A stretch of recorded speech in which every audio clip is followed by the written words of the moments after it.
Hello, and welcome to Dicebreakers, a TTRPG podcast and stream with mostly accurate rules and inconsistent character voices.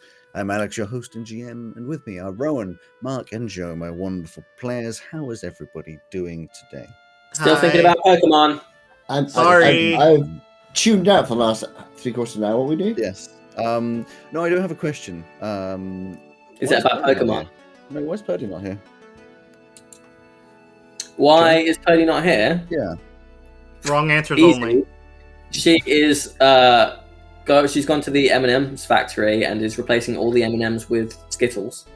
I feel like you've done that one already. No, see, I feel like I think so. it would be worse to replace half of them with Skittles. Because if I got a handful of Skittles, I'd be annoyed instead of M&Ms. But if I got a handful of Skittles and M&Ms... Oh, I think that sounds quite nice. Yes. What if you did it the opposite way? Nice. What if Well, you that'll be replace? next week. Oh, okay. Sure. I wasn't sure if I was doing a why aren't people here today for Purdy, because I wasn't sure if this week was the start of Purdy not being around for a few weeks. Oh yeah, well she's not going to be around for a while, but that doesn't mean we can't say why she's not around every week. Yeah, and I'm Let's pretty just sure make it she like usually this. has this one in the background if she's just like doing stuff around the house. So Oh, okay, so I should still be continuing. Okay. yeah. For sure. It does that just mean so everyone we can't be rude about it then, what you say, Just so because you might listen. who's listening is aware the reason Purdy is away is she's taking a step back for just a little while. And quickly, before we get into my lovely intro and all that kind of stuff, the next few weeks, because of scheduling things, we'll do C3 this week, and it'll be the last C. No, we'll do C3 next week, but it's only going to be me, Rowan, and my dad, who are around, Mark, who are around. So we'll probably do a C3, but after that, it'll be the last C3 for just quite a while, because we'll do a Terrace. We'll do a Talks, but then a Terrace, and then we're going to do a nice sort of spread, 6-week-ish spread of a Pokemon TTRPG. Because firstly, two of the people mentioning no names are extremely excited to do that, but also because Mark is going to be away. It's always weird calling you by a name for 6 weeks in a row. We're not sure when Purdy's going to be back, and I don't want to run too much of C3 and stuff like that. You don't need reasons. It's Pokemon. People like Pokemon. There's someone at the door. Yes, the next thing to do is, of course, play the recap. So, as usual, turn up your volumes, listen in, get distracted, pay attention or don't. I don't know. But whatever you do, stay quiet. I'd like to say that my phone was muted, and I don't know why it did that. Is that your front door or my front door? Your front door. It's not my front door. So Shut up. Shut up. So why was it making Mute yourself. noises? Shut up.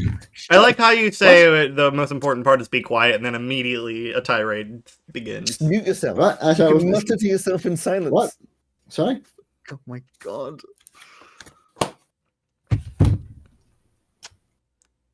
You're not muted. You're just doing I know. it. Yeah.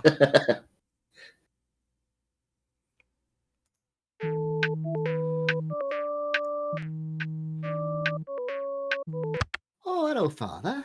Ah, golly, finally, I swear to well, these new technological advances never work properly. I managed to accidentally ring the airship company 3 times whilst trying to get a hold of you, damn thing. Yeah, yes. Yeah, the talk story is the problem. Anyway, I'm just ringing to check in with you. I hear you got midterm exams coming up soon. Oh, I have indeed. I've been studying hard for them, don't you worry. Not a worry in the world, my son. I know you'll do great. Ah, thank you, Father. So what else have you been up to? Well, I tell you what, we've had an exciting couple of weeks. Wednesday before last, first of the month, Maisie had an awfully strange dream. Something about masked figures. I reckon it's all the stress from finding out her parents have been lying to her about something. Well, anyway, later on that day, Cromwell took us on a little adventure through Verona, to the other side of the city. Something about picking up a package for one of his professors. Can't remember exactly, but it was great seeing more of the city. Such an interesting place. Sounds like it. Oh, last Saturday was great fun too. I'd say one of the greatest experiences I've ever had. Neva had to do some coursework for a Therion Studies class and decided to do it on some creature called a space guppy. Well, the only way to reach them is by airship, so she borrowed one of her family's airships and took us up into the sky. I tell you, it was the fanciest airship I've ever seen. I knew the sisters were rich, but there was just something else. Anyway, we got to see a school of space guppies soaring through the air, even caught one to study. It was truly magical, Father. Well, I say, certainly gets your money's worth at the university, eh? Oh, you're not kidding. The rest of that week was fairly slow. That being said, I think Maisie's being pushed to her limits. She's planning some sort of bank heist, I think. Not sure what that's all about. Neva had some major realization about not wanting to take over her parents' company. A lot of drama going on there. Cromwell had a call from Maisie and Neva's mother asking him to spy on them for money. Now, to top it all off, we've had a mysterious note from one of the captains of the guard asking us to meet her in the local tavern tonight. Well, you're certainly keeping busy. I'm just appreciating the lack of drama in my life. Yes, I can understand that. Speaking of drama, your mother wants to plan a trip to see your grandparents at half term. Oh, that'd be lovely. I haven't seen them for a while. Yeah, I guess. I just hate having to sleep underwater. Makes my skin all wrinkly. Oh, I'm sure you'll be okay, Father. Yeah, yes. Anyway, I have to get going. Lots of studying to do. Fair enough. Have a good week, son. Will do. Later. Later. You know, the wonderful ramblings of the How the does Cal know about the call? I mean, there's always the- like slightly meta things, but Yeah, through the power of the fourth wall meta. Because it's got to be Fourth- brought up. Fourth wall Cal knows, but in-game Cal doesn't know. Correct, yes. Exactly. Yes. It's those pointy Um, ears, they're like radar dishes. We ended the previous session on quite the dramatic note of, as was mentioned, the mother of the sisters, calling up Cromwell, who had offered to help out a little bit, saying, "Hey, you want to spy on my daughters for a bit of money?" And Cromwell being like, "Maybe," and then telling Maisie because, you know, good friends and all that kind of stuff. So it's about midday-ish, possibly a little later in the afternoon. And it's really up to you what you do. You do know that later on in the day, you're going to be I presume going to the tavern, as per this note. But other than that, other than the exams coming up, there's not a lot that you're particularly. Oh yeah, we did get a note, didn't we? Yes, you did. Yeah, We're going to go and meet the captain of the guard of indeterminate name. We Yes, promptly ignored that note now. for about an hour of real time to RP, and Which is fine. Perfectly fine. Captain Sal. And just to caveat what Alex said, you can assume I told you because we're good friends. No, Rowan is assuming you told me because you got found out.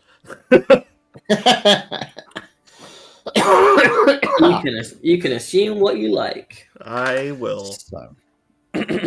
Oh, you also forgot to include that Neva has sworn her undying allegiance to helping me. I don't believe that's what That was not That the was- wording. That was pretty much what happened. From one point of view. It was very clearly how Cromwell took it. However, So, is there anything that you guys are going to do in the afternoon or evening leading up to 11 p.m. as the note has said? Nothing specific. I will ask Maisie if she would like Cal to be in on the call, or if she would like me to keep it from him and anyone else. I'd like for Cal to be in on the call. Okay, you can tell him then. I catch you up on the whole ordeal, so now the melding of fourth wall Cal and real Cal intercept. I just wanted those dimensions to interact there. We didn't say when the call was, so the call that he had with his father can be now. You know, That's just true. skipping ahead. Just happened. Oh, Cal, your talkstone is ringing. Oh, excuse me, I'll be back in a minute. Yeah, I will say that started to play, and I was like, I thought Is we that were done with Pokemon? Pokemon. Yeah, it was I the will- 8-bit. It was the 8-bit sound to it though that did it. Since I now apparently have a talkstone as well that suddenly appeared last session, I will familiarize myself with the instruction manual that I hope With that, appeared I the had other day. assumed that in your it's been a couple of months that you've been around. Talkstones Yeah. are extremely useful to have around, and there's, you know, like I said before, there's phones you can get that are Talkstones that you can get that are extremely simple versus, you know, the really much more expensive and complex ones. You So got I'd a assumed that you'd Flipstone. walked into it. Exactly, I assumed you had walked into a shop at some point and just got like a really, really basic cheap one. You got a Oh, book, yeah. I assumed that it was like a super expensive thing because it would replace the message spell. In the world that we're in, I'll basically, send it. talkstones just kind of exist, and I'm fine with that Okay. because they do have ringtones. They're like phones. They are not quiet to use. It's not a mental communication, so it's not quite like using the message spells and stuff. And also, it makes sense in the world that you're in for that kind of a thing to be created. Cool. So, but you still have a very simple one. It's just like voice only. You don't get this whole projected nonsense or any of that kind of stuff. Cool. In that case, yes, I will read the instruction manual because I only bought it recently. The instruction manual it's a phone. They And, call you the end. You type in a number, and I don't know how the numbers work. Maybe you draw onto the surface of it a particular sigil for each person. I don't know. The point Yeah, and is, it gets really fucked up it if it works. doesn't understand what number you wrote and it tries to call a different number and you have to like erase it, turn it off, start it again. Yeah, it's actually more inconvenient. Yeah, probably. Anyway, so you spend the rest of the day looking at that. Maisie, I'm assuming. Well, Neva will definitely be doing studying. I'm assuming So would Carly. Carlo be studying as well, yeah. Maisie possibly studying. Possibly Probably goes back to goofing studying off. with Jay. Yeah, the two of you are mostly kind of studying, but getting distracted. We Sounds about trail right. off a lot. And the day goes past. You have your dinner, and eventually it comes round to about 10:30 or so, with all of you having the knowledge that at some point you're going to have to skitter over to Dugnet's Dreams if you want to. Or sorry, Dugnet's Dreams again. If you want to actually catch this meeting.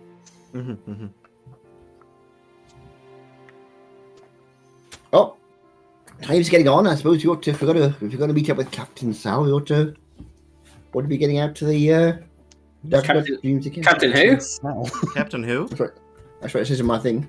Captain Hook. Look. Yeah. It's Captain Dell. No, I got Sal. Right. Let's just get this out of the way. Is it Dell? Because I feel like it might not have been Dell last time. I definitely wasn't Sal. It's because I've said Des forever, and my brain knows Des. Yeah. You said okay. Des Des or mistakenly. Dell. Yeah. But So Des it is It is Dell. It is Dell. Down. Okay. Des Armin is such a... Dellers. I don't know at what point my brain was like, it's Des, but like my minifigure was named Des, like the Wow. NPC sheet was named Des, and then you said this, and I'm like, it's entirely, you are correct that it is Dell. Captain Armin Dell. Okay. Captain Dell, Garter of the Bill Gates. Captain Arm and Leg. So, you walk across late evening into... or over toward Dugnet Dreams again. And Is it the three of us, or has Jay come with us, or... Oh, Jay's joining us, right? is she? She I said she was wondered if- joining I us wondered last if- time. Yes, did. but since Neva has decided to stay home, I wasn't sure if Jay would also have decided to stay home, or if Jay would have come because Neva was staying home. No, I mean, I think Jay would come purely through boredom and not having much else to do. But yeah, you walk across the Dugnet Dreams again, and you can see immediately it's going to be packed. There's a bunch of people walking in, a bunch of people walking out, people standing outside. You know, at this kind of on a Saturday, there's some outside seating as for well. fuck's It's cold out here, but some people like it. He's very, very, very busy. The kind of busy where you'll be like switching through people. The kind of trying to busy where move through. Maisie can visualize a migraine. Exactly. Whatever. More than that, it's mostly ASMR. Oh, Jesus Christ. Huge, muscular, people. And also a fucking hive mind, essentially. Exactly. So you walk up to the front of this, and assuming you walk in, the doors, of course, completely open. You're shoving your way through. Are you aiming to go anywhere? Excuse me. Find a Excuse me. seat or go to the bar? Excuse me. What's your plan? I'm probably just putting my hand on somebody's shoulder ahead of me and like closing my eyes. Just like So who's at the not front? there, not there. I'm just gonna ask. You said that this place is full of big, beefy ASMR. Yes. I'm just gonna go up to the one that is closest to the door and say, "Excuse me, could you take me over there? I'm gonna really struggle to get through people's legs. You can just like lift me up. That's fine." Roll me a persuasion. The sorcerer rolling a persuasion check. That's a nat 1, but I'm a halfling, so I get to reroll. Woohoo! Much better. That turns it into a 24. Holy crap. Amazing. So this guy looks down, sees you. It's just this huge ASMR Hi. guy, big beard, scruffy hair, sort of like a pale pinkish skin, wearing just like standard sort of like lumberjack-esque wear, like a bit of a dungarees made of jeans and checkered shirt kind of thing, and just looks at you, sees you, and just goes, "Hey!" and just picks you up in the air, and just like Simba style, it's like just walking Thanks. around, I'm- leaving you around far too much. I'm looking for the captain of the guards. Absolutely not listening to you, but does take you over to like an amazingly empty table, or like there's a table which is just about clearing up, and he sort of like shoves his way in and just like puts you down, but on the middle of the table, and it's just like yay, and then walks away again. Thanks. Both of you clinging onto the back of him, like trailing through the crowd. Roll to see if drunk. I don't think you need to roll to see if he was drunk. That's the drunken ASMR. No, I mean that's what the persuasion roll was. Oh, I see. Yeah. Yeah. Well, it's because you rolled a 24 and I rolled a 6. So, He was very persuaded. I probably have Yeah. my hand on Cal's back. It's like, what happened? We've got our way through. We've got a table. Yeah, I'll sit down over here. Have we, or just Cromwell? I've got a table. I don't know about you guys. Where do you want to go? Also, at the same time, Maisie, big crowds. Give me a roll.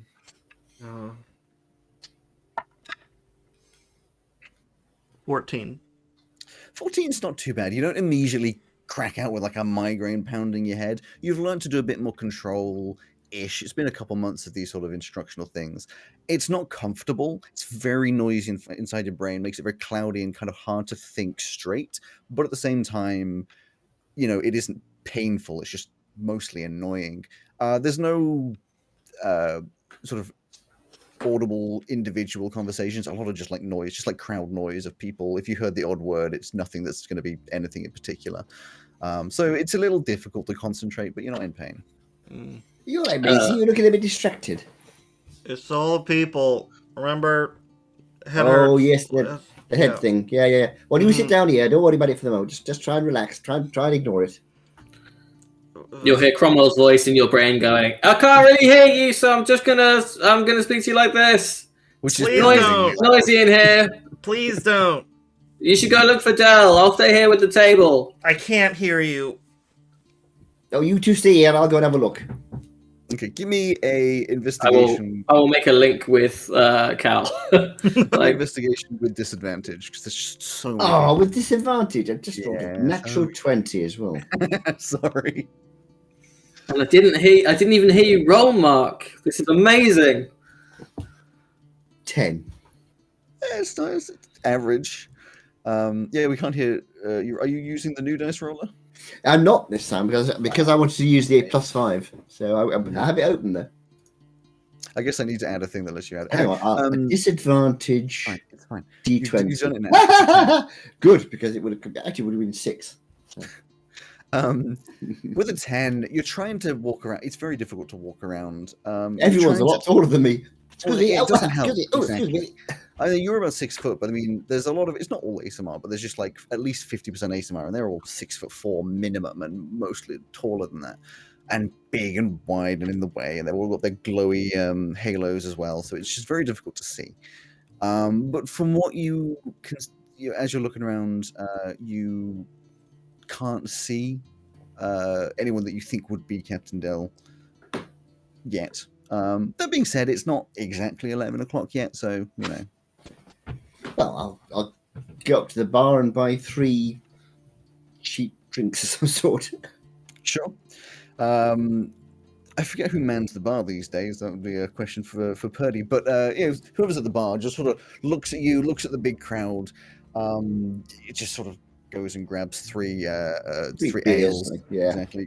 Slams them down. It's just like, what would that be? Maybe 2 silver. Not expensive drinks. And then you just got these 3 big Stein type mugs. You struggle back through, people knocking you, a little bit gets onto your sleeves and a bit onto your chest as you get back and just put it down on the table. Actually, you can get 4 of them. Did you say 3 silver? Sure. Maisie downs hers immediately. Probably helps a little bit. A little bit. I will push mine to matey as Cromwell doesn't drink. Thank you. that you know of.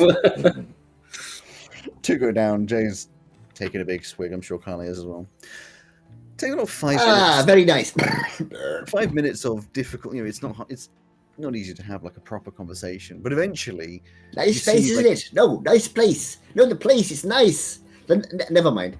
You see a slight parting, like coming towards you through the crowd as a big ASMR that you do recognize comes around and sits down on a chair in front of you.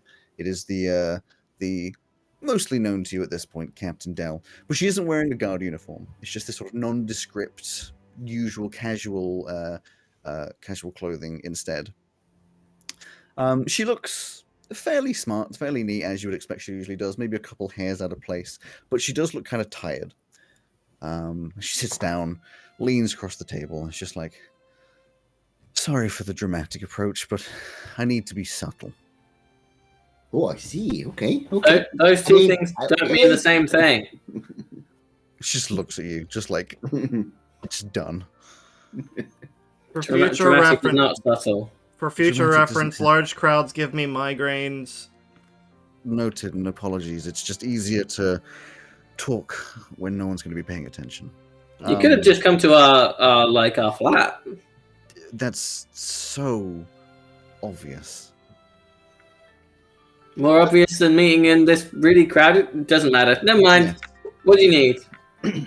Well, I have a job, if you're up for it. What's the pay? There is no pay. It's not a job then. That's volunteer work. Come on, guys. Let's go. We're out of here. How can we help you, Captain? Finals are coming up and everything. I just. Well, it's nothing What is too it? serious, and Okay.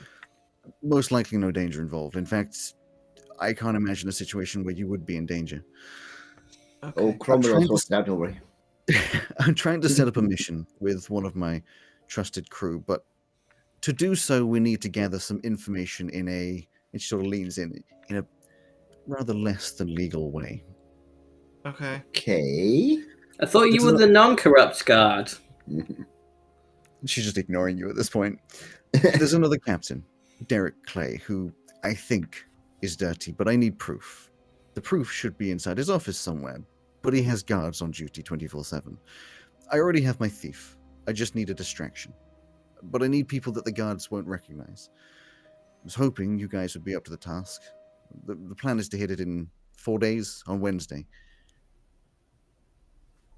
Winter finals Okay. to Alex That wouldn't be in or finals. That's a week midterms. before. Where's my... That's a week before midterms.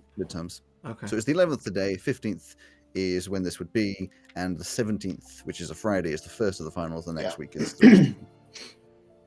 So, Yeah, sure. Okay. Well, if you're in prison, you won't need to do the finals anyway, so that's all right.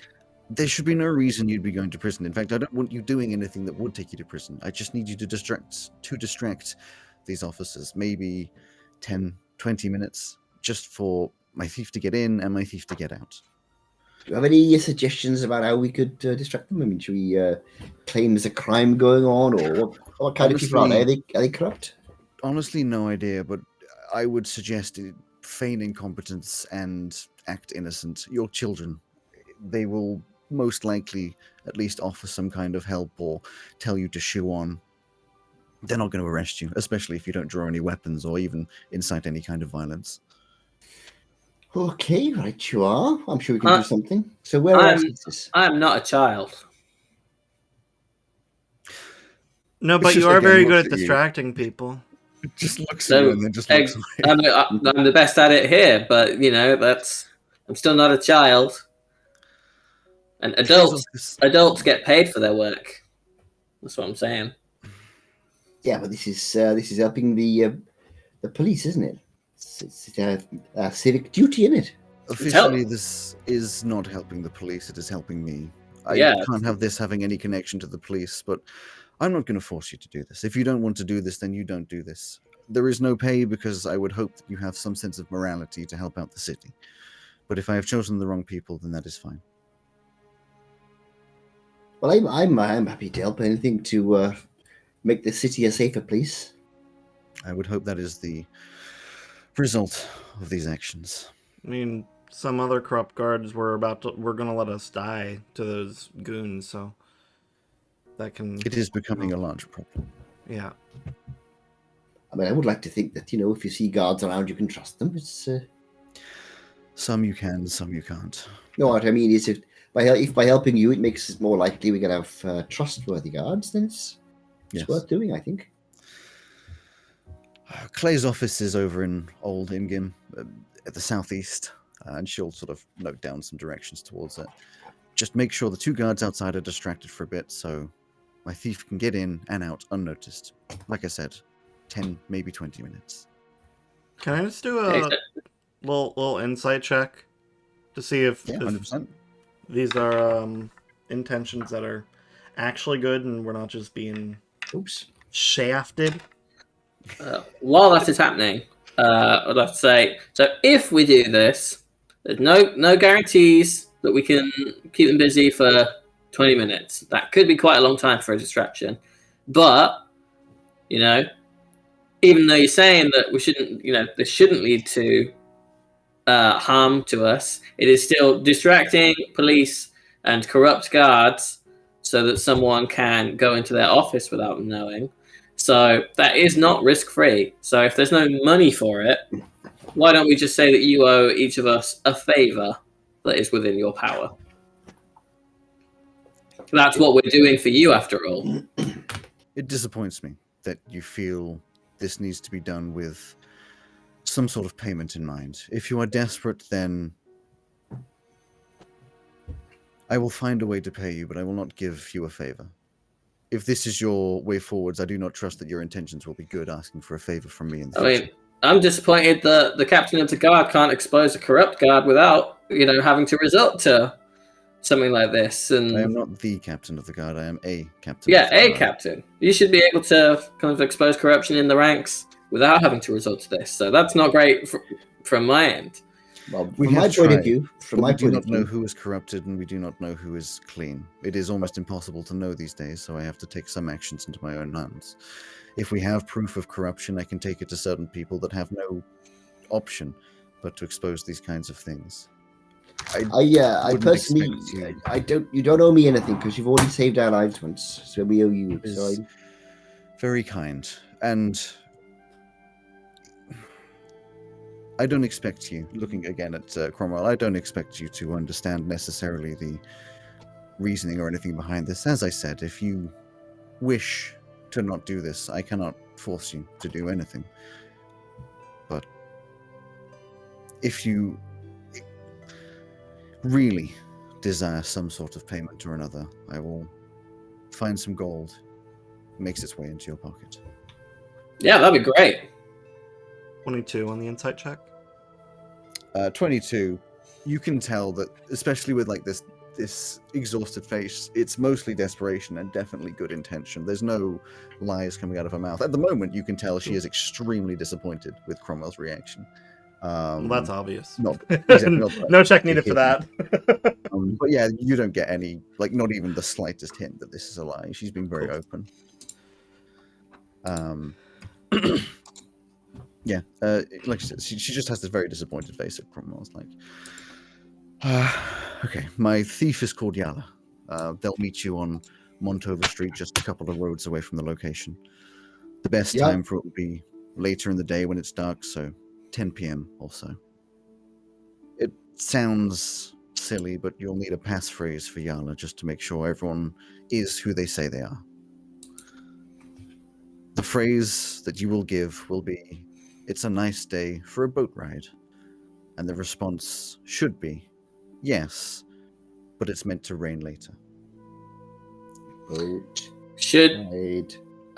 Should we not do it the other way around? Otherwise, we're just going to be going up to a bunch of people saying, "Nice day for a boat ride." You can tell, unless you're going to tell us what they look like. She'll be very obvious. An obvious thief. To you looking for her in the middle of the night, she'll be dressed in all black and has grey skin. You can't miss her. Wait. Okay. Wait, what? What did you say about her? Dressed in all black, grey skin. It's unusual. She is a changeling. Should be very easy to... I guess correctly I should say they are a changeling. All right, so that's what they look like for when we're looking for them, and then they'll stop looking like that. I do not know. That is the way they have presented to me every time. I think you have to abandon this job. What? Why? Well, why is that? I think I told you guys about the like waking dream I had, right? I don't think you did. Yes. Oh, I think Did I not? you did. Yes. I'm not sure. I think this might be the first time hearing of it. Yeah, you may not have been there. It sounds very familiar. I had like a waking vision of somebody getting, by that description, getting stabbed on the floor, and bleeding out. Wait, getting stabbed or doing the stabbing? Getting stabbed. They were on the floor bleeding out with a figure standing over them. Oh, do you have any idea what the figure standing over them looked like? Their face was like a black hole. Oh, okay. Well, it's up to you, Captain, really. I mean... It is too late for this to not go forwards. I will give a warning, but they know that there is always danger in moments like these. Okay, but if it's going to happen, I suppose we should do our best to make sure that the stabbing doesn't happen. Well, hang on.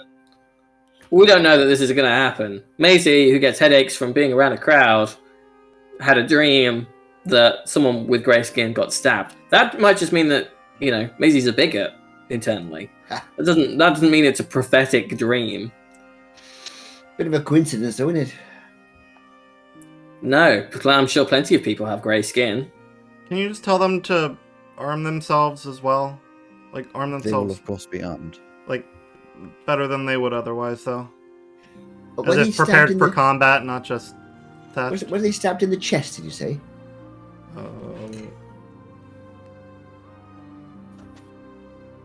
I don't remember. Because I was They thinking a will bit of be armored. They will be armor. wearing what is best for the situation. The reason I trust them is because they know what they are doing. All right, fair enough. If they were to wear heavy armor, they would make too much noise. But I will send across a warning that you had a dream. Maybe don't phrase it like that. If maybe just be like, "Oh, we think that the security will be like extra heightened," and if you want to consider it a kind of prophecy, maybe put it like that.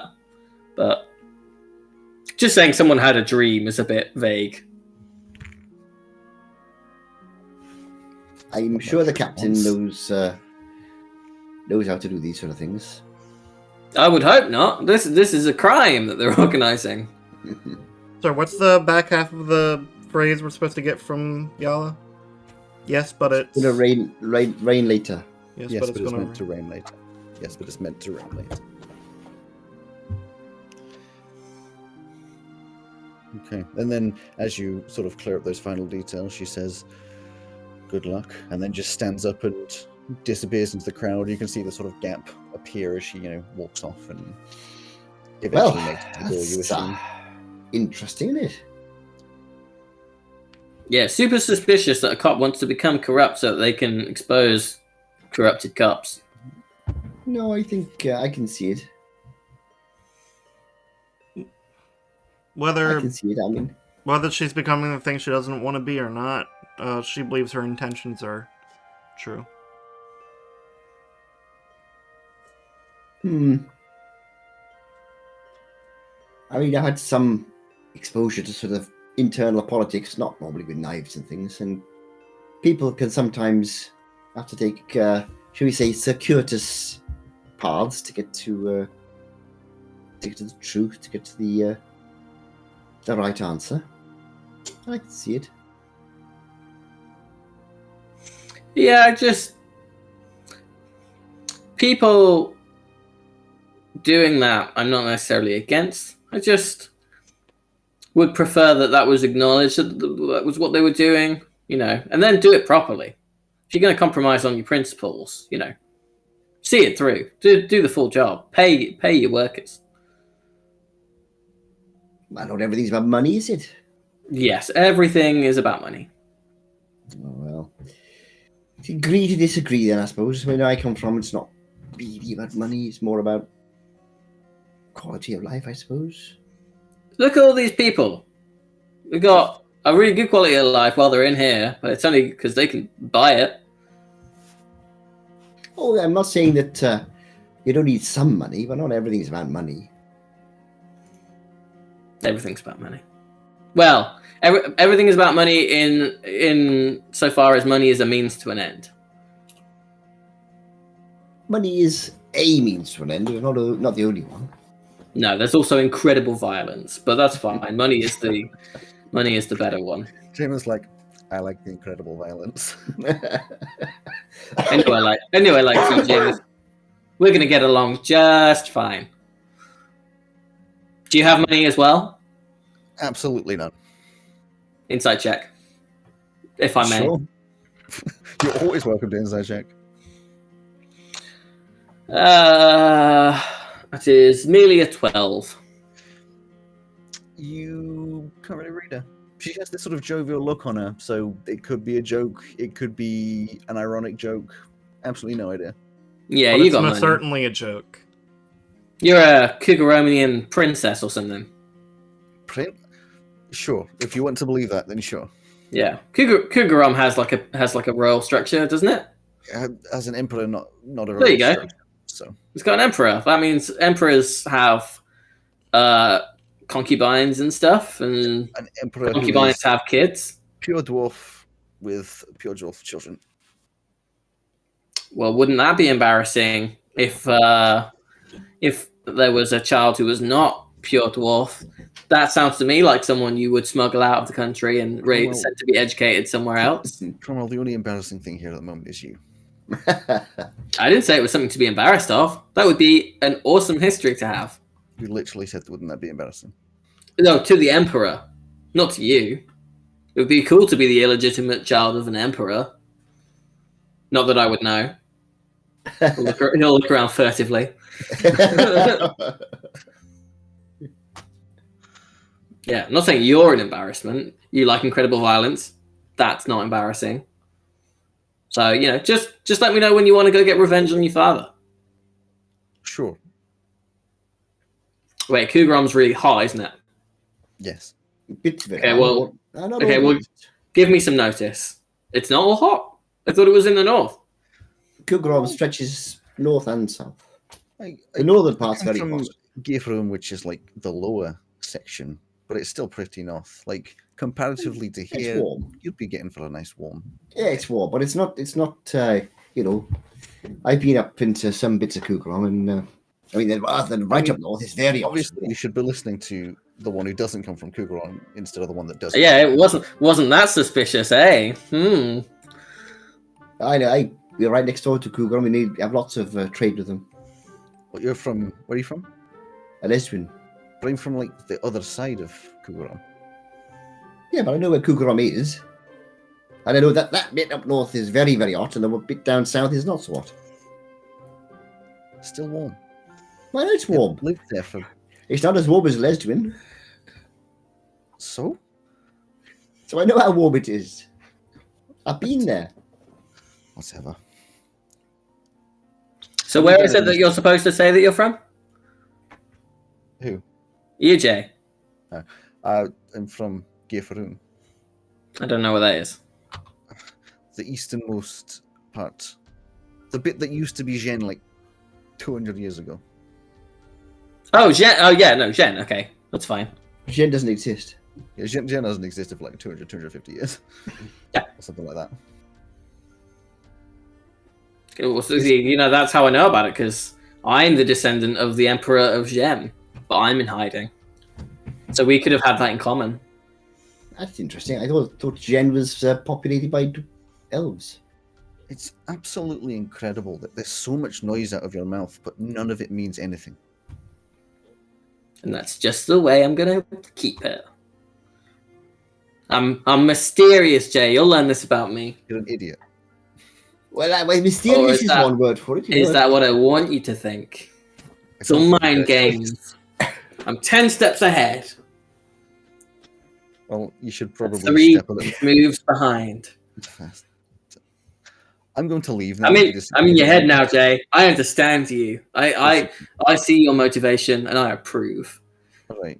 It's definitely Just like- inside my head. Just like the twins. Twins? What twins? Maisie and Neva are twins. They're definitely not twins. 100% they're twins. They look exactly the same. A full year's difference between them. They're totally identical. Been here for like 2 weeks, and I know that. Yeah, they're identical. They don't even look the Looks same. over at Maisie's like, Yeah, they do. They look exactly the same. Maisie's blank staring. I think for the first time, probably since she found the migraine stuff, her head's quiet, and also she can't hear anything while she's thinking of that conversation with Captain Dell. So she's just like, yeah, I'm pretty sure you're just being racist at this point. I don't understand. They're both tiefling, and you're just saying they're identical. That's not why they're identical. They literally have the same parents. We assume from what they've told us. That's not how people. My father's got a brother, and they look anything like each other. God. Sorry, I didn't catch what you said, Cal, over the talking in the bar. I said my father and his brother are absolutely nothing alike. Yeah, but aren't you related to like a fire spirit? Yeah, I imagine but that causes some differences in the... only by adoption. Oh, well, that would explain it. I'm leaving now, and she's just Right, like. I got his. Maisie's, I don't look grabs anything Maisie's- like my father. He hasn't got blue skin for starters. grabs Maisie's wrist, who she, as has looking at her nose, is not paying attention, and just like not like tugs you, but just like guides you. You're now leaving. follows, yeah. Go on, let's go, Cromwell. Okay, It's would too noisy you here. would you help me out? Yeah, just stick close behind me. I'm not sure that's going to work. And he just disappears into the crowd, and you're left at knee height of most of these people. God damn it. Give me, as you run through, give me a dexterity saving. Hang on. Yeah, hang on. I'm not going to run. I'm going to stand up on the table. Can I see the door from there? How tall are you? I am. Did I write it down on here? I've got it somewhere. Aren't you like 2 I'm- foot and change? I'm 2.5 foot. Yeah. 2.5 foot plus the height of a standard table is going to be not that much, like another couple of feet, which is about 5. It'll be under 6 feet. Probably not, because everyone's 6.5 foot. They're just standing on the table going, uppies! No, I'm gonna. Can I put a chair on the table? Sure, yeah. Athletics check? And then I'll just use Mage Hand to do it if they're not like incredibly heavy. No, I mean you'd be able to struggle one up there. That's fine. Cool. And then I'll stand on that. Can I see the door? Oh, actually, is there a window and I can see outside? Oh yeah, you're next to a window. Sure. Oh, I'm just misty step outside then. Okay, you just disappear and reappear outside. In fact, I love the idea that you will leave Cromwell behind, get outside, and Cromwell is standing there. So, Yeah, I was actually- so out of view of all these other people, Cromwell melts into a puddle, slithers down through the floor, around, past them, and up outside. I was going to say that if halfway to the door, if Cal noticed that Cromwell wasn't behind him, he'd turn around and go back.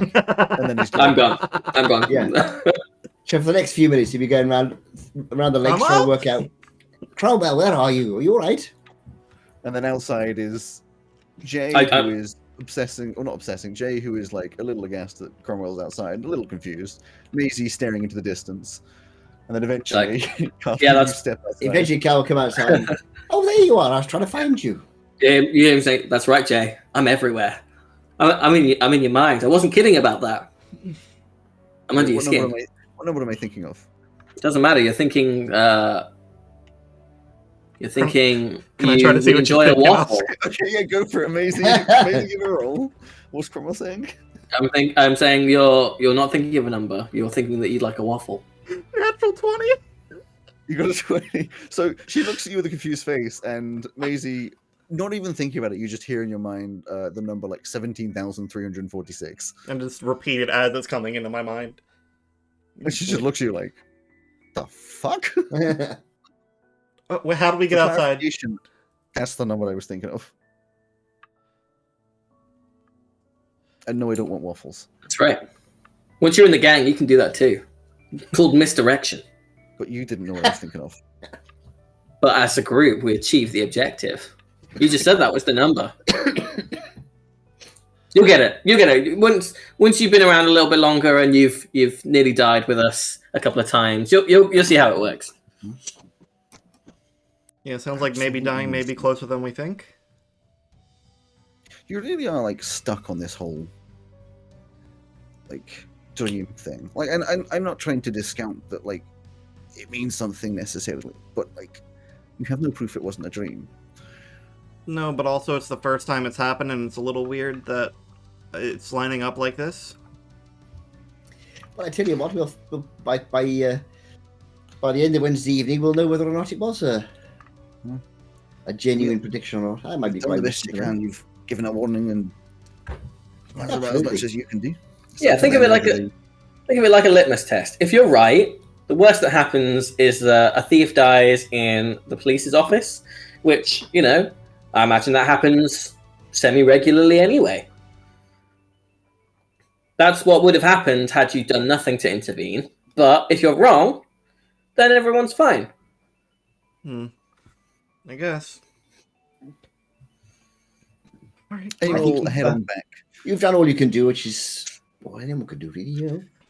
We head on back towards home. It's late, so I imagine you're probably, except for those of you that stay up particularly late, just going to get back to sleep. You know, be like midnight-ish by the time you get back anyway. Cal, sorry, you go, Mark. I was going to say, do another couple of hours of revision until you're too tired to read and then get to sleep. On the way home, I will ask Maisie telepathically if either of her parents have any kind of like best friend or someone that they used to be friends with, but now don't see and haven't really talked about much in the last 15 years or so. Do they, Alex? Not that you know of. I mean, especially with your parents, friends isn't exactly like a word you'd use for any of them. Everyone they get close to is like business acquaintance, someone to take advantage of, no one that they would give any like secrets to for sure. It's all very toxic relationships. That's what you get.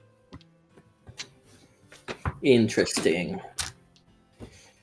Okay, that makes me think more that you are twins and not just people born coincidentally on the same day to different parents. We weren't born on the same day.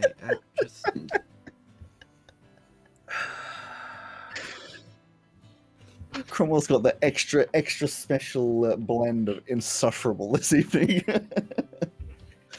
Anyway, you go to sleep at whatever time, maybe some extra studying, wake up on the Sunday for a fairly boring day. Not much comes to you. Not much happens in particular. The first thing of note to happen within the coming week before Wednesday is on Monday, as you're going about your standard day. You notice that on quite a few of the boards, like the general notice boards around the school, is a thing noting out that the date of the first time trial that you have been told about for the Arliston Benfile competition, which is the 9th of November, which is a good few weeks away, it is after your half term. Just to clarify on that, Alex, I'm sure it has come up. I just can't remember what the answer was. There are multiple dates that you can do it, but if you do it on the first one, is that it and you're done, or can you try it as many times as you want? Redo it. So I believe you were told there were going to be two. Well, you may not have been told, but there were going to be two different dates that you could do it on, and you can do it on either of them, and the best will be taken. So you can do it twice. You can do it twice, yes. This is the assault course thing, isn't it? Yes. So yes, that's just around the school generally. Some people are interested, some people obviously are not. But you do notice that in the coming, it'll actually be Maisie, in the coming few weeks, there's a lot more people practicing. It seems to have sort of hit reality that they're going to need to do that. And plus there's a bunch of people practicing because you know that like there's going to be physical parts of your movement theory tests, so you'll be doing some of that as well. And you know that obstacle course is a good place to practice these things. So, can you remind me? I can't remember. Is it that everyone in the team has to do the course, or is it everyone has to do it, and the time is averaged? And you can opt to not do some of the obstacles that would be given like a max time sort of thing. Like you know, the average time to do an obstacle is like maybe 1 or 2 minutes, depending on what it is. and then you might just be maxed out at like 6 minutes or something. So it would be detrimental. Yeah, well, of course, my dexterity and strength are my strong points. Haha. But then it balances out by being able to make a dope-ass robot. So, the days pass again. You don't have your Tuesday meetings because both of you have been told that that's just not happening this week as we go into the exam season. Your lessons are becoming less and less more information and more study time, question time, practice exams, or just sort of getting you ready and practiced for the upcoming tests, which are looming. You're aware that the first of these is on the Friday coming, which is the Arcane Theory.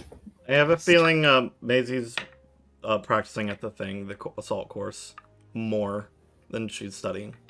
Sure. I won't go through it every single time now, but if you want me to make a few rolls to see if... In between sessions, yeah, I'll have you make a bunch of rolls and I can add it into my little table, cool. Just so that when else should do it. But yeah, it's a thing you can be doing, and that's the same for everybody, of course.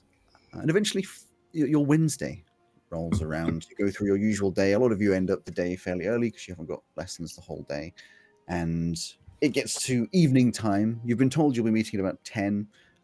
It's probably like an hour's walk, so it's maybe 7 in the evening. Wait. You've had some food. Wait, did we decide that we are doing this? I don't know. I don't know that it was ever settled. Whether you aren't doing it, this is the time at which it would be happening. Well, I'm doing it. Yes. I am. Okay. Carl wants to go do it. Maisie wants to go do it. Jay, are you doing it? Yeah, might as well. Okay, we should work out what the plan is then, because if you three are going, I'm not saying here while neither worries about Maisie, because that'll do my head in. Oh, wait. In those few days, Alex, I would have called back the mother, whose name I don't remember. Perfectly fine. So you ring up, or in fact, actually, you ring up. Because she said ring back soon, and I've already spoken to Maisie. Yeah. You ring back the estate. It sort of goes, you work out how to sort of press the stone in a certain way to make that happen. And eventually it rings out a few times. The phone is picked up and you hear a voice on the other end that says, this is, what would it be like? Montgomery Cartwright Estate. This is Beatrice talking. How can I help? Hi, I was told to ask for someone. I don't have my note with me. Who was it? I didn't remember to. Did I even write it down? God, I hope so. Beatrice, you were asked to ask for. No, my last note is fetch shit for Morthagus. Damn it. Yeah, could I speak to Beatrice, please? This is Beatrice speaking. Oh, how can I help? You're Beatrice. I understand. I see. My name's Cromwell. Do you know who I am? Absolutely no idea. Okay, I received a call from your lady boss.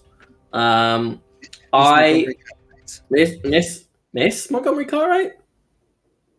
Yes. Not Mrs. or lady? She goes by Miss. Oh. Is that MISS or MS? Either is appropriately written, or she'll most likely want to go by Madame Montgomery Cartwright. Oh, Madame. I understand. I've met a couple of those.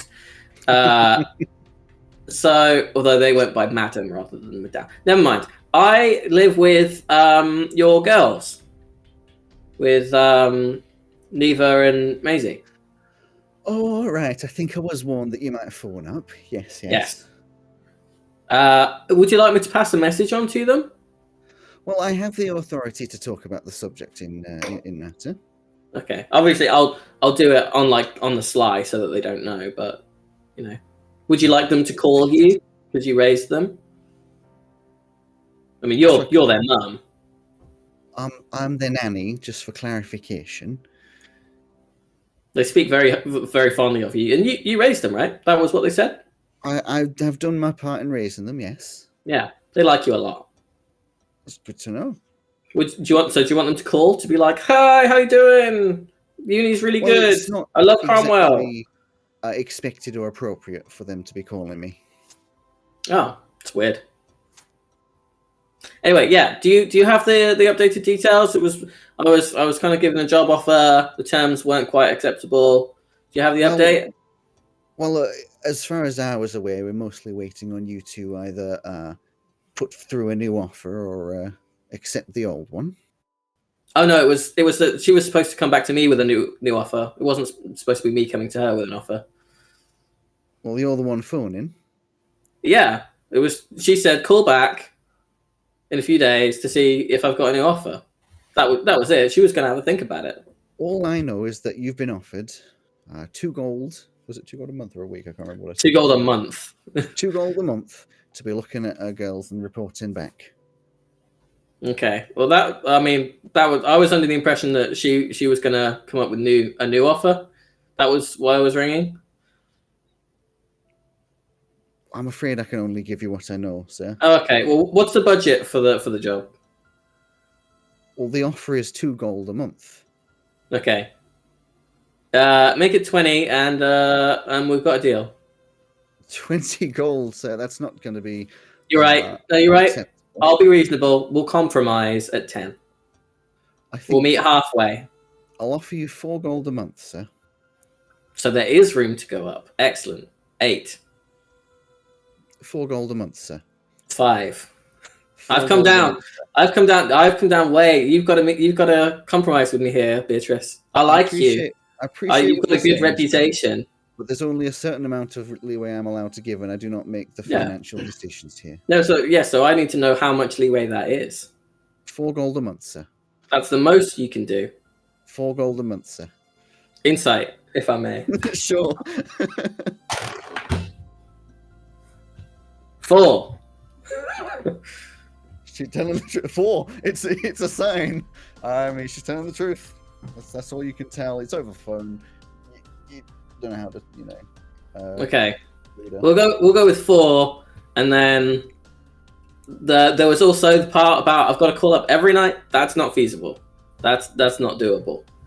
Once a week, more if I can, but once a week minimum, because if I do it every night, 1, that's super suspicious because I don't have any family to call, so I've got to come up with a reason why I'm calling someone, and 2, they don't get up to all of that much interesting stuff every night. Okay. Once a week is reasonable. There you go. Thanks, Beatrice. You're B. welcome, sir. Tracy? Tracy? CC?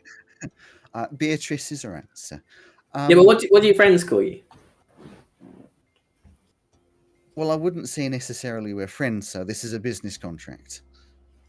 Yeah, but, they're developing a rapport. But I'd also, one day we could be more than friends. We could be best friends. A contract will be sent to your quarters, sir. We're outlining the details we've given. You should put on the envelope. First of all, make it a pretty cheap envelope. And you should put on it that it's from Ardman Giuseppe. I'll give the spelling. Because if it comes from you, it'll be super suspicious that I'm receiving post from you. Duly noted, sir. You see? Last thing, how do we feel about a yearly bonus? If I do good? Again, I'm not the one for making these financial decisions. Okay, well, we're at the start, so that's fine, but float that to the lady upstairs and we'll see how it goes, because I feel like that should be in the offing. All right, so in the contract will also be a signature to allow us to create an account in your name at the local bank nearby where you are residing, sir. And we'll be depositing the money in there, and you will be able to access that at whatever is your convenience. Fantastic. What's my sign-on bonus? There is no sign-on bonus, sir. Just thought I should check. You're really good at your job, Beatrice. I look forward to becoming more than friends with you. We'll be besties. If that's all, sir. That was a word I learned from Maisie. Besties. So I don't know if you taught her that. All right. Well, I'll be leaving it there now, sir. Okay, you don't have to call me sir. That's fine. It's not the way to start a relationship.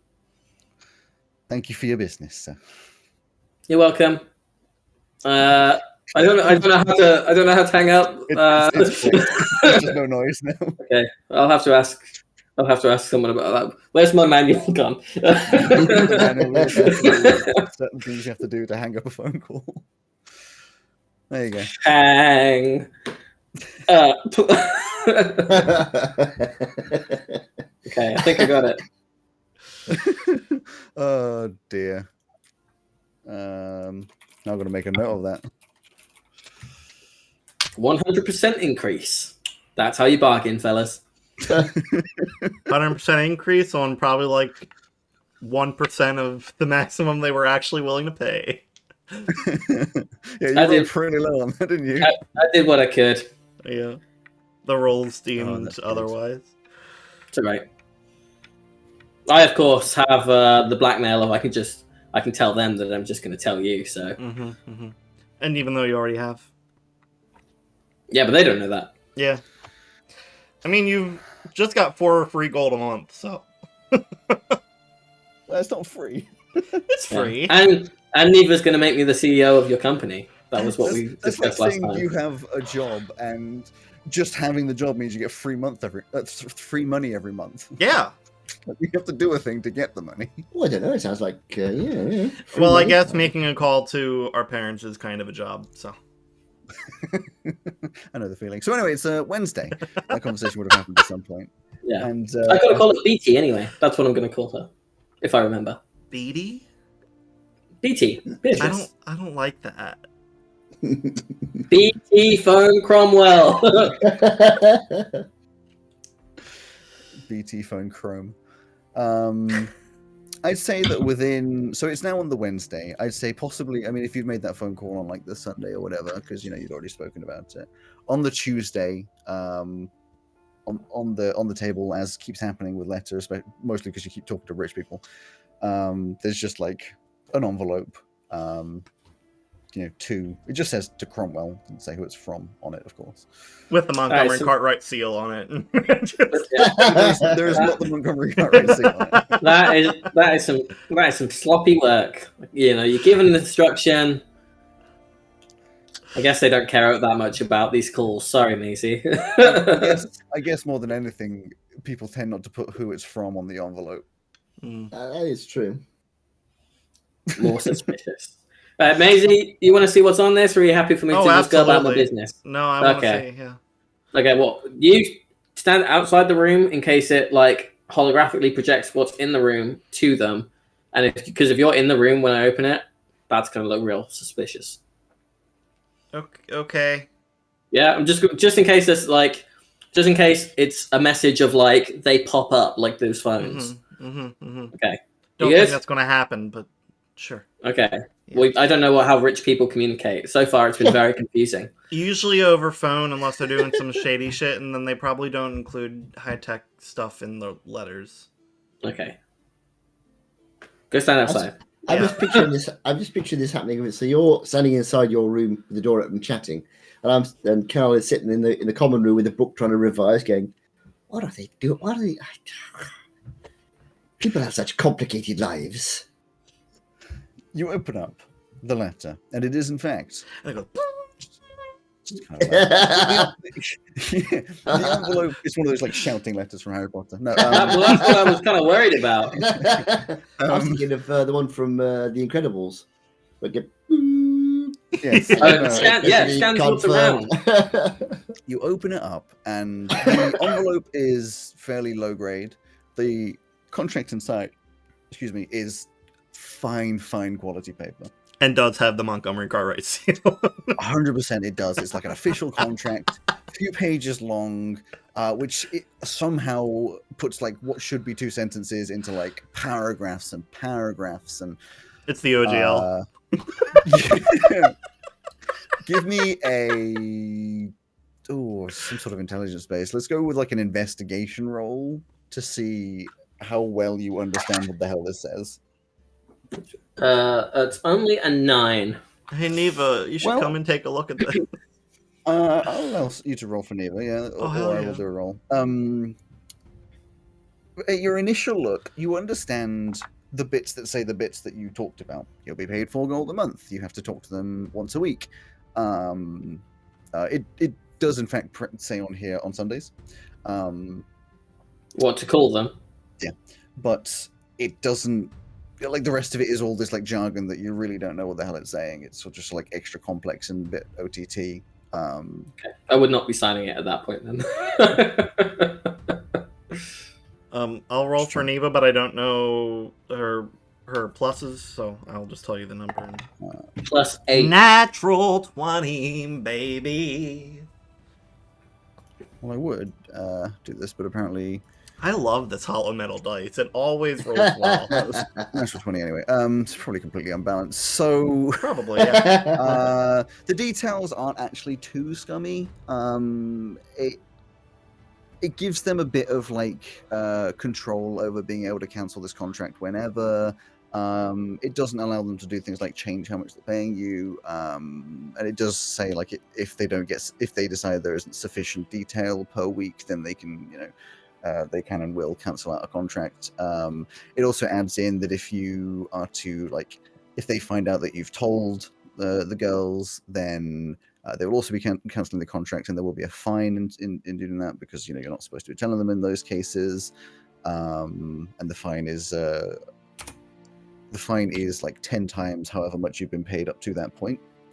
And then the last bit just talks about like making signing that they'll be allowed to make an account at the bank in your name, and they have all the official methods of doing so, and you will be able to access that. Cool.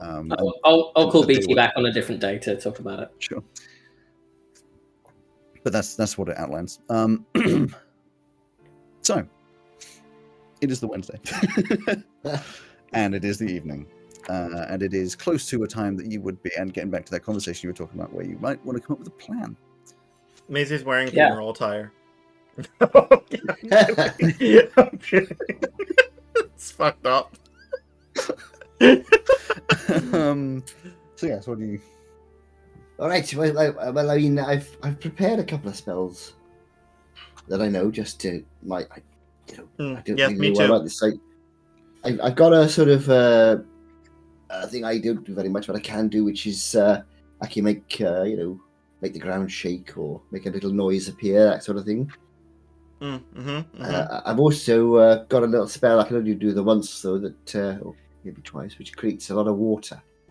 So I can create that as rain. So that's something which might be distracting. Or I've also got something which can make the outlines of everything glow. Again, it's not particularly. It's just something distracting, something which might cause people to investigate.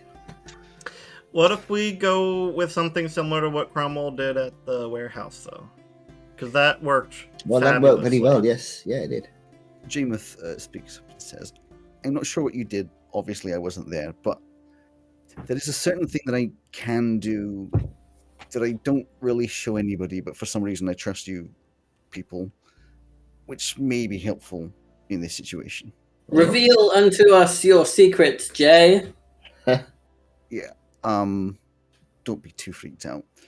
And she steps back, and you see as she sort of like takes a breath and almost seems to relax, her face starts to morph slightly, getting like thinner and a little bit longer. Her arms and everything starts getting a little bit thinner, and she starts shrinking down, going from what seems to be a two-legged being as her humanoid shape into a four-legged being, down and down and down, her clothes morphing into a furry skin, eventually completely in the shape of a jackal. Well, that's a very clever trick. How do you do that? She makes like a when you talk to her, she just makes like a noise. Cougar and royal family's fucked up. Just not. Why do you? That's cool. I didn't know you had druid stuff happening. That might not be a druid thing. That might be a curse, like a blood curse passed down from the emperor. That could be. A That could very be anything. jackal face looking just deadpan at Emotively deadpan? Yeah, you know how someone actively looks like frustratedly dead. Blank, You know yeah. what I mean? Jay, I don't know if you have like how different the transformation is for you, but like if you are feeling hungry, then he's a good bite-sized snack, and I would totally understand and not tell anybody. If you were to... Jackal J does the thing dogs do, and they're like gags. Yeah, I agree. Fair. I agree with you, Jay. I assume Terrible it tastes option. like fish.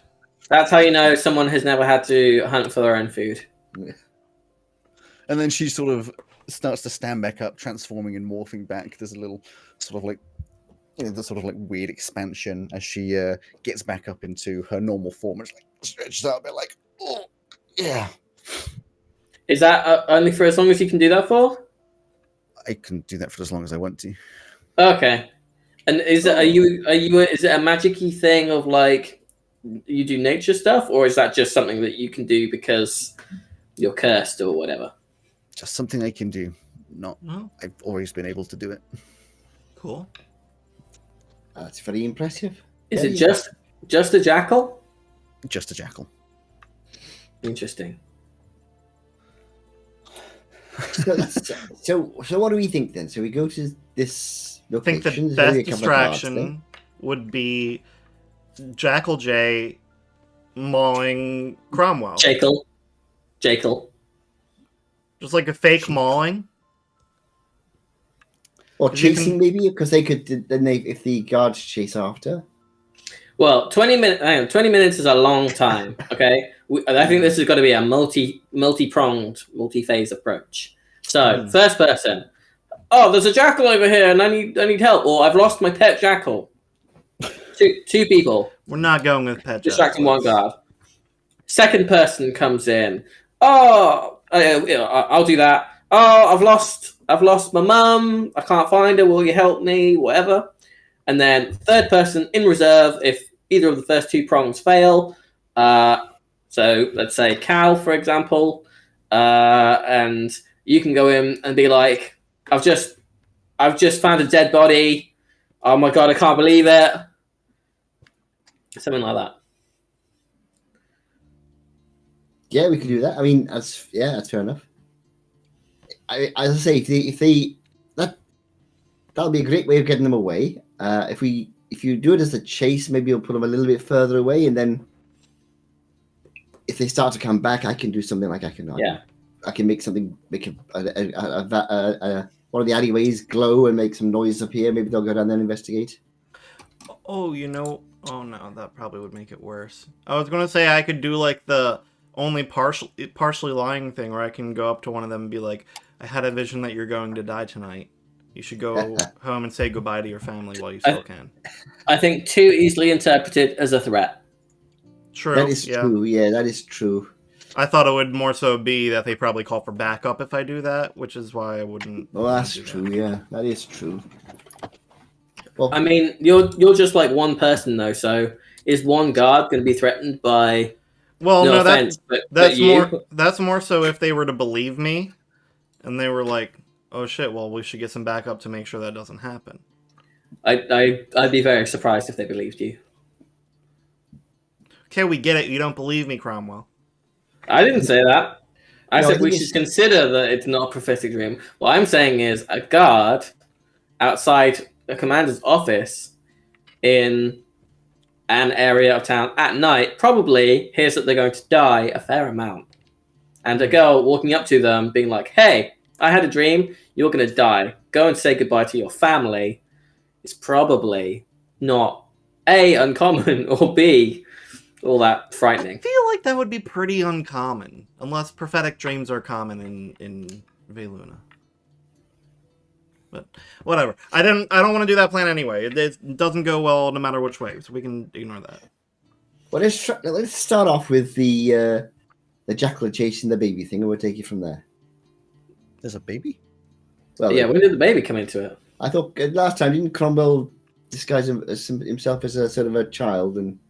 Yeah, I was a demonic child for a little bit, Jay. It's no big deal. No, this is a separate thing. So one person, Jackal runs past. Maisie runs by the guards, being like, oh my god, there's a jackal on the loose, you've got to help me track it down, etc. Jay, do you feel confident in your ability to outrun a guard? Probably. Yeah, Great, how fast good. are you at the jackal? Good enough. And then, so hopefully that takes both of them for an amount of time, but it could just take one or none.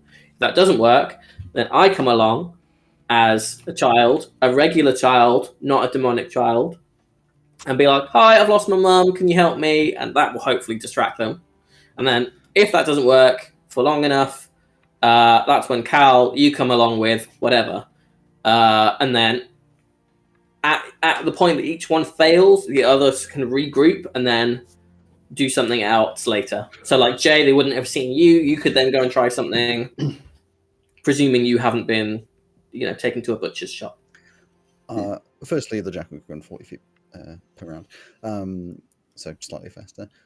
Secondly, Jay just looks at you and is like, not to put like a spanner in the works, but if this big captain guy is actually corrupt, and therefore there is a chance that these guards in front are corrupt and don't care about the people, if there is a jackal or that we're saying we need help, what if they don't care? Isn't it also in an office building? Yeah, but they're at the front of the office building. We're not going inside the building.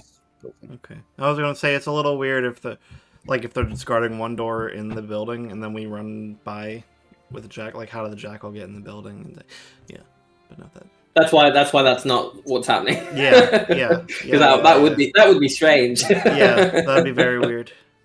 I mean, how do the guards, if they're in trouble, how do they call for help? Do they have a whistle or something? They've probably got, they might have talk stones. Alternatively, they can probably just go inside and talk to whoever's on the desk, if there is a desk. No, I was thinking that if they had whistles or whatever, like you would make a whistle down one of the side alleys, they might go and investigate that. I have an idea, especially as if I'm a jackal, which means like I'm not going to be arrested, especially if I turn back before they can see me turn or anything like that. I could run past and just steal something from them, like a weapon or keys or something. Keys would be good, yeah. They'll chase after me in that case. Yeah. And then, I run away for 10 minutes, drop the keys, and just turn back, and they'll Sure. Well, I can disguise myself for a while. So, do you want me to go first? And then that might give you some leverage to sneak in and steal something from them. I don't know. You could at least distract them so that you could get the keys. Mm-hmm. Yeah, mine is going to be a stationary distraction. I'm going to struggle to lead them somewhere, I think. You make them look at you. I'll sneak up. I can be quiet as a jackal. I'll take like some keys off their belt or something and then run off. At least one of them will chase me. We hope. Yeah. How much money do you all have? Why? Not a lot, but a few. Well, just because if they're corrupt and they don't care about helping people, our best bet is to bribe them. I'm honestly surprised that wasn't the go-to. But then they'd know our faces. Well, they're not going to know my face. True. Well, I'm pretty distinctive, I'm afraid. I can change my face twice. Let's keep that as like the back up. They probably don't need a whole lot. They probably don't make a whole lot, so like 5-10 gold will probably do it. Do you have that? Yeah. Okay, great. So you're our backup for backup money in case nothing's working, and we can just go, have someone go up to them and be like, hey, 10 gold if you just take a walk for like an hour or something. Sure. A gold every 6 minutes is not bad money. It's quite. You should tell your parents that. They know. Okay, well, are we ready to go? I feel confident that we're not going to die this way. Well, fingers crossed. Okay. You should write a goodbye letter to Neva, just in case. I'm just assuming, since Purdy's not here, Neva would be well aware of everything that's happening and would 100% be there, but I know she's not going to be. Yes, but I mean, obviously, I'm imagining that, like, she's aware this is happening, but the exams are next week, and especially considering that everything that's been going on with, like, arguing and all that, she's, like, super duper stressed, and probably was like, I'm going to come with you, and you were like, for the first time, are you the older? You're the older sister, anyway. You're the younger sister. Okay. She's a minute older. You go into older sister mode and just like, no, because, at a certain level you do care. Like, no, you are going to sit here and stay and study because otherwise you're going to be panicking. Mostly because otherwise she's going to come along and do something wrong because you'll be panicking. Mm-hmm. Sure. Anyway, whatever your thing is. Either way, she's going to stay back.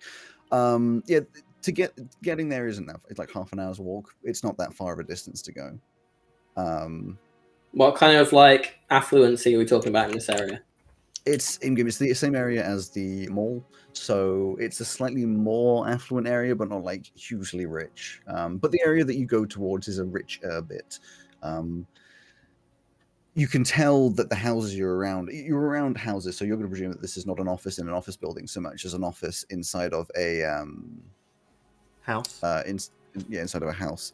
And yeah, all of these places are much bigger. But you go, like I said, like you were told, slightly around the corner to a place called Montova Street, and it's dark and it's a smaller road. And there is, leaning up against a wall, one of about 3 people walking around here, the only one that is dressed in all black, wearing a hood, leaning. Really? Up against... In Veiluna? Nobody else is dressed in all black? The other people are just wearing normal clothes. They're just people walking, you know. As Fair. They would say, they are walking here. Hey, I'm walking in. Yeah. Oh, so this is how they talk when they're walking. So what's the time? I felt like that was my best Christopher Walken impression ever. so good. It's almost perfectly on 10 o'clock, the time that you should be there. Cool. Right then.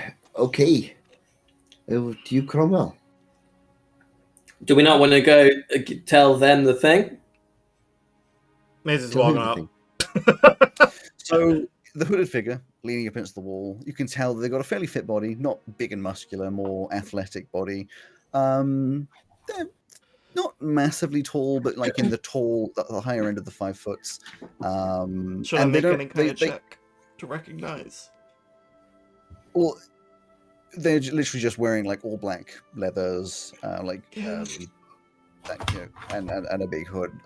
There's not much to check. Okay. But they do. You can see like a slight movement, as into like they are recognizing there is someone next to them, but they aren't like going to look you in the eyes or anything. It's a nice day for a boat ride. And you hear a voice speak out from under the hood that says, "Yes, but it's meant to rain later." And this figure stands tall, pulls down the hood, and you see this, as you were expecting, grey complexion, grey eyes, this very thin and angular face, a button nose, pretty wide eyes, and white hair. In fact, I have a little, I'm just going to send you the little sort of figure. Apparently that didn't send. There you go, just a little, a more feminine look, but, you know, as I say, with changelings, masculine, feminine, whatever. So it's like white hair, medium length, and sort of roughly in a bun. Some strands have managed to sort of like get loose and rest aside their face. And like I said, very acrobatic, thin and muscular, and have been told that this is a changeling. The color scheme, like this black clothes, grey skin, grey eyes, and like black lipstick. It's kind of a strange thing to look at. Almost looks as though this is a person in grayscale. Like this is a person devoid of any color. Even though, you know, obviously you're not staring at grayscale because this is real life and you're looking at a person. Is this a real life? And as she stands up and pulls down this hood, she says, they say, seems everything is in order. And Yes. immediately getting into it, just like, my access is from the roof. There's a skylight I can pick my way into, but unfortunately, my only way up is going to be from either of the alleyways at the side, and the only access to those is from the front.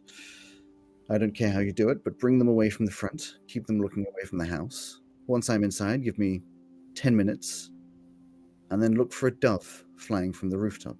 That means I'm about to make my way out. Again, I'll need the guards to be looking away. Got it? All right. I'm assuming. Yes. I'm assuming our contact has warned you. That I may be in danger? More so than normal. Yes. I'm always in danger. It is part of my job. Maisie sees the future. That's why she's concerned. Sorry, I'll use the code name. Flaming Falcon sees the future. I do not care for names. I will not remember them, nor will I remember you. Oh, well, that's great. That's fine. I hope so. Good luck. We've got plans. We'll make it work. Of course. And she steps away from you, and you can see as she is stepping away from you, her entire face just starts to morph and change. You don't quite see what it turns into, but it just completely changes as she turns away from you. You see her hairstyle sort of change as she slips away down an alleyway. Cromwell, I really wish you didn't tell her my name. That was part of the vision. What? You need to tell us these Nothing. details. Nothing. No, it's fine. Just like your harsh no, just like Yeah. You've got to tell us these things if you want us to not say stuff. I can hardly remember most of the dream. I can't remember what I told you guys. Wait, so why would your name come up? Because if your name's going to come up as she's dying in that, we should go. We should make sure you've got an alibi.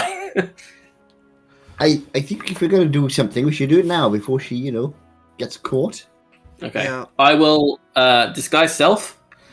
And I am now a kind of chubby, very well dressed in like young child clothing, maybe like 4, 5-ish, human, blondie hair, blue eyes. Augustus Gloop from Willy Wonka. Augustus Gloop. Gloop. Younger, but not as rotund. But sure, we'll say lederhosen, like really nice lederhosen. Sure. Yeah. Hell yeah.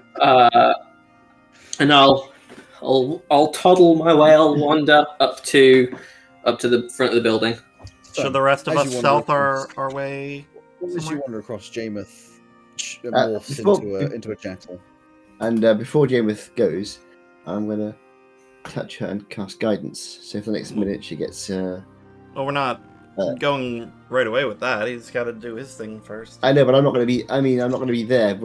So if for the next minute or so, you get an extra bonus on her. She gets guidance, and she just trots off into the darkness, like very silently. You can tell why she was confident she could sneak up behind, because like the padding on her paws she fades away into the distance. You walk around a few corners, knowing where you're supposed to be going, and you're on one of these roads where just all of the houses are just 3 stories tall or more. These very intricate details, a very sort of Victorian look, but a bit more structurally sound, less of the like warped and weirdness, more solid like angles, and obviously the kind of houses that for Cromwell you couldn't even dream. You're like, this is like, I will never live in one of these houses. Carle, probably not too dissimilar to the kind of house you grew up in, maybe an extra floor than what you're used to. Maisie, I don't know, it's just a small house, isn't it? And as you walk over, you can see of all of these houses, it's the only one that has 2 guards standing in front of it. It's classic, Velunan guard uniform. They're still standing there. One's got a spear. One you can see has like a sword in a sheath, like a short sword in a sheath at their side. And they're just standing there, sort of staring forwards. Not much. I'll have been making myself sniffly and snotty on the way.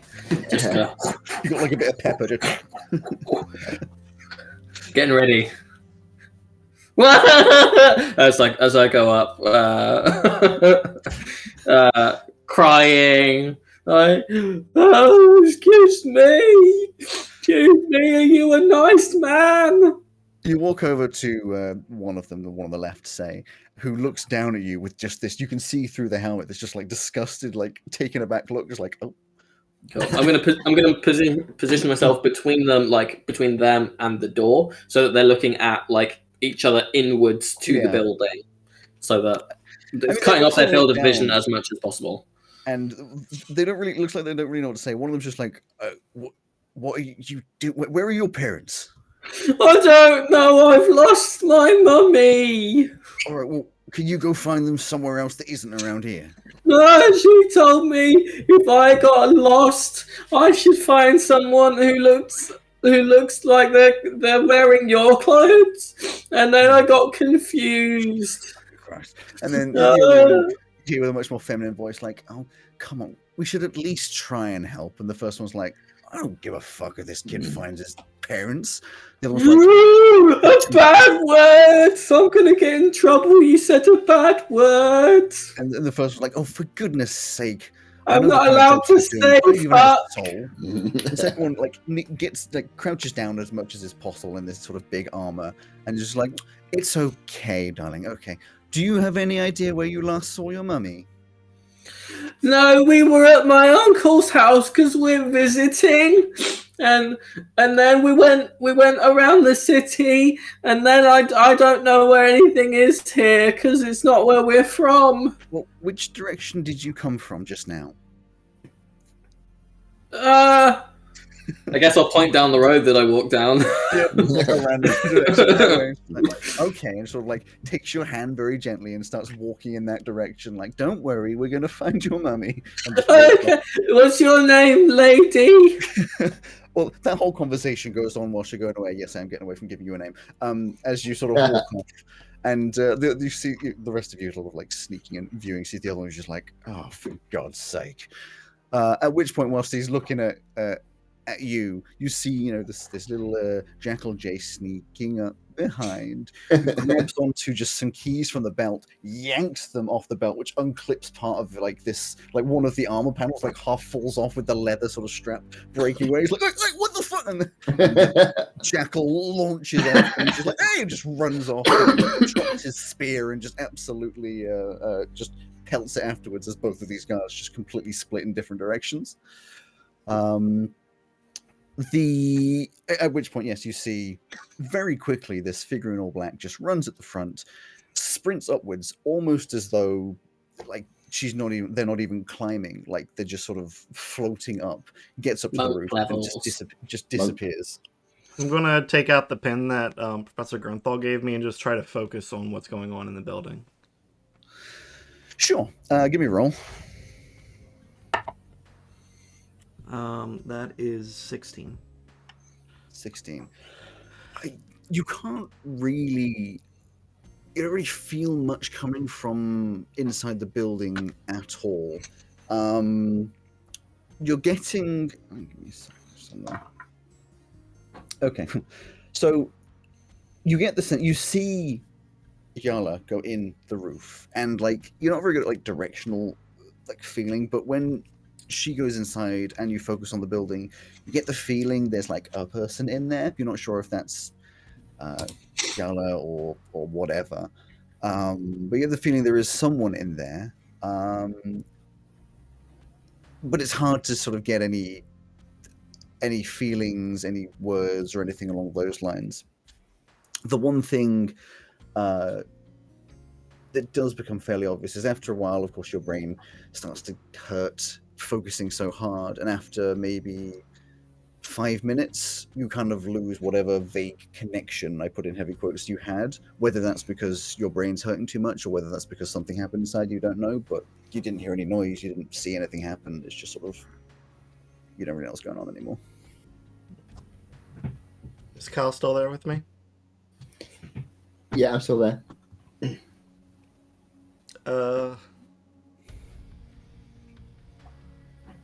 How much longer do we wait? Well, you have to watch out for the dove now. Yeah, and what if we don't see the dove? Well, it's supposed to be 10 minutes, so after 20, if there's no dove, then we assume the worst, I suppose.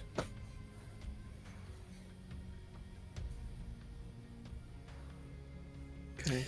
A couple minutes later, you see the first guard with a more gruff voice walking back, this very sort of grumpy look on his face as he walks back, this piece of armor hanging off, no keys attached to him, grumbling. He's like, dog comes to steal the keys, gonna have to gonna come out of my pay to get the locks redone. And he sort of comes back over. It's like, how there's God in the freaking, I swear if someone finds out that we both abandoned our post, and sort of goes and just stands in front of the house again, grumbling away. How do we get him away again? In the meantime, just so I can, from Cromwell, give me a persuasion to keep up your ruse for as long a time as you're trying. Persuasion? Or deception, I guess it would be. It's the same bonus, and it's a natural 20.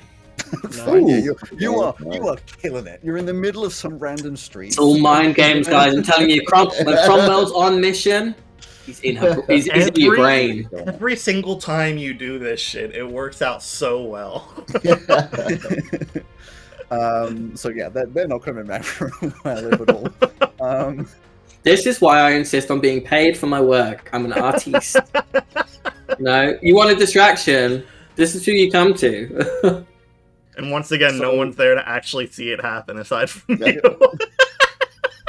So what are the other two of you going to do? You're aware that at some point there may be a dove coming. We're watching for the dove at the moment. Okay. A few minutes later, you see a dove just flutters out of the roof. Okay, I've got two choices, okay? I can try and make him go to sleep, or I can try and distract him away. I'll try to distract him away first. So what I'll do then is, in not the street. I'm assuming we're standing in the shadows in the end of a. You'll just be like nearby. Like you wouldn't be able to get much detail of them, but you can see. So in an alleyway, sort of a couple away from me, but within whatever my range is,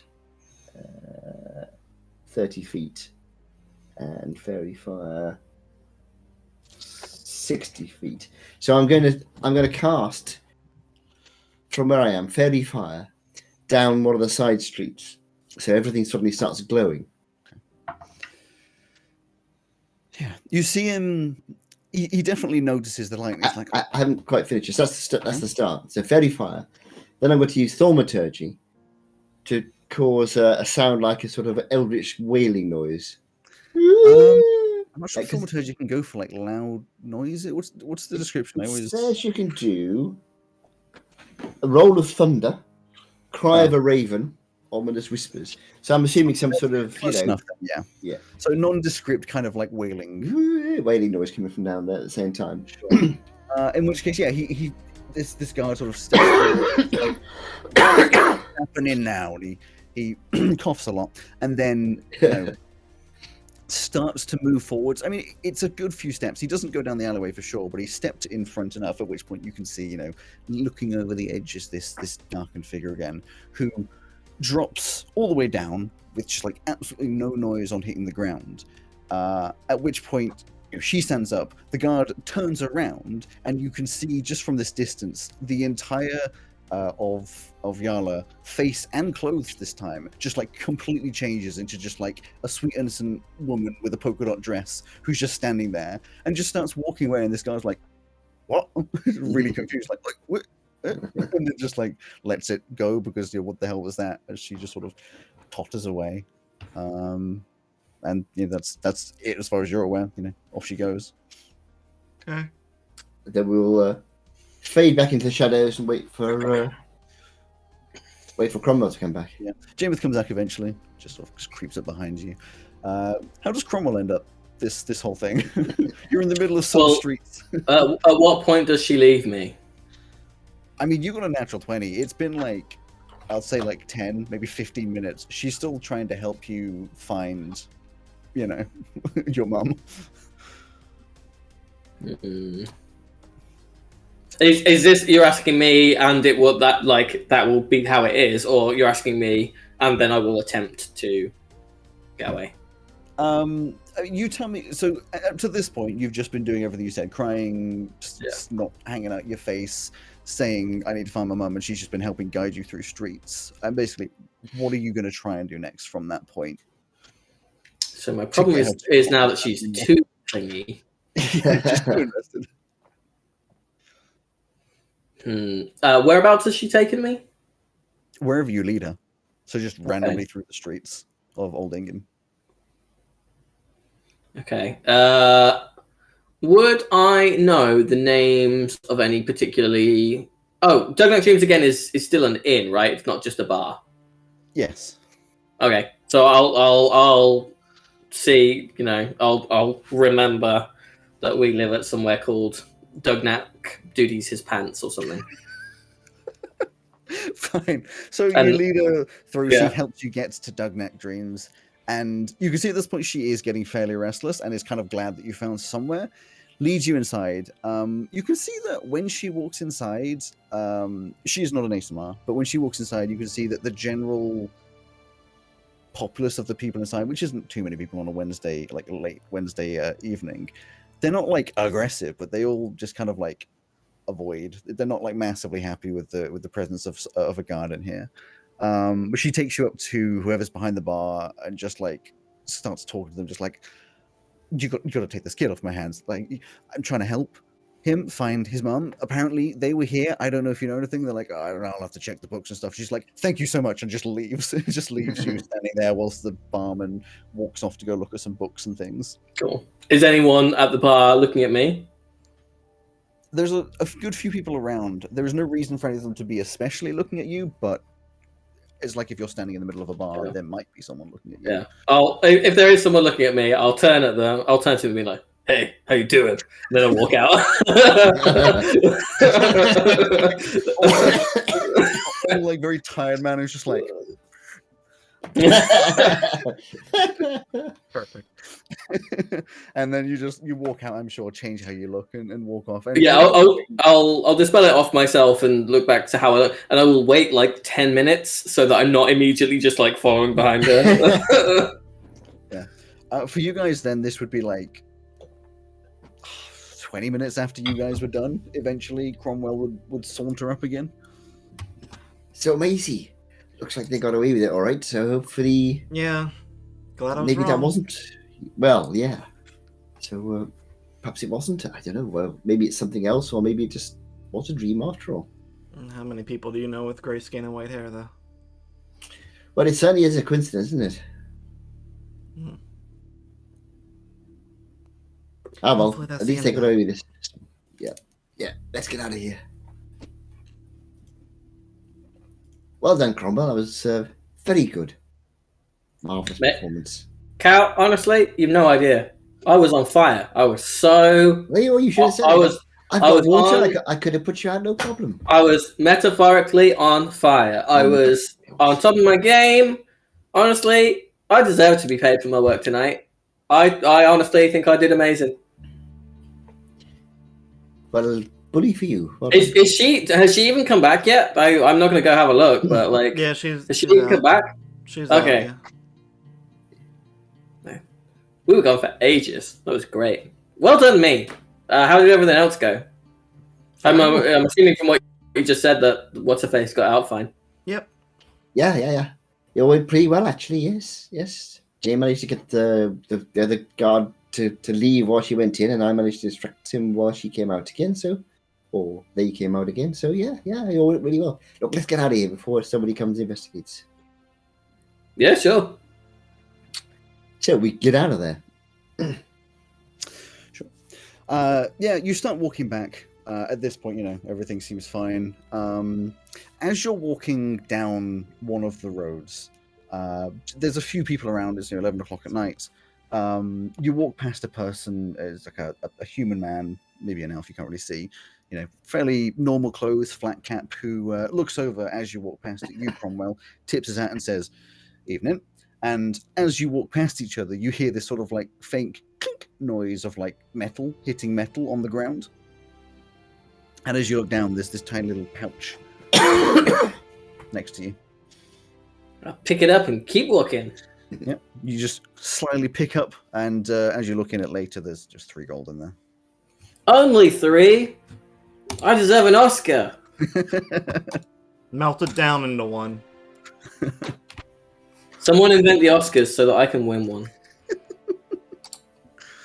We'll call them the Jacksons, because, he was a dramatic person. Yeah, that's it. And you eventually get back. Absolutely no problems from there. Whew, so we get back in. Gonna take me over a month, or gonna take me nearly a month to earn that from your parents. I mean, Don't come at We're me. back. Neva, we're back. It's okay. We didn't get killed this time or anything. We didn't get attacked. It was brilliant. no, we've probably been followed by someone whose face we'll never truly know, though, and who knows what we look like. But that's fine. She comes like out of her room and her hair is like messed up, and she's just like bags under her eyes, like, cool. Like you can see inside behind her in a room, like stacks of books, papers pinned on the walls. Just like ultimate OTT study mode. Bunch of easily flammable materials. Are those books even related to your class? Everything is related. It's just like slams the door.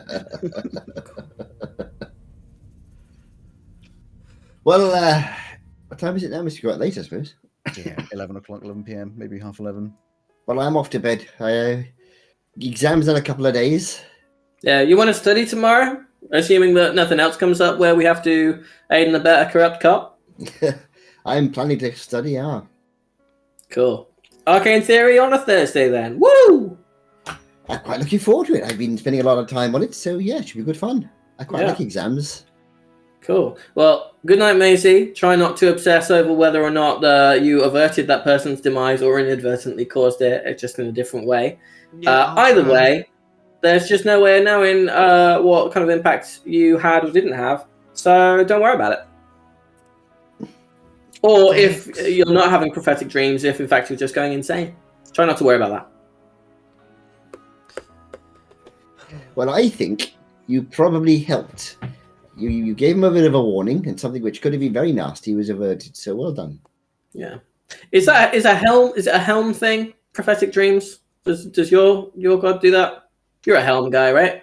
I am. Helm is my is my strength, but nobody I know of has prophetic dreams. No. Oh. Maybe it's like an evil god then. Don't worry about it, Maisie. See you tomorrow. You'll return to your rooms. And Maisie, at like maybe about 10 minutes later, there's a knock at your door. Is that you? I told you not to worry about that's it. me opening the door. Standing there is Jameith, who holds up just like an extremely cheap 6-pack of beers. Like, I definitely shouldn't have these. Yes, please. Come on in. And steps in, like cracks a couple of them. Is like, "Are you okay?" Like, I know, like it's a No. really, really annoying phrase to like hear a lot, but like, No. Like, if it wasn't like a me seeing the future thing, then what the hell was it? don't ask me.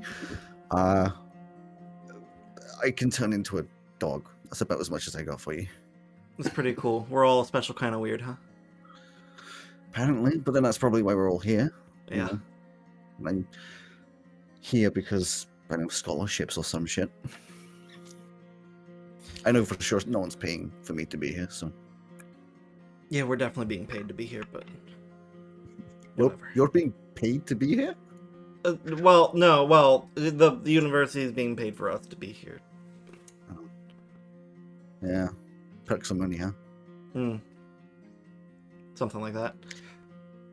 How much money does your family actually have? I don't know. More than they It's can like- count and more than they should. Because, like, on an average, like, Saturday, they sent an airship that was going to cost them, like, what, 20,000 gold or something? Hmm. Like, that's more than some people see in their entire life. Yeah. What do they sell again? Wine, apparently. Just wine? Well, I kind of raided their offices while I was on the ship and you guys were doing your thing, and apparently Nice. they, like, traffic some other stuff. I don't know if it's legal, but it's on the books, so... somewhat. Cool. So, like, your family might be completely corrupt. Oh yeah, I've been operating under that assumption for years. Cool. Yeah. Cool. It's kind of why I want nothing to do with it. Yeah, fair enough. Well, what are you going to do at half term then? Go home and see if they have stuff that I can steal from them. Like, about me, not just, like, stuff to sell.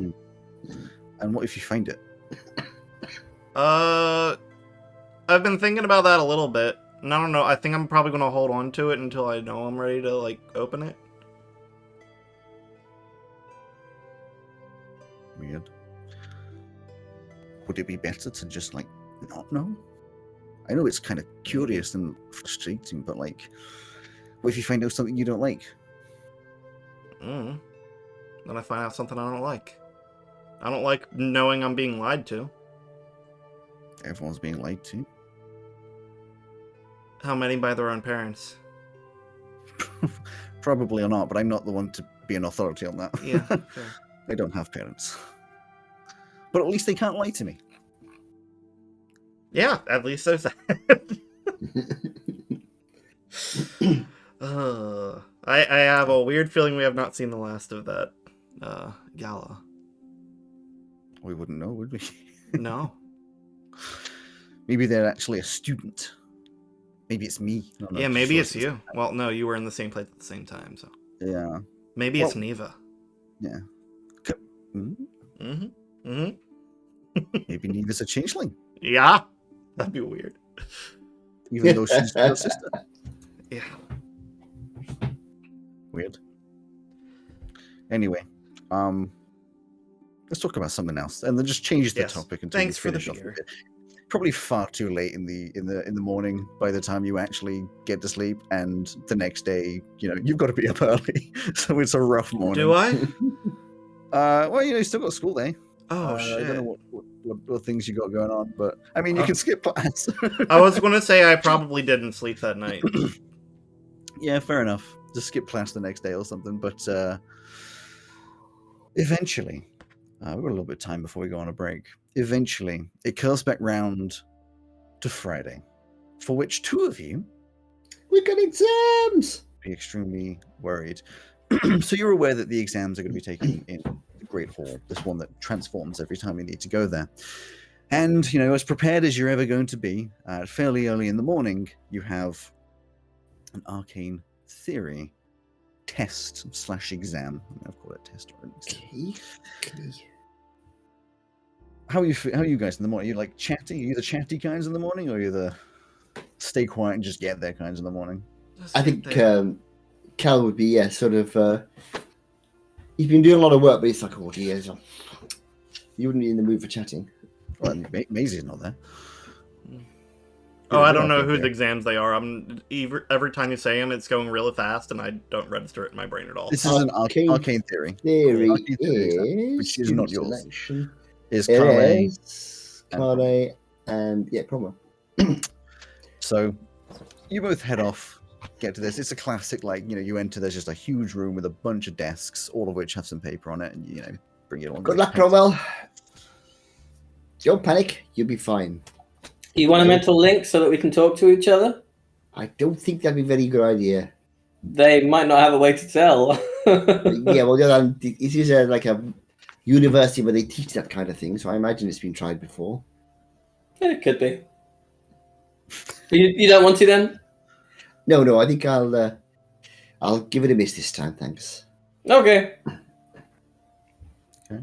So I have an official set of rolls that you need to make to work out how this exam goes for you, whilst Rowan cuddles a cat. Hang on, I'm going to get my... Where's my... Oh, that is a very, very easy-going cat. We would not be able to do that with Jelly. Probably not even Licky. So I'll get to a point where she's done. Closed my dice roller. Hang on. Wait, I've closed my dice roller. Okay. I have to open it again. D&D C3. There we go. I've opened my dice roller again. So quadruple advantage. First things first, is you're going to be rolling a certain number of D6s. D6s, okay. Yeah. The number of D6s you're going to be rolling is going to be, for each exam, it will be the appropriate skill modifier, for which in this case is Arcana, because of course it will be, plus your proficiency, which in both of your cases, I believe, is +2. So, Kylie, you'll be rolling 7, and Cromwell, you'll be rolling 6. So 7 D6s, yes? Mm-hmm. Joe, I don't know if you actually have 66. Do you? I'm using the super duper piece of software you use. So you're going to be rolling do I have 6 D6s? Well, I don't know if you were dice water. I don't know if that's come up I have a bag full of them somewhere. These are all the dice. These are all the dice not in my dice bag. Yeah. Okay. Yeah. Similar to me with all my dice back there that aren't in my dice bag. Anyway, so you're going to be rolling those dice 3 times. You do actually have to pay attention to this bit. You're going to be rolling all of those dice 3 times, and any time on any of those rolls that any of those dice has a 1 on it, you put that dice to the side. So I'm not going to use the software one then, because the number of dice can go down each time you roll. If that makes sense. And if you roll all 1s the first time, then that's it. You don't roll anymore. Okay. So by the end of that, you should have a number of 4. I don't have enough. Do you want to know how many times it takes us to get to having all 1s? Or it's not getting to 1s. You're rolling 3 times, and at the end of those 3 rolls, it's how many 1s you have. Okay. So we're trying to get 1s. Yes. And you may not get all 1s at the end of it. You may only get one at the end of it, but it is random based, but more. All right. Well, I've started off with 2 1s. So put those to the side and roll the other. Carry on, and I'm going to try and find some more D6s. I'm not going to do that because None on the second round. All right. And an extra 1 on my third round. Cool. So you've got 3 ones. So Is that good? That seems average. It's gonna- like 6 rolls. That's 6 dice. That's pretty average, isn't it? It's going to take me a bit longer to roll because I've only got 4 dice. So the I first can roll. for you if you want. No, this right. I've got. I think I've only got 4 out. I can't bother to hunt around for others. So I'll just do this 4 and a 3. So the first 4, that's 1 1, and Okay. then another 3, and that's another 1. So I've got 2 so far. So roll 5 this time. 5 this time. That's 4 of them. That's another 1. Okay. And I've done 4, so I need to do One dice. another 1. That's another 1. That's 4, and now you 4. roll a 3 for the last time. 3 for the So last 7 dice one. in total. And that's 3 I can do all in one go. And that's 1 more. Jeez. All right. So you get 5. Yay. And, Good dice. Remember these numbers, obviously. You get 5. 5. Sorry, Joe. You only get 3. I still don't know if that's good or not. I mean, you Neither want do to get I. more. More is better. Okay. Theory. 5 times 1. There we go. Okay. The second part of this, so that the first bit is effectively your knowledge retention. That was like how difficult you found the exam in terms of answering the questions. The second bit is all the external factors that can affect an exam, which is the bonus round. So both of you are going to roll 2d20. 2d20. Now that I've got. There's 1. Okay. And there's 1. A nat 20 and an 11. Okay. Is that good? I don't know if this is working on the regular basis. I got a 10 and a 13. Okay. So 10 and the 13 mean nothing. Cromwell. So in this one, if you get a 17, 18, or 19, or a 20, something happens as the extra one. So for you, getting that natural 20 means you get +3 to that initial 3, and you get to roll the d20 again. Blimey. Okay. 4. No, that doesn't matter. So you're on 6, he's on 5. And then your final score is that the numbers you've accrued so far, which is 6 in Cromwell's case and 5 in Carly's case, plus the saving throw modifier in intelligence in this case, which Right, for say that again. so the numbers you have so far plus the saving throw modifier for intelligence, because this was an intelligence-based exam.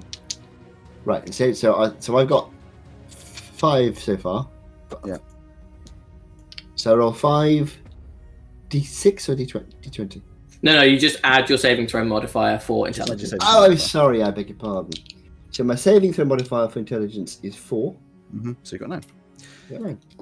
And I've never heard anything more appropriate than saving Mine- throws being used for exams. Mine is 8 because I unfortunately do not have proficiency in intelligence saving throws. okay, so you actually both did all right. So yeah, effectively it's knowledge retention, random factors. You getting that natural 20, I'm imagining Cromwell, I don't know, sneaking a peek at someone else's exam. I don't know No. what's going on. It's just smart. That's Yeah. that's what you get when you get special one-on-one Professor Porthagus. Stop. on Yeah. Tuesday night. Please stop. And then, of course, your saving throw modifier is how much you sweat during the exam. So good. I mean, with that, a 9 and an 8, they're pretty good. I mean, bear in mind that the max you could get, well, technically is infinite because of being able to get a 20 every time and keep rolling again. But they're pretty decent scores. You've both done fairly well, and I reckon you'd both be fairly confident that you've done pretty decent. Pretty decent. Excellent. If you put fight music on for the exams, Yes. It's a fight of the intellects. Yeah. Well, that wasn't too bad, was it? How do you go, Cromwell? How do you think you did? Awesome. Brilliant. Well done. I quite enjoyed it. It was good fun. Bit of a wobble in the middle, but apart from that, it was, yeah, it's good. I enjoyed that. Is there anyone around crying? there's a few. There's a couple people crying, a couple people upset. Some people just like boldly walking out of there. You know, the best thing they've ever done. There's a proper range. As always. Can I? Should I? No, never mind. I was just gonna fuck with them. No. I've decided against it. This time. So, that's the first exam. Obviously, there's more coming with many rolls, but you'll get used to it. I'll do them in clumps. But at that point, we'll take a break after you've done a very good job of distracting people and then taken an exam. The classic week of a school kid. Well, exactly. Distracting some corrupt guards, pretending to be a baby, stealing keys while a jackal. Typical school day stuff. Way more than 3 gold's work. 10 minutes. We'll get back. 10 minutes. Do a bunch of exams and make you all hate schoolwork. Yes. I love schoolwork when I'm not doing it. I'll see you in a bit. Who knows? If I don't pass university in real life, I might as well try and do it in TTRPG. Much easier to roll dice. Oh, yes. I'll see you in 10 minutes. See you in 10. Bye.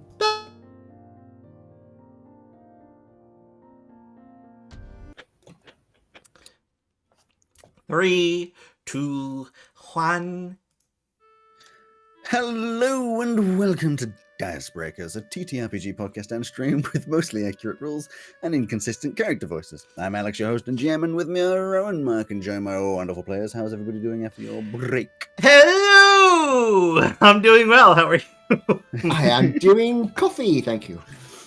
I am not doing well. An especially weird hello from Alex today. No. I found out why Purdy isn't here this time. Oh, okay. What's happening? She's pitching a new Star Wars trilogy where all of the lightsabers are floppy instead of being rigid. Light whips. And everyone has one as well. Cool. I'd probably watch that. Like, the children have them, the Ewoks have them, the droids have them. Everyone's got a floppy lightsaber. I would kill to see an Ewok with a floppy lightsaber. Alright, I'm in. Anyway, That would be really I was good. going to mention so in the first half of this episode, part 1, there was an intro which was recorded by me and Mark doing the conversation between Carly and his father. Hello. But what I didn't mention, that as a little outtake, I haven't got it, but like as an outtake, whilst we're recording that, one of the sentences that Carly says starts with Neva, and we had to take a little sort of pause when we were laughing because he comes into the sentence and just goes Neva or something along those lines. The most It's because strangest. it was halfway through a paragraph, so I was just rolling along, and I hadn't unfortunately read ahead, and I got to it, and there's a moment of, how do you pronounce it? Is it never or Neva? And I was like, Neva! But it brought up from the week previous, when I did one that was a conversation between the sister's father and Beatrice, where I started that, because I recorded myself, obviously. I started that with, what's his name? The father, whatever. He goes, at Beatrice, and I started recording, and what came out was, so that's just me and Yoda. So your father is in a different universe, Yoda. Yeah. Anyway, all of that stuff aside, before the break, these guys went and saw Captain Sal Dill in Dugnack Dreams again, who said that she was in need of some distractions for a thief to be able to go and find some potentially damning evidence, that one of the other captains of the guard is corrupt. A big problem that is apparently happening with the guards of Veluna. They accepted and were a little tentative about the whole thing. I mean, Maisie was a little confused because they were told they were going to meet someone with grey skin, and she had a fairly vivid and horrid dream about someone with grey skin recently. It's almost like I had been set up to... It's a coincidence. It's in just... the meantime, they found out that the first time trial is going to be soonish after the half term, 9th of November, and also Cromwell contacted back Etta Montgomery Cartwright, or spoke to Beatrice and tried to work out some more definitions of this "I'm going to spy on your children for you," coming to 4 gold a month with information coming once a week. A contract was sent, which was a little iffy, and Cromwell decided not to go through with it. At the end of the episode, it was Friday, the 17th of October, 6842, on which 2 of these people, Carly and Cromwell, did an arcane theory test, which they both did really good in. They did pretty aight. The Friday is... It's history tomorrow, isn't it? Or rather on Monday. The Friday is done. And Saturday comes around, probably more studying. Nothing much coming on. Sunday comes around. I don't imagine you guys are doing much at the weekend. Cromwell hasn't gone through with it yet. It's subject to iteration. I should. Exactly. Yeah. More assault course practice. Sure. I mean, Cal would probably go down to the assault course at least once, but he's going to be doing lots of rehearsing. I think. Sure. I mean, Maisie has no reason to, because it is helpful for the movement theory exam that is coming up. More history on Monday, so. But you wander around, you do some studying, go to the library. I imagine it's a fairly standard weekend before exams. Not a lot of things are going on. And eventually, the Monday comes around. What happens on Monday? It's a history test, which again, maybe I'm not part of, but the other two are, and neither is, but we'll get those rolled later.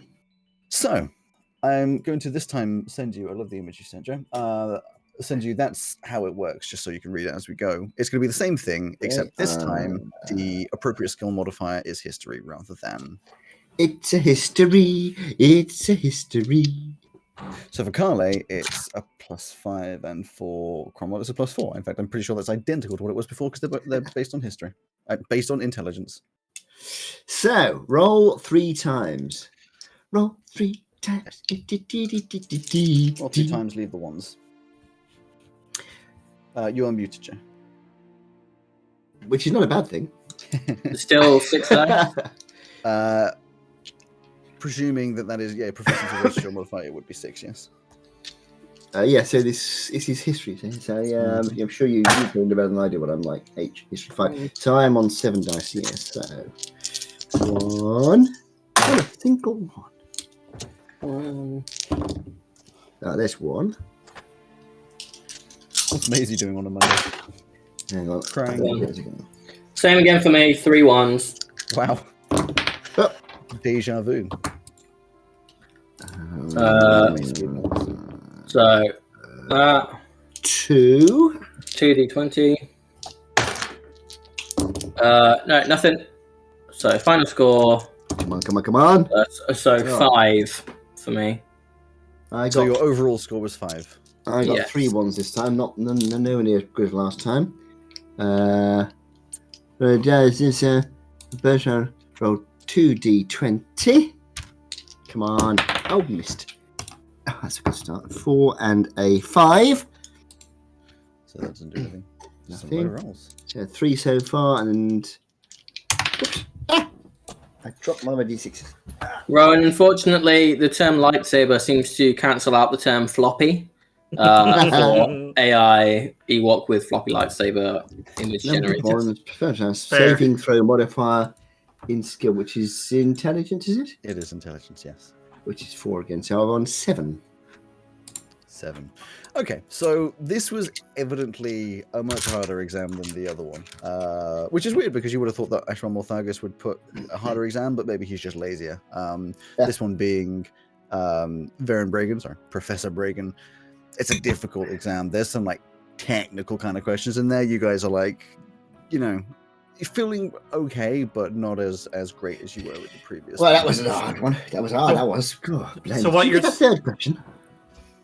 What you're saying is there was a lot of questions asking for a specific date and year for history stuff. The kind of bullshit that they throw into exams just to pad it. Yeah. Professor Braken wouldn't do like bullshit questions. It's more just like asking for a lot, like wanting like a lot of information, like a 9-mark question for like what happened on this day, or what is the reason for this, or the history behind this, where they just want a lot of detail.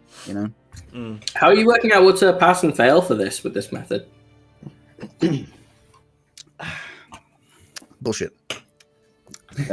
getting the numbers and working it out later. Sure. I have ideas. Well, you have to do the old S coding. 7. That was on. But, I mean, exactly. We're going to rush through these because obviously we don't want to be rolling dice forever. So, the Tuesday, the exams that are on a Tuesday, subterfuge. Not me. Enchantment. Yay! What am I doing? Which I believe subterfuge and enchantment means that this is the last exam day for Cromwell. Like all of yours are just early on. get them out of the way, and they're done. And you get it, baby. And your half term starts basically. You're technically still in school, but So same again. Enchantment is going to be based on Arcana again, and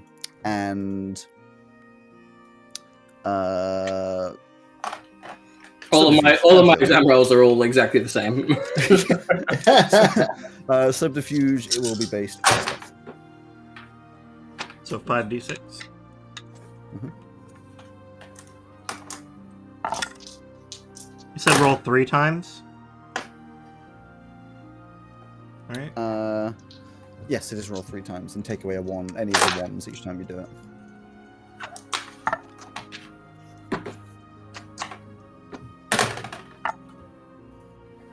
Just checking some things over there. Yes. Wait, sorry, did you say you're rolling 5? It's the modifier for that plus proficiency. Plus proficiency. So you'll be rolling 7. That's why I was just I'm just gonna 5 sounded low. I'm gonna redo it then. 'Cause I rolled it wrong anyway. No, I was like, I'm rolling 3. Hold on. Yeah, let me just hang on a second. My total's 4 for that, Alex.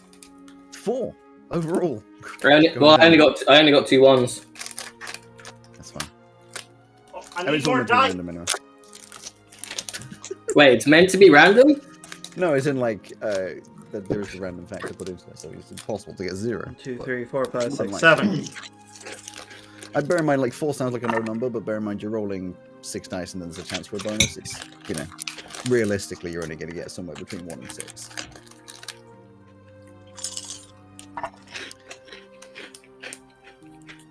Plus,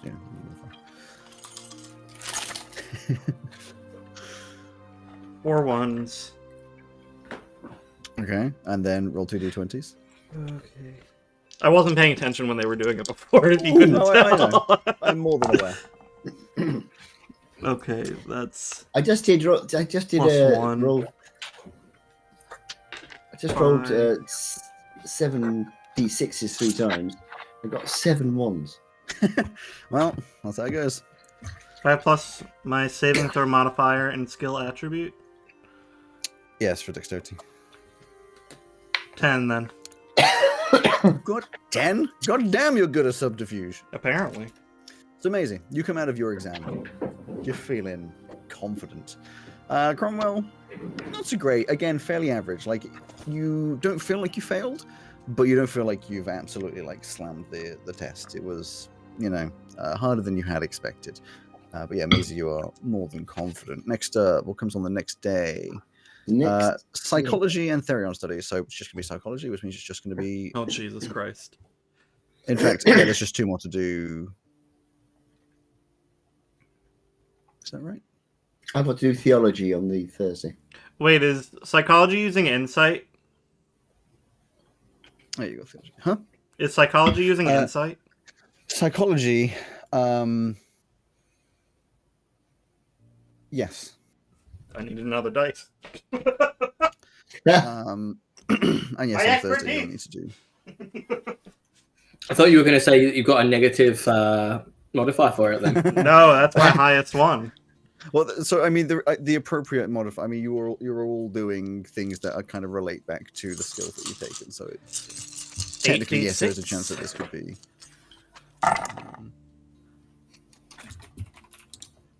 Yes. 2 1s on the first roll. 2 1s on the first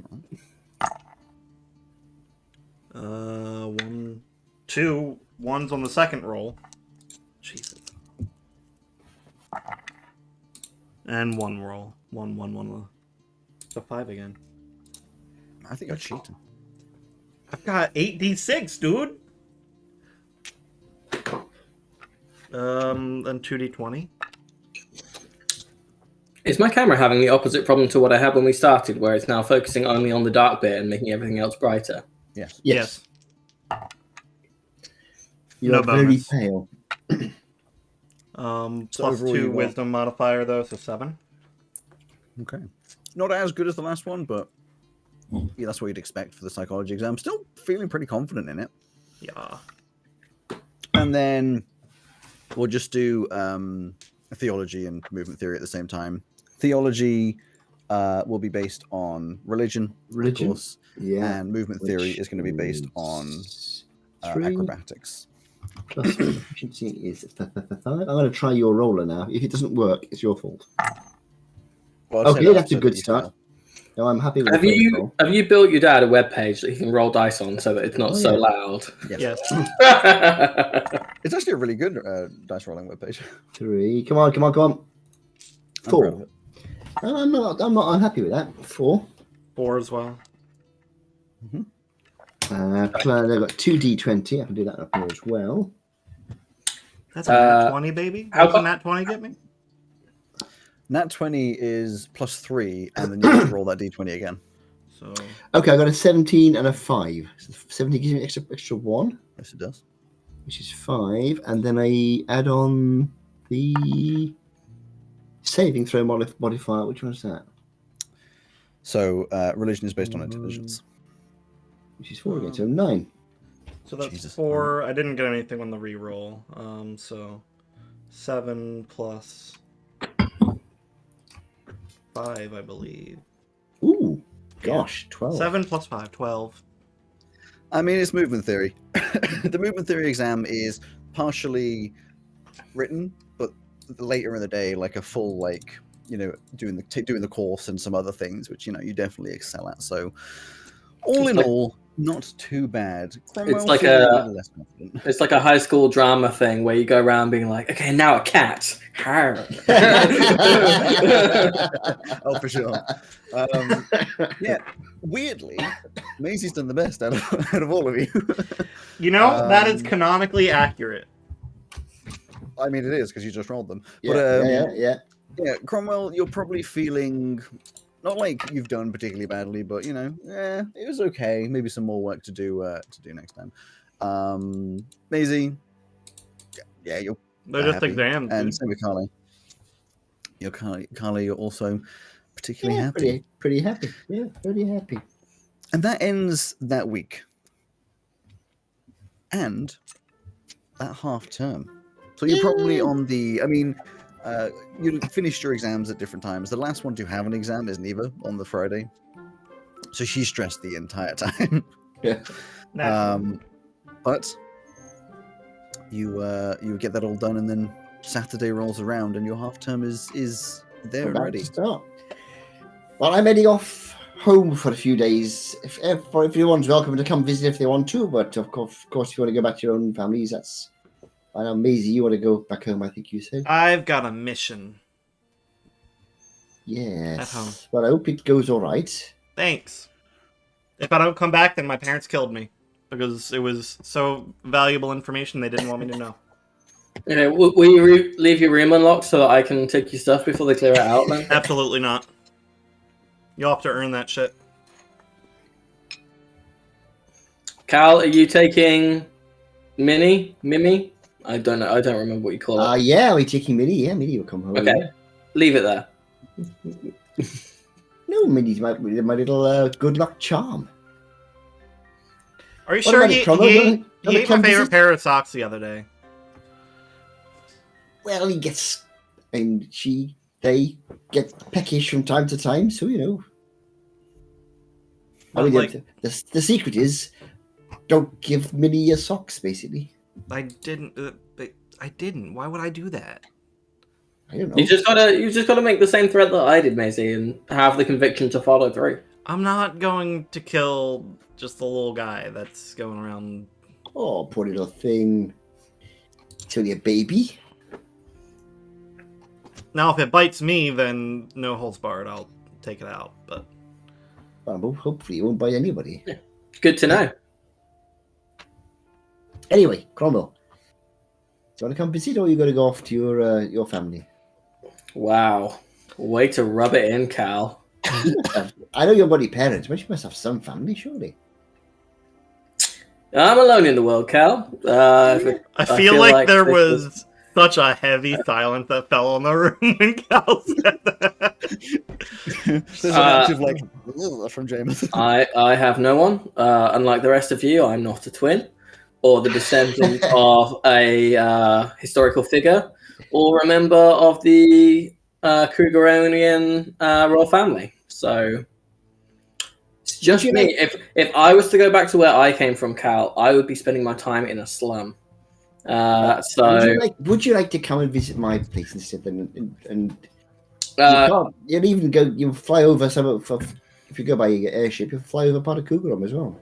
I'm all right this time. I mean, you had said about going to visit your mum who lives in the city underwater. That sounds cool. So yes. if we arrange a trip to do that at some point in the future, that would be cool. But for right now, I'm doing it this week. I'm going to go and visit her this week. Yeah, no, I'd want to spend like a whole week there. So you have to hold your breath for a long time. Joke. Would I? Oh, yeah. So just a clarification, if you took an airship, you definitely wouldn't be going over Kugaram. I know that, but Cal doesn't know that. He's not a well-traveled person. That was a very roundabout way of saying I think you said something before. I think you said something before about you get like an air bubble.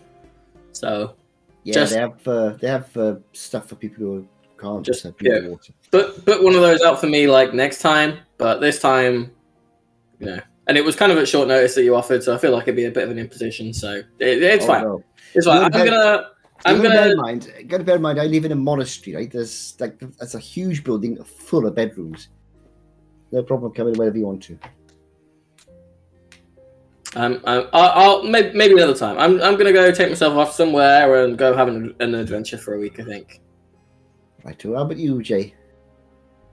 Offer still stands.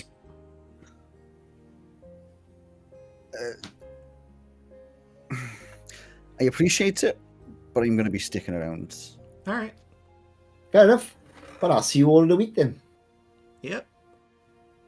It was nice knowing you, Maisie. If you die, is Neva coming back? Or can she leave her room unlocked as well for me?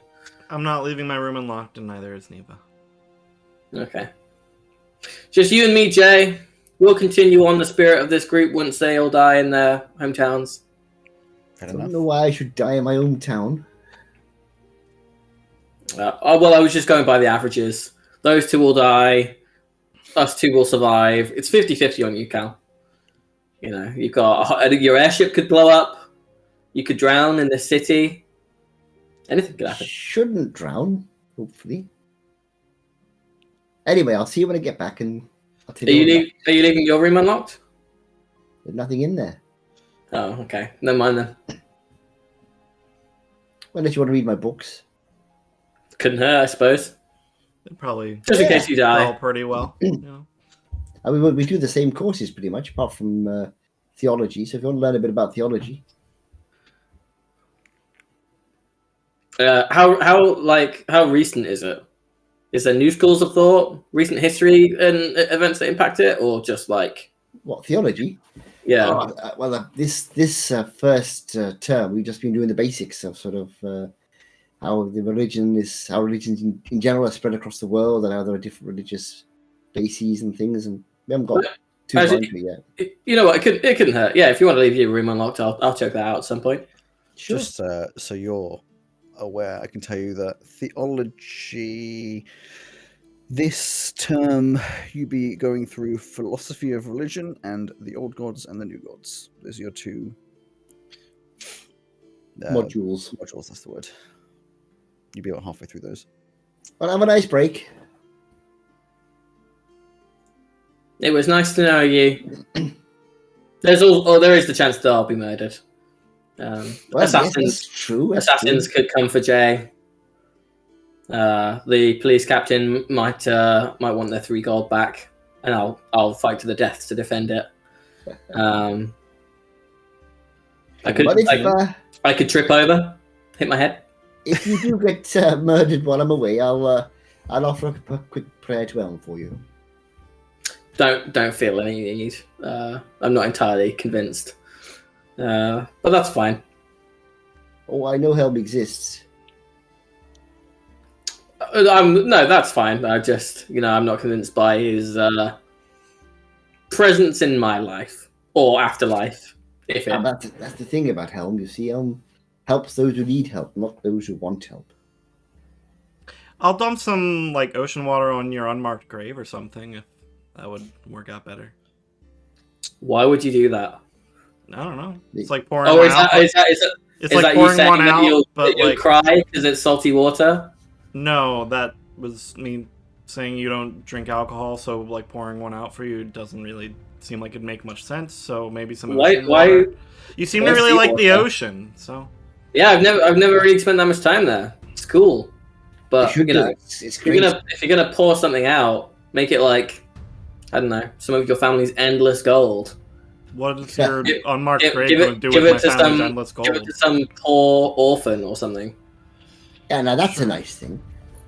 You know, and then when I come back to life, I can to give me where they live, so I can take it back from them. I'm gonna go. So, See you in a week. Carly, yeah, you would make your way over to the closest sort of airship station. Get on one. You'd have already been like given the money or a ticket to make your long way home. I mean, it's like a day's travel or Oh, something. it's a long way. Yes. It's a very long way to go, but you know, have to do it. Easy. At some point, Beatrice would come to collect you and Neva with some extra people for some extra bags, and you'd be making your way back over to the teleportation station because you know you would, bam, immediately back close to home and get in a carriage and off you go. Excuse me. Does Beatrice come and find me while she's there? No. Gotcha. Playing hard to get. So, Carly, your week at home, because I know you've got the least sort of like RP things, well, on the edge of the least RP things Yeah, that you want. yeah. There's not an awful lot to do. So yeah, your week at home is particularly simple. I mean, you initially go back to the monastery, or at least just outside of the monastery. Go back home. It's a wonderful meeting with your parents. You know, it's nice to get home. Actually, I think you didn't quite realize, especially with the stress of exams, you didn't quite realize you missed home. And It's also, nice to be Veluna, because he's been brought up in this relatively peaceful and quiet environment. It's nice to get back somewhere warm. safe and warm. Yes, Whereas Veluna is big and scary and cold. and cold. So it's nice to be in familiar territory, and eventually you go underwater on a trip to see your grandparents, and it's probably just like a fairly average week, eating far too much food that your grandparents give to you, talking about school. They're asking, you know, a bunch about what's going on and all this kind of stuff. A little bit of interest in your new pet, a little bit of concern, but some interest. Playing sport ball. Yeah, sure, playing a little bit of sport ball. Are you any good at sport ball? He's Cal's mother is very good at sport ball, so he would have been playing it since he was a kid. I mean, you're not super athletic, so he's not great at it. He just he's you get the magic side of things. enthusiastic amateur, you know. But yeah, no, it's a fairly average week without much going on, apart from The monsoon. the monsoon. No, apart from the engines on the airship. one of the nights. Oh no! One of the Oh no! nights. Not one of the Black Knights. Oh no! Not them again. You were lying in bed, resting the night away. I mean, you would have like special rooms that are dry rooms, as they would call them, because as much as you can breathe them, you can travel around for an hour with sort of air pockets is obviously much easier. But sleeping, you die. So you need. So you're lying in bed, resting the night away, when something disturbs your sleep. Just a little bit. You know, when you sort of wake up, you're not quite sure why you're waking up. And as you start to wake up, you realize there's a warmth coming over you, like a nice, cozy blanket. And no, before anyone thinks it, you did not piss yourself. Sorry, Cal. I changed my mind. I haven't given me a room yet. I thought I'd just crawl in with you. Are we that close? Can we? I'll be little spoon. You gently open up your eyes. Sorry, I'll read what I've written. You gently open up your weary eyes and find yourself squinting in the presence of a blinding light, which is emanating from a figure standing at the base of your bed. It's a humanoid figure dressed in white robes with a golden yellow trim, but the most notable feature is the figure itself. It does not seem to have a form other than pure light that is shaped vaguely as a humanoid, It's glowing, lighting up the room, and extremely hard to look at. As you analyze this situation, you realize that this warm feeling is coming from this figure as it looks at you, or at least to the best of your approximation, it is looking at you. It extends out a hand to you, as if asking you to take it. Well, I would. It's warm and it's comfortable, and it appears to be a spirit. And since I'm a clerical monkey type, when I say monkey type, I mean a monk type, not a monkey type. He would reach out his hand to take the glowing hand. You reach out, and just as you touch the hand, you're startled awake, jumping upright in bed, as though that had been a dream. But it didn't feel like it had been a dream, but evidently you just woke up. God, blimey. I'd look for any evidence that anybody's actually been in the room. Give me an investigation. Investigation. I like the idea that it's someone like pranking you, like, "Oh, bro, it'll be so funny. We'll be all Chloe, and he'll totally think he was visited." 19. Everything looks pretty much exactly as you would have expected it to. There's no reason for you to think anybody was actually here. Well, he would lie back down, and it would take him a while to get to sleep again. I imagine he'd be thinking about it. Could have been Helm, I suppose. Could have been Flint. No, Flint. With the spirit of Flint, maybe. Oh, that's really interesting. It's interesting. It didn't feel evil. And eventually he'll go back to sleep. In the morning, he would probably bring it up with his father and his mother. So you'll be sitting at the breakfast table, or wherever you're having breakfast. And as you're saying this, your mother is obviously listening. Your father, however, entranced. And as you finish talking, he's like, I knew it would happen. Absolutely knew it would happen. You've been visited by Elm. I mean, you've had these powers coming through, and obviously, as you've been exploring them at school, you've been finally visited by Helm. I'm so proud of you. My son, I'm so proud of you. But why did he visit and then vanish as soon as I touched his hand? Who knows? You know how God works in mysterious ways. But the fact is, he's come to you, and that's a good sign. It's a very good sign that you'll be taking over. You're going to be grand at the monastery. They're going to need you a lot, and you're going to be able to help a lot of people. Well, I certainly hope so. I don't know about being grand at the monastery, but the more people I can help, the better, I suppose. With like this, you could be the patriarch at some point. I don't know what your future holds, but I'm very proud of you. Oh, well, thank you. I'm not convinced. He might be. I don't know. Well, if it happens again, I'll let you know. Your mum, your mother, she sort of leans forward, holds your hand, sort of one underneath, one on top, and sort of looks at you and just says, no matter what this was, no matter where it takes you, I will also be proud of you. Well, thank you. Did you recognize the description at all? Because I didn't. It is not something that I have come across before, but we know it is in your family and your father's side to have Helm come to members of your family. So True. It could be that. That makes sense, I suppose. Well, let's hope it was. I mean, let's hope it's a good sign. Oh, it's a very good sign. It's a very good sign. And the rest of the week is like this. Your father seems extra enthused. He's taking you out for some ice cream or whatever the equivalent would be under the water, and like he's very very excited, like very excitable the whole week, and sort of planning out your future. 40 years of your future on the spot, all this kind of stuff. I mean, Kel would be used to this, and it's like, yeah, absolutely. Yes, it's even more than usual. Yeah, exactly. But eventually, of course, that comes back around.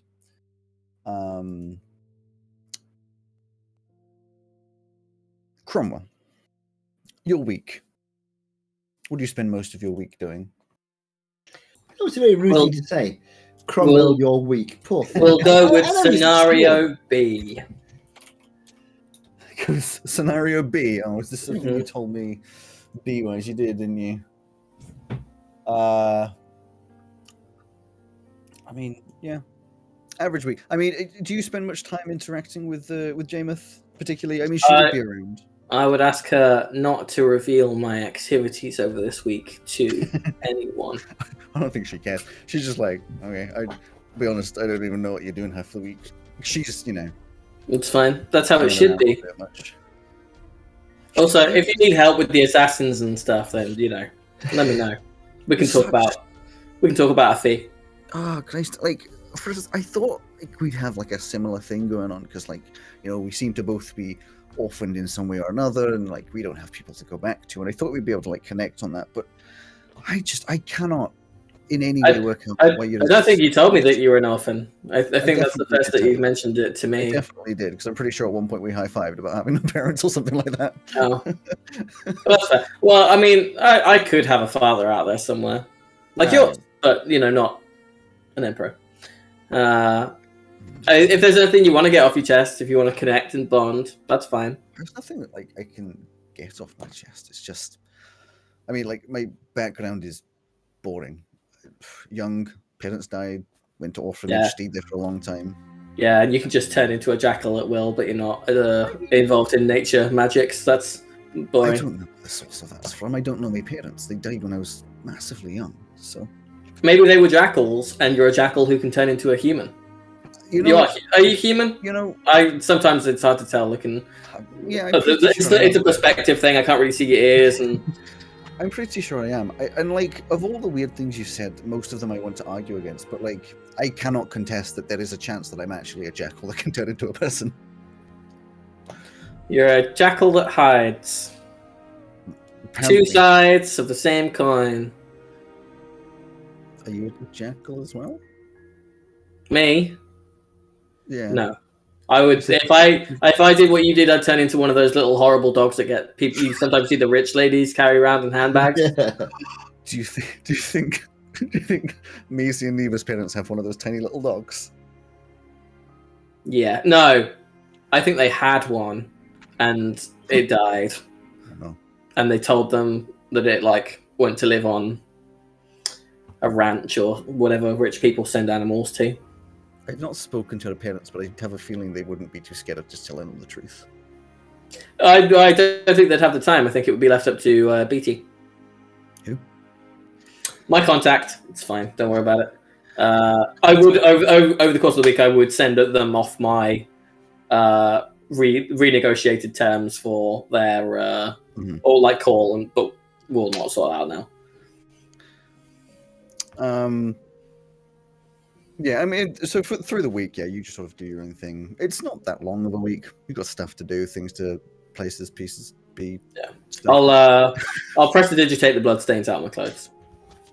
Obviously, that's just an assumption at this point. So, 3 of 3 Maisie. Now, Neva does come home with you, but she has managed to, and yes, this is prearranged. I'm not just making this up. Has managed to wrangle a where is it there? A week-long internship at a local GBPA building, which she's extremely excited for. Which, of course, that's the sort of the looking after animals in the world kind of organization. So she's extremely excited to do that, and has basically abandoned you and left you at home. Noted. With your parents. Noted. And actually, let me note it real quick.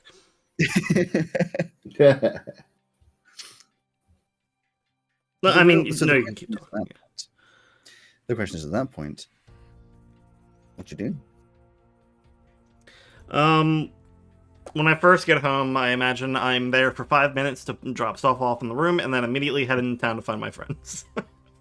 Sure. So, yeah, a portion of the week you definitely be spending with your friends, playing music, because, of course, amazing time, getting back, playing some music, making some new songs. They'd all be interested in, what you've been doing. Maybe feeling a little awkward that you've gone off to university, but, it's fine. The awkwardness fades away pretty quickly, and they're like, yeah, whatever, Cool. They don't particularly ask about university. Yeah, I figured. Except for that one time where we did in a recap, where they were very interested. Well, yeah, there's a little bit where they're like, what's up? But they know. But of course, the most important thing comes probably about middle of the week. Yeah, probably. Maybe. Back half, maybe. So what you doing? apart from changing the background music. Oh. I should do that, huh? Mhm.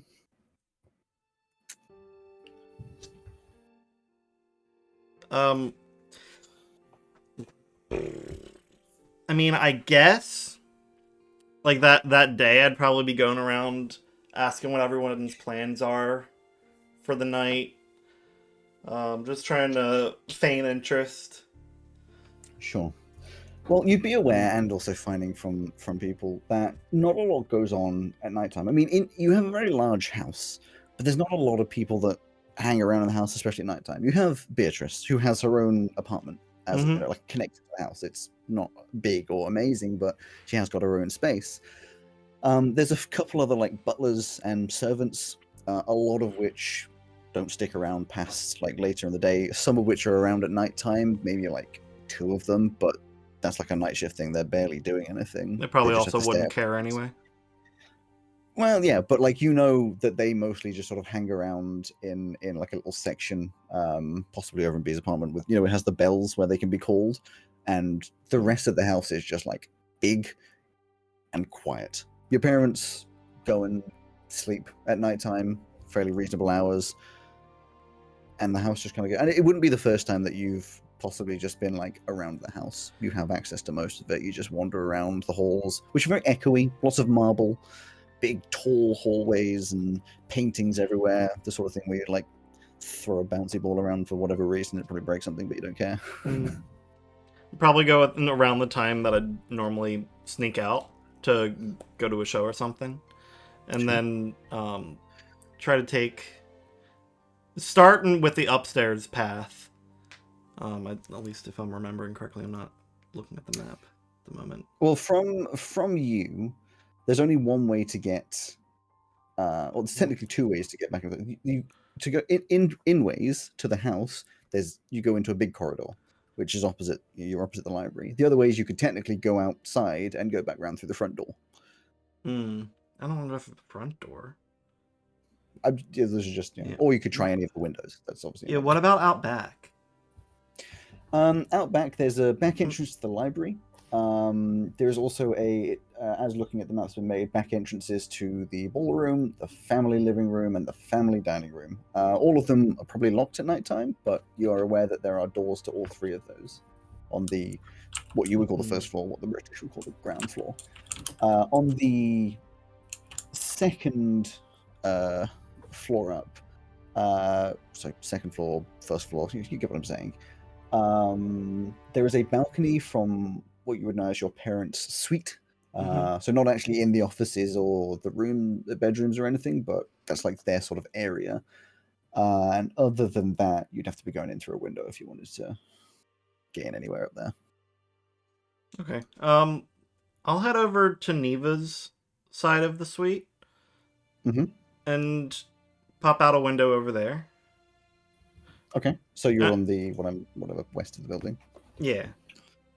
And just drop down into one of the probably many well-manicured bushes outside there. So you drop down very gently. I mean, it's quite high up, but you've done this a million times before. You know where to aim and what to do. You just down into the bushes.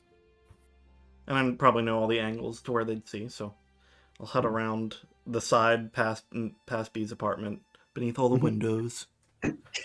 Creeping around. There's no lights on in there.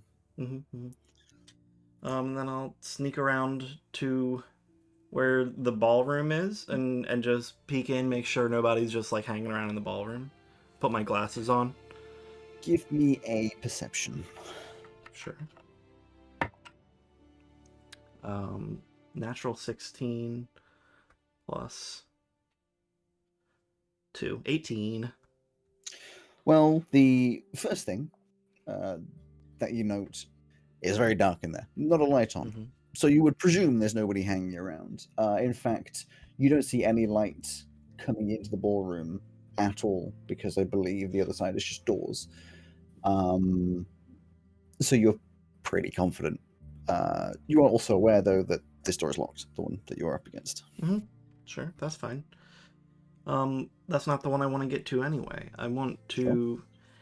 Now, tell me if I'm being too presumptuous.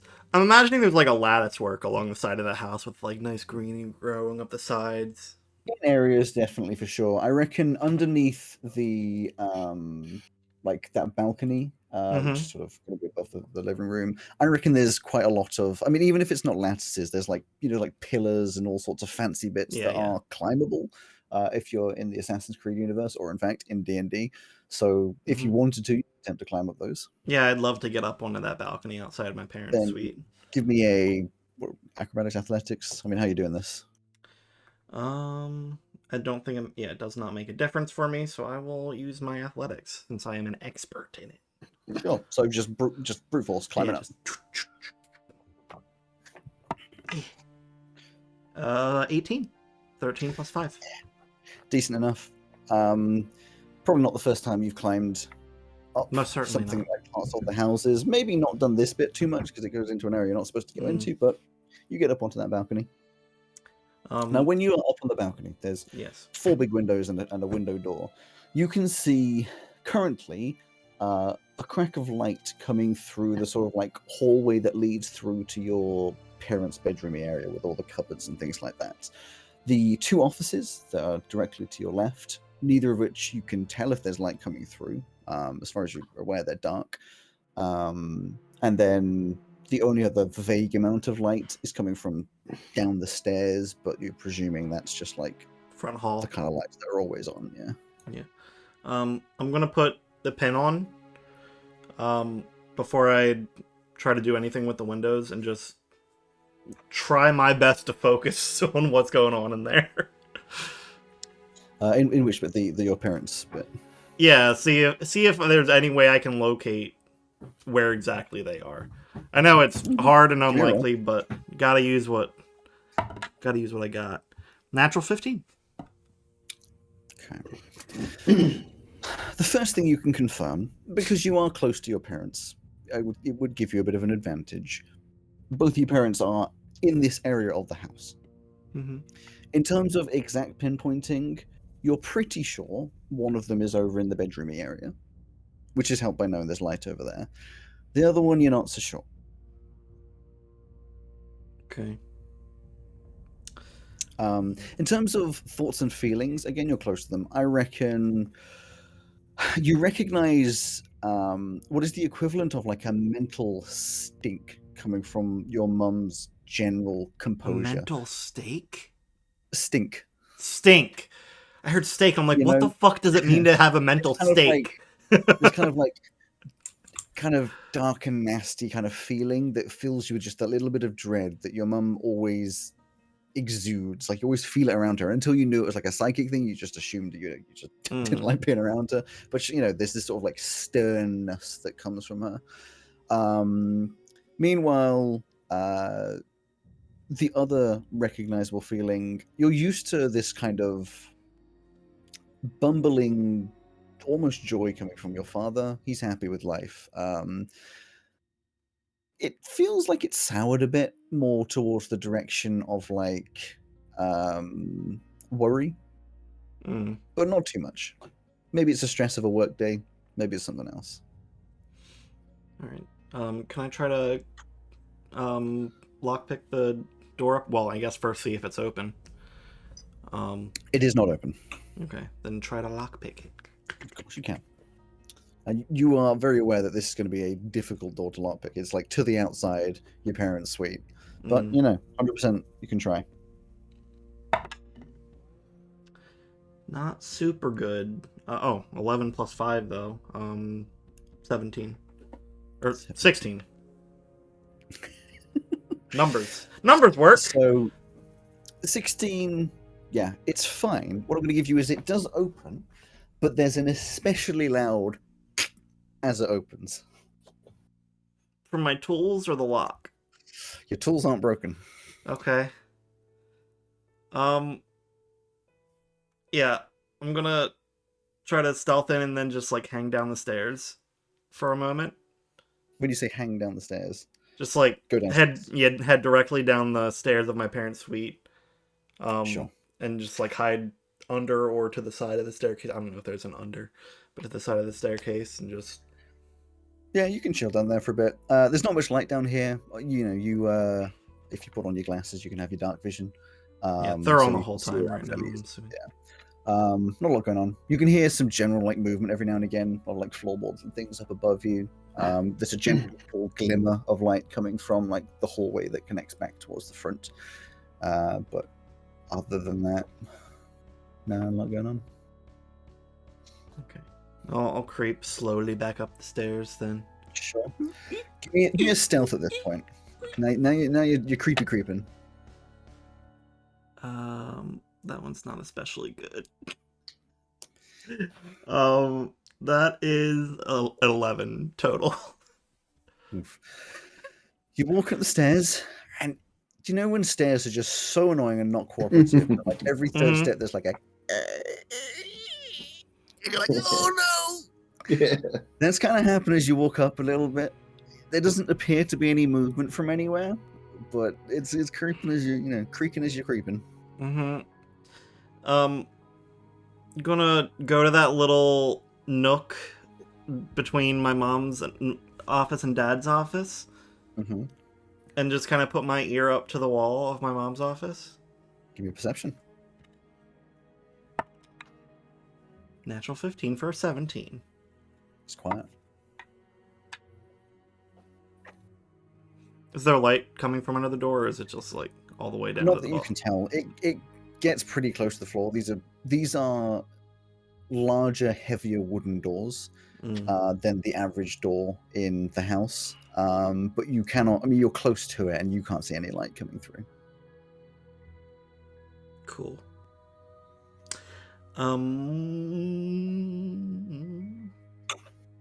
I guess I'll try to open the door. Sure. The door is locked. Of course. Mm-hmm. I'll just try my dad's door just for shits and giggles. You're rolling to see if he's someone else. Your dad's door's open. Okay, I'm just gonna just a little laugh to myself and then Just little. yeah, it's probably not in there, knowing that there was even a chance that it was left open. Try to get into the mom's office. Do you walk into your dad's office or? Not yet. Okay. Just wanted to see if it was open first. 15. 15's good enough. It's an internal door. There are locks on them, but it is good enough. And you struggle with it for a little bit. Every now and again, hearing like every tiny footstep or anything you hear, you jolt. Is there on there? But eventually, yes, you go through. The door opens up, or should I say, the lock unlocks, and you are able to open the door. Cool. I'll just slowly peek inside. You open the door. It's a heavy door, and as you open it, you realize you've probably never been in your mum's office, or at least never had to like open the door of your mum's office. She's probably brought you here previously. Yeah, never been in there alone for sure. Exactly. And as you open it, this door is like 3 times the thickness of your average wooden door. Like, it's a hefty door. I thought you were about to say it's 3 times as thick as I am, and I was about to be very confused. But it's a vault door. Slide it open across the marble floor and step inside into the darkness. Obviously, there's a few windows in here. Not a lot of light coming in apart from the moonlight. There isn't any moon, so very little moonlight coming in. But the starlight. How about rainbow belt light? Rainbow. Oh, that would be sick as hell. Some like rainbow light coming in through the window on the marble. That would look sick. Well, I would imagine that your parents have certain areas where it's not off the normal marble, but I'm imagining some sort of like magical prismarine style. Prismarine is not the word. A prism style Prismatic. thing where like prismatic. Yeah. So the magical light can like be diffused through it. You get these really cool effects that sort of like wibble and wobble, you know. But anyway, yes, it's very dark in here. Dark vision, you can see things, but you know it's very dark in here, and you are aware of that. Just gonna and then close it behind me. You want to mute yourself if you're opening food, Father? This is a stealth mission. You having a look around? Give me an investigation. Yeah. Go on, roll good. I rolled pretty darn good, but I can never remember what my investigation is because I don't focus on it. It's a +2, so it's an 18. 18. I have my sets of DCs of what you find. So, it's a big list. Oh, 18, my 18's god. pretty good. So, here's the things you find. Firstly, you're searching around, making sure to put things back almost exactly how you found them, because you know that'll be noticed. I've never But you're tried looking harder through- in this kind of thing, even when my life was in peril. But you find eventually in one of the, like, there's a lot of, like, filing and documentation. And eventually you find sort of a logbook sort of things that have happened through yours and Neva's life. But they're lots of small books rather than like a big book. And this one's just like a little outline of your telepathic powers appearing at about age 4. What the fuck? But being suppressed. There's notes of them like talking about suppression and stuff until they started to come out again a couple of years ago. Mm. This log also outlines that they seem to have discerned, as you have, that your powers have come from another plane/planet.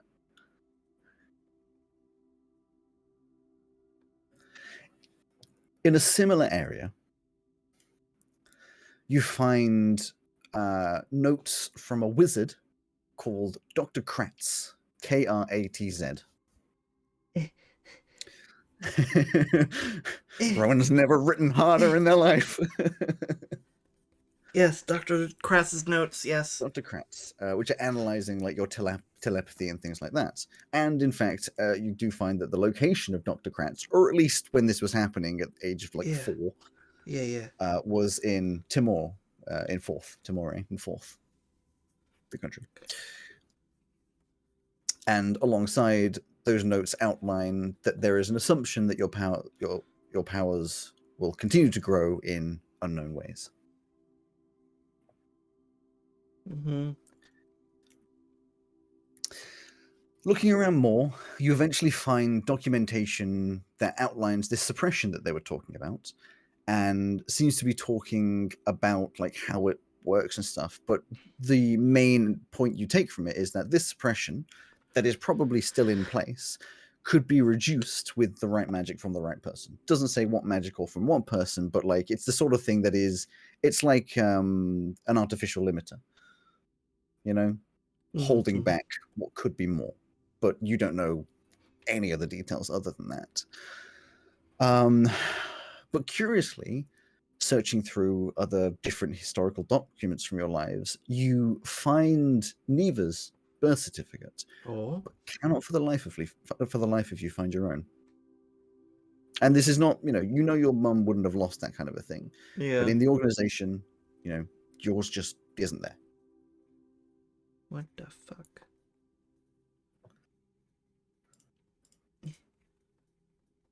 Almost there. 2 more points. Oh, Jesus. I need to go to the other page then. Okay. And would you believe there's even more that you could have found? Yes. You find, alongside, with these sort of birth certificate type things, there are diary entries, mostly seeming to be written by like other staff and stuff, but from birth for Neva, but for you, only starting at age 2.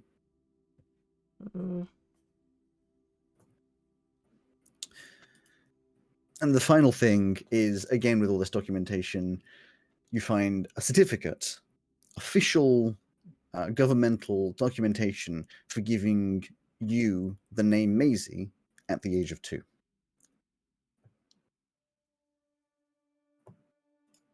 Because before that, you were also called Neva.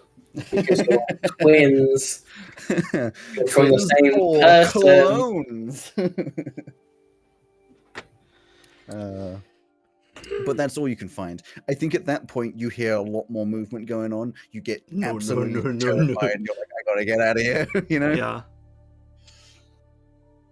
Yeah. I'm trying to think.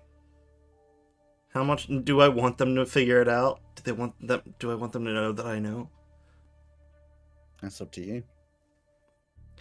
I'm taking that certificate of proof of naming at age 2. Just that. Everything else I'll leave there. Let me just note that down.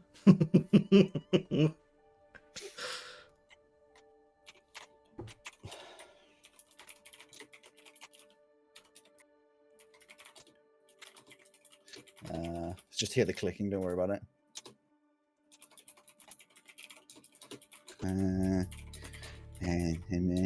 Okay. So, is that the end of everything? Do you run away? Or are you're still tempted to look in your dad's office? Anywhere else you want to go?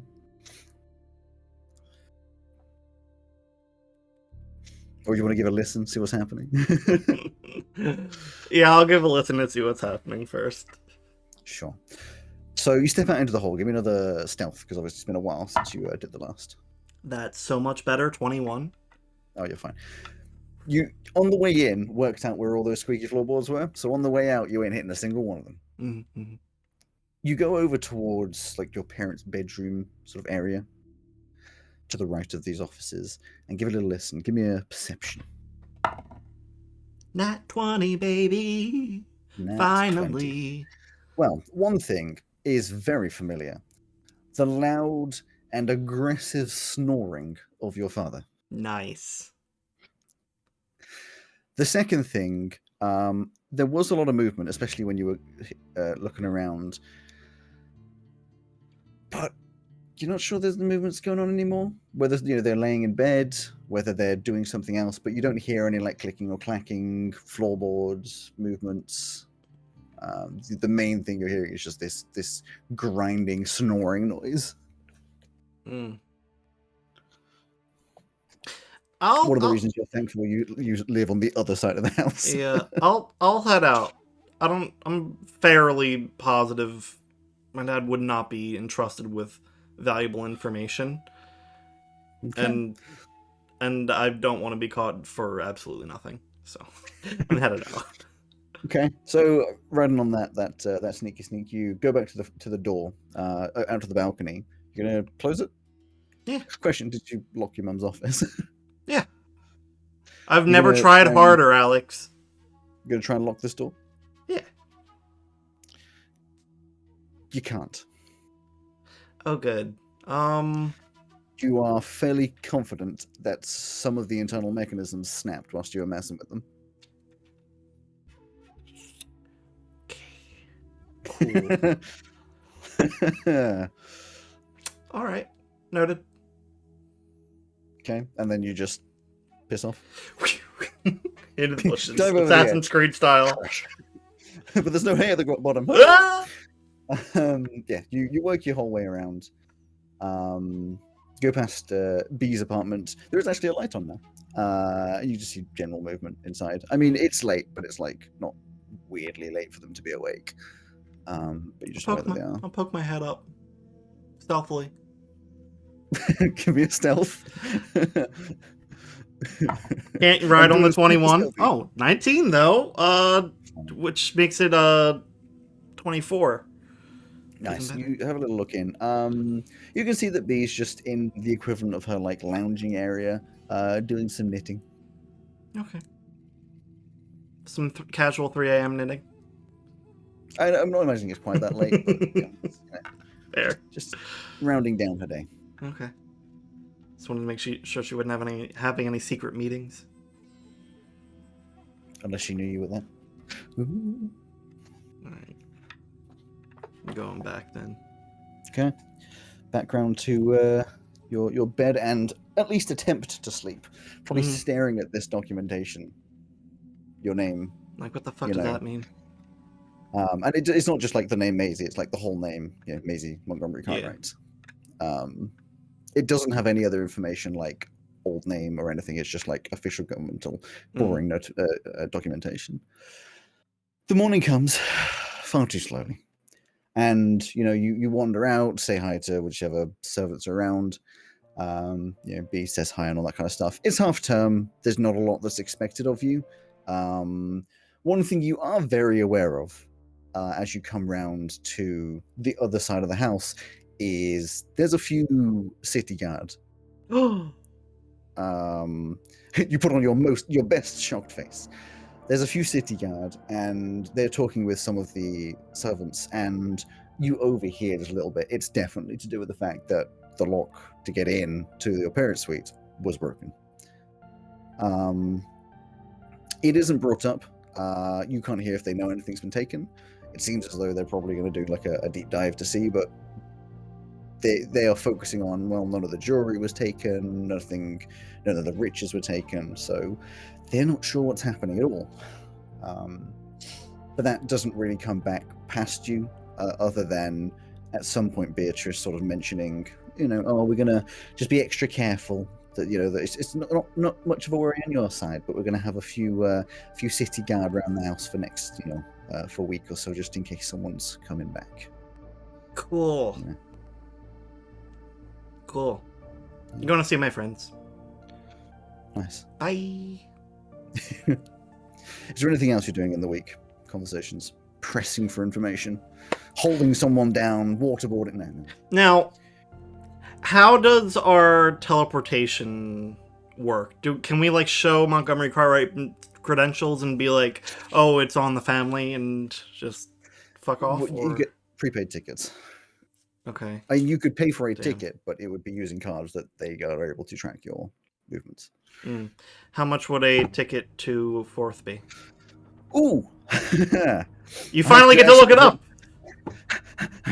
What the hell? You've been waiting for this day for years! I have my huge teleportation circle pricing documentation. So, you're going from... Wait, where is it you live? Maru? No. Yes? No.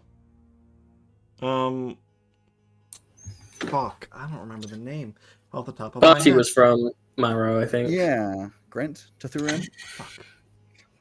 Hold on. You're from Fluari either way, right? Yes, Fluari. That we made a little city on the southern part of it, close to Carmenthia. Sure. Itha? No. We probably didn't mark it down. We just had a name for it that I cannot remember. So, and I remember you didn't like the name that we had come up with or that had been randomly generated. Thistle Forks bit. Thistle's Forks or something like that. Exactly. It was very funny. It was very funny. So, and very you're comical. Going a medium international distance. Bear with me on that. I've got... Oh, yes. Okay. I was like, what do these letters mean? So we have a standard ticket, a peak ticket, off-peak ticket, or a standard off-peak ticket. Or should I say super off-peak ticket? So when are you going? Which one gets me there the quickest? They're all the same time. It's just the time of day. So, like, if you're going in what was normal, like, business hours, as in, I'll go whenever it's far more expensive. I'll go whenever it costs the least. I'll go at fucking the ass crack of dawn if I have to. Sure. So that would be super off peak, yeah, like really early or really late. And from where you are, I mean, you'd have to go into like a bigger city, so you have to kind of like go elsewhere a little bit first because you don't have a teleportation circle close to you, but your parents don't care if you just travel to the closest city. Anyway, the point is it'll be about 28 gold. I can do that. Yeah. I'm guessing it's the same back. I can do that without using the card, more specifically. Yes. You don't know if it'll be the same coming back because they're different prices for different stations, but yes. How many days do I have left?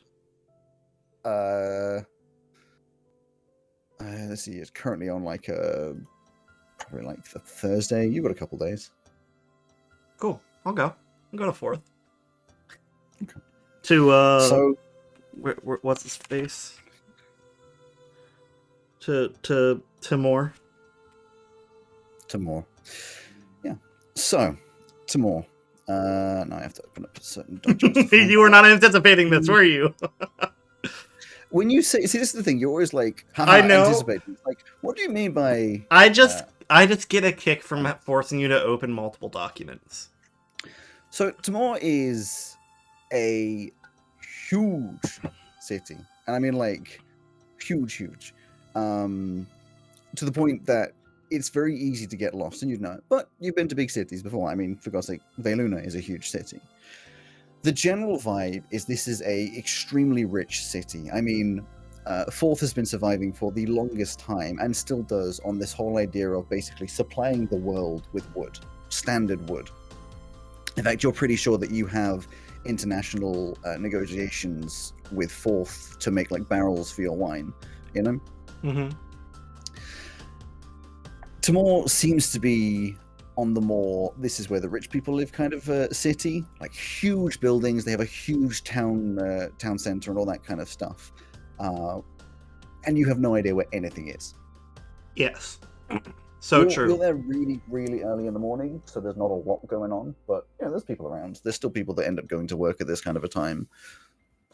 I'll just give I'll give a little walk around town, see what's all there while people are still getting ready and things are opening. Yeah, I mean, at the end of the day, there's everything you'd expect to be there. Lots of shops, a lot of high-end shops. Not that, stuff that you would recognize, higher end kind of things. There's some lower end stuff. There's, butchers, bakers, grocers, all those sorts of things. You get the feeling that there's less of these like cute small market areas that you obviously aren't going from edge of the city to edge of the cities. That would take forever.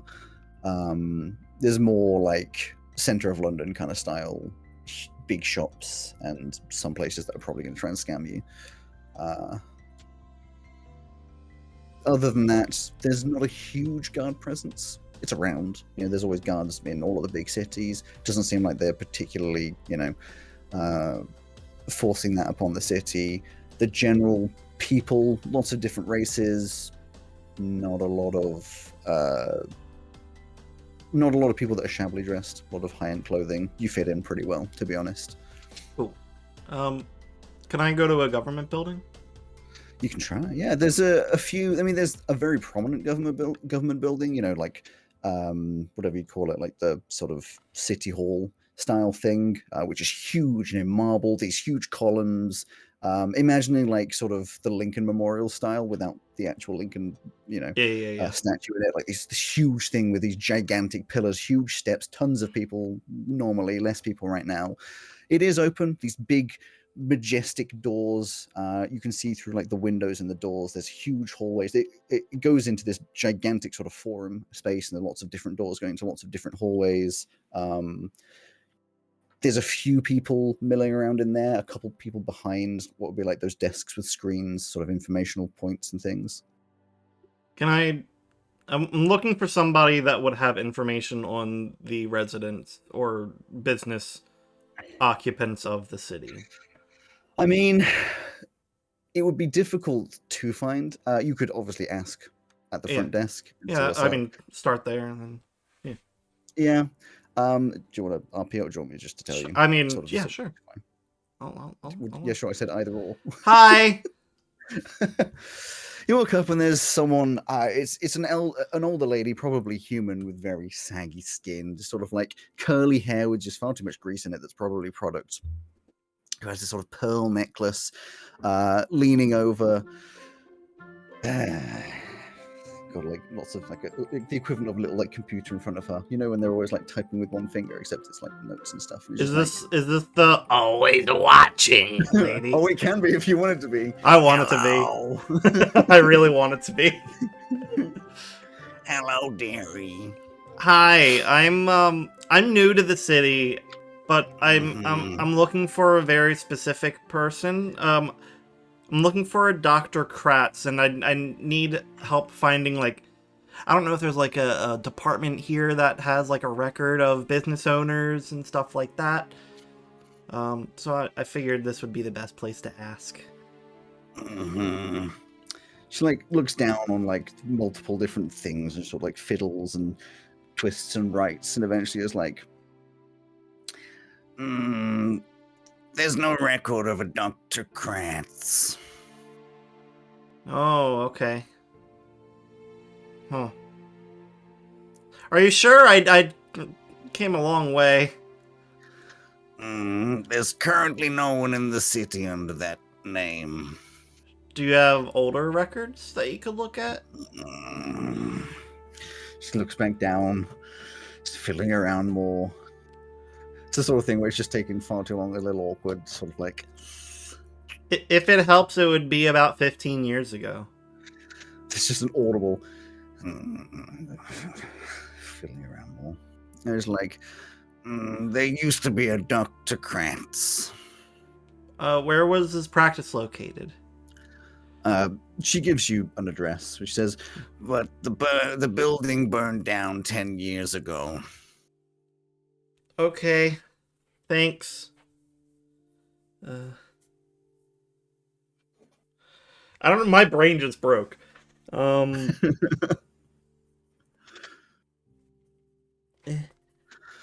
at you, you had an intact brain. Yeah. Okay. Mm-hmm. Thank you. You look at, she's like tapping on the desk slightly, and there's just this little like box that just says tips appreciated with a little coin slot. I'll throw a gold in. Nice.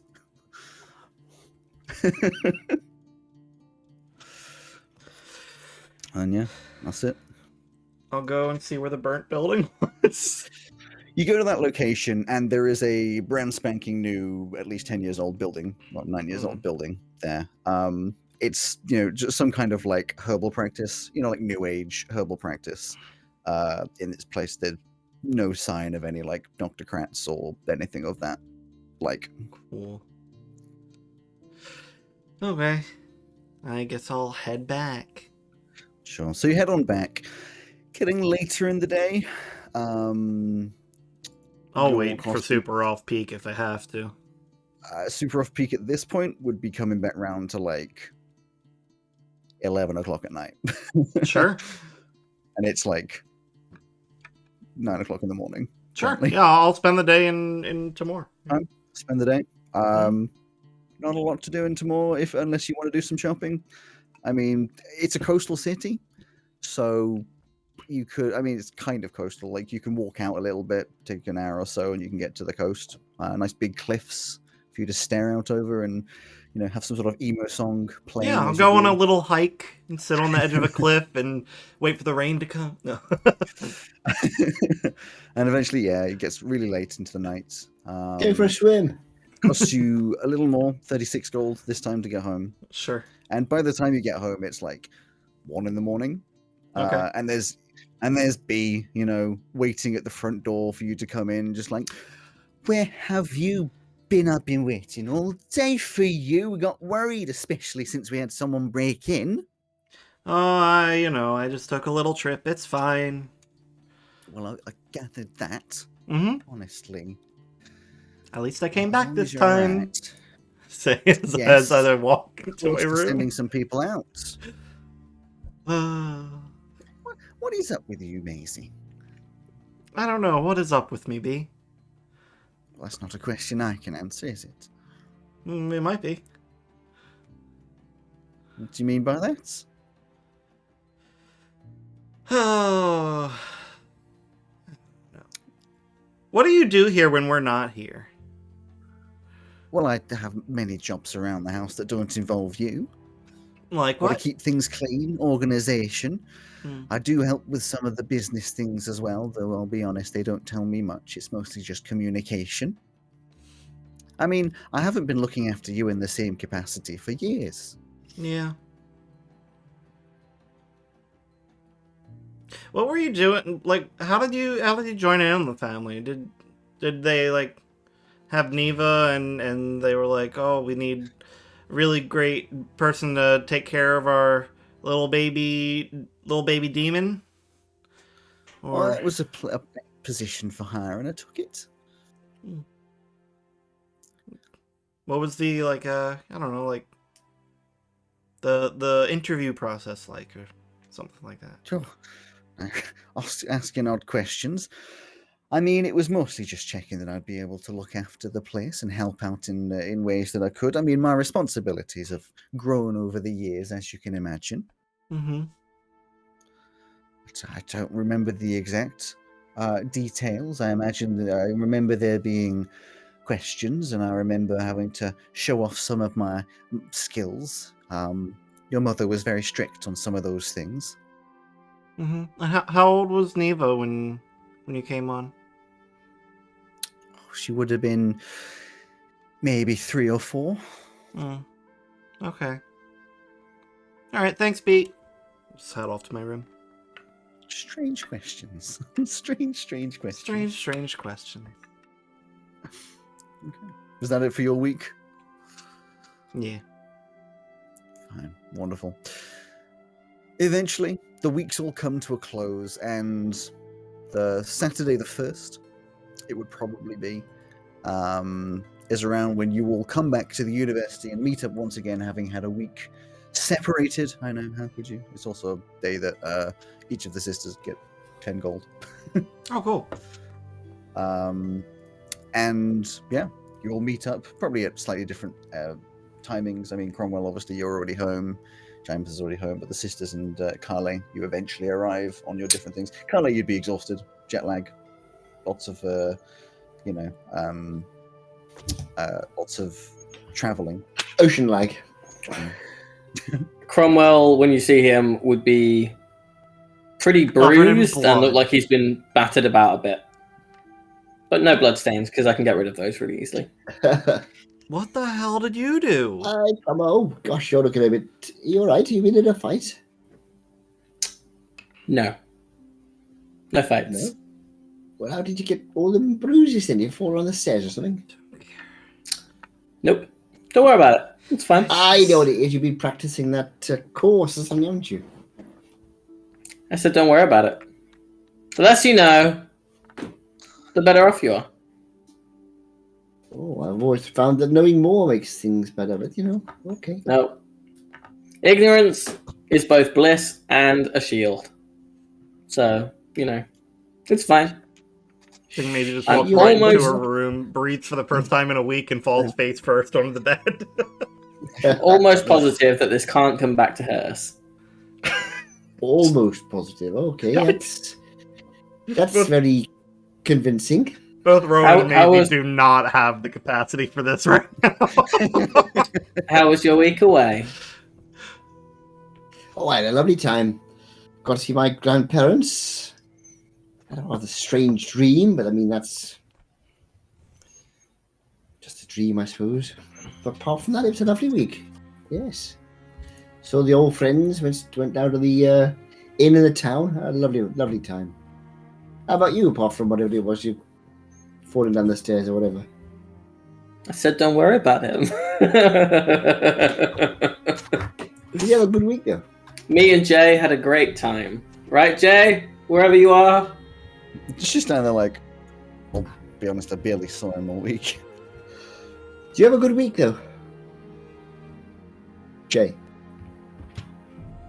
I muted because I wanted to eat cake. Not acceptable. I mean, yeah. Mostly There were- pretty boring. There were no assassination attempts that I'm aware of on Jay. Yeah, Neither I'm aware of. Should have come to visit with my family. You'd have enjoyed it. We played a bit of sport ball. Went to see the Undersea Kingdom. It was lovely. Maybe next time. I don't think I've ever asked Cal, why do your parents live in separate cities? No, they don't. They live in Esduin, but my mother originally comes from the underwater city. That's where my grandparents are. Oh, I thought that your mum lived in the underwater city, but that your parents were still married. And I thought No. that was strange. She used to when she was growing up, but no. She lives in the monastery now. She's an ambassador Your mum is an ambassador, for the Tritons. Yes. and your father is related to a historical figure. Well, in a way, yes.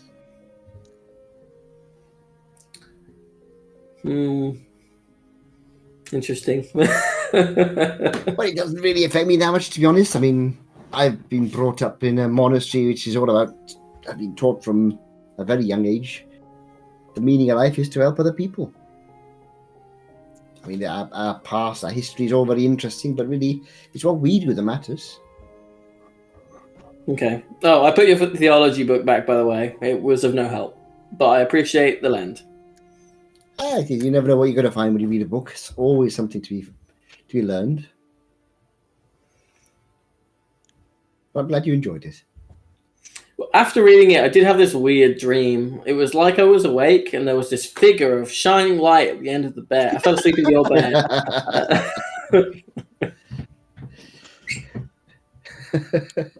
Not canon. I'm not even going to react.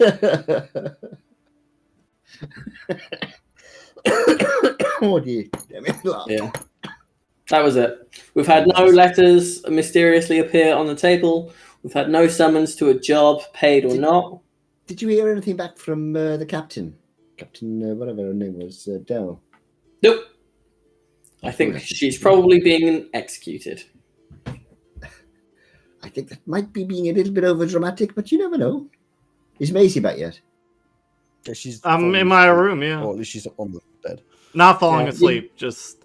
You guys got back at the same time. She walked past and went straight into her room. No, neither just stood blankly behind you, so I don't know what's going on there. Specifically, we walked in around the same time. You became immediately dodgy, and basically like not dealing with this right now. Neva's not staring blankly. She's going on about, or when the opportunity is given, that she, did a week's internship at the GBPA, and it wasn't massively interesting. It was mostly just like sitting there with paperwork stuff, but it's a really good start, getting a foot in the door, and she's really excited for the future that it brings. It's like a lot of this kind of stuff. Well, sounds boring, Eva. I don't know. It sounds quite good to me. What about where's Macy gone? Oh, how was Macy okay? She seems to be a bit tired. I'm fine. I'm fine. Can hear them. You were talking about doing a bank job or something. Did you ever do that, or did you have a quiet week? Yeah, I robbed my parents, and I went to another city when I was trying to run away from them and not get caught by the cops. Okay, well that's. Well, then what are you doing here? This is like the first place that they'll look for you. Oh damn! I didn't realize. You are so bad at this. Thanks. Well, go on, get the fuck out. Leave. No, you first. I'm not on the run, as far as you know. You will be soon. Why? Am I gonna have to kill you? Maybe. Well, just give me the word. The word is banana. I'll remember that. Cromwell will remember this. I imagine that Macy says banana, kill her. Yes. I imagine Macy's being a bit hyperbolic, Otherwise, I imagine she wouldn't be back here if she was on the run. Yeah, I wasn't caught. I found evidence that my parents are most certainly lying. I did go to 4th, but not to get away from the police. Oh, you went to 4. Oh, that's nice. I've never been there. What's it like? Big, kind of bougie. Oh. I don't know what that means. Fancy. Poor. Rich people stuff. I wouldn't know.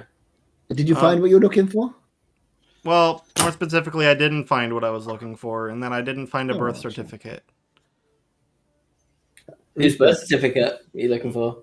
My own. Found Neva's, didn't find mine. Did you check the other side? If you're born on the same day, they probably just printed it on. I did find this, though. And it's just that name certificate. No, my God, it's a severed head! Come on, you got to get Sam now. It's a document that it's an official document, governmental document that has name. God, words. An official governmental document giving Maisie her name at 2 years old. Oh, that's odd, isn't it? Interesting. Does it have a box on it for like previous name? And if so, is there anything in it? No, and the second question becomes arbitrary. Does it have a date of birth? No. So it's just a document. It's just a piece of paper that says this child's name is now Maisie. Yes, I mean it has the parents' names and stuff on it, but it has the all documentation to basically say naming the child in question. So either you didn't have a name, or you had a different name, or Or I was born as a 2-year-old child. That seems unlikely, if I'm honest. I mean, I don't do biology, obviously, as a course, but... I know, I was joking. I know, so was I. Oh, that's very strange. Oh, and I went to That's fourth almost... because there were some notes about the whole, brain stuff. Oh, yeah. From a Dr. Kratz whose practice mysteriously burned down 10 years ago. Yeah, I remember that. I'm just messing with you. I don't know who that is. Okay, cool. Or do I? Apparently, I have had these powers since I was 4 at least, though, and they decided to suppress them. That's odd. So that's 2 years after this document, so... If something did happen when you were 2 and you were, I don't know, perhaps adopted even, but at that point you wouldn't have had any powers, so it was not like it was because of powers or anything. That's very strange. I don't know. Did you talk to your parents about it? No. What about your nurse? What's her name? BT. B. No, I did not.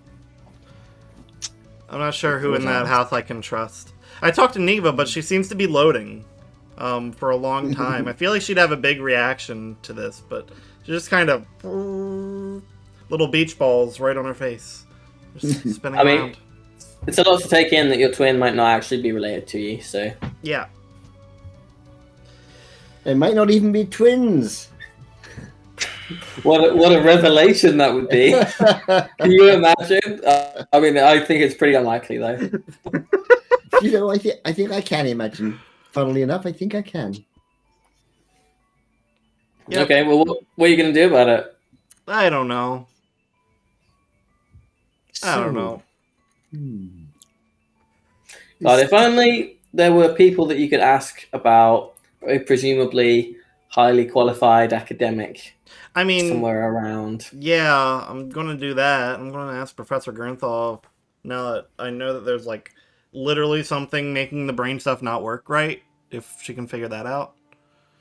Well, I was thinking, if I was looking for a missing person, this doctor, whatever it is, I'd normally at home I'd go to the guard. Obviously, they'd have to have contacts abroad for it to work. It's only a long shot, but since we have a member of the guard here who we do talk to, you could always see if they might be able to get some information from somewhere. Yeah, he's probably a bit of a long shot, but you never know. If he's a highly regarded doctor, he's probably written stuff. You can probably find some of his work in the library. It's possible.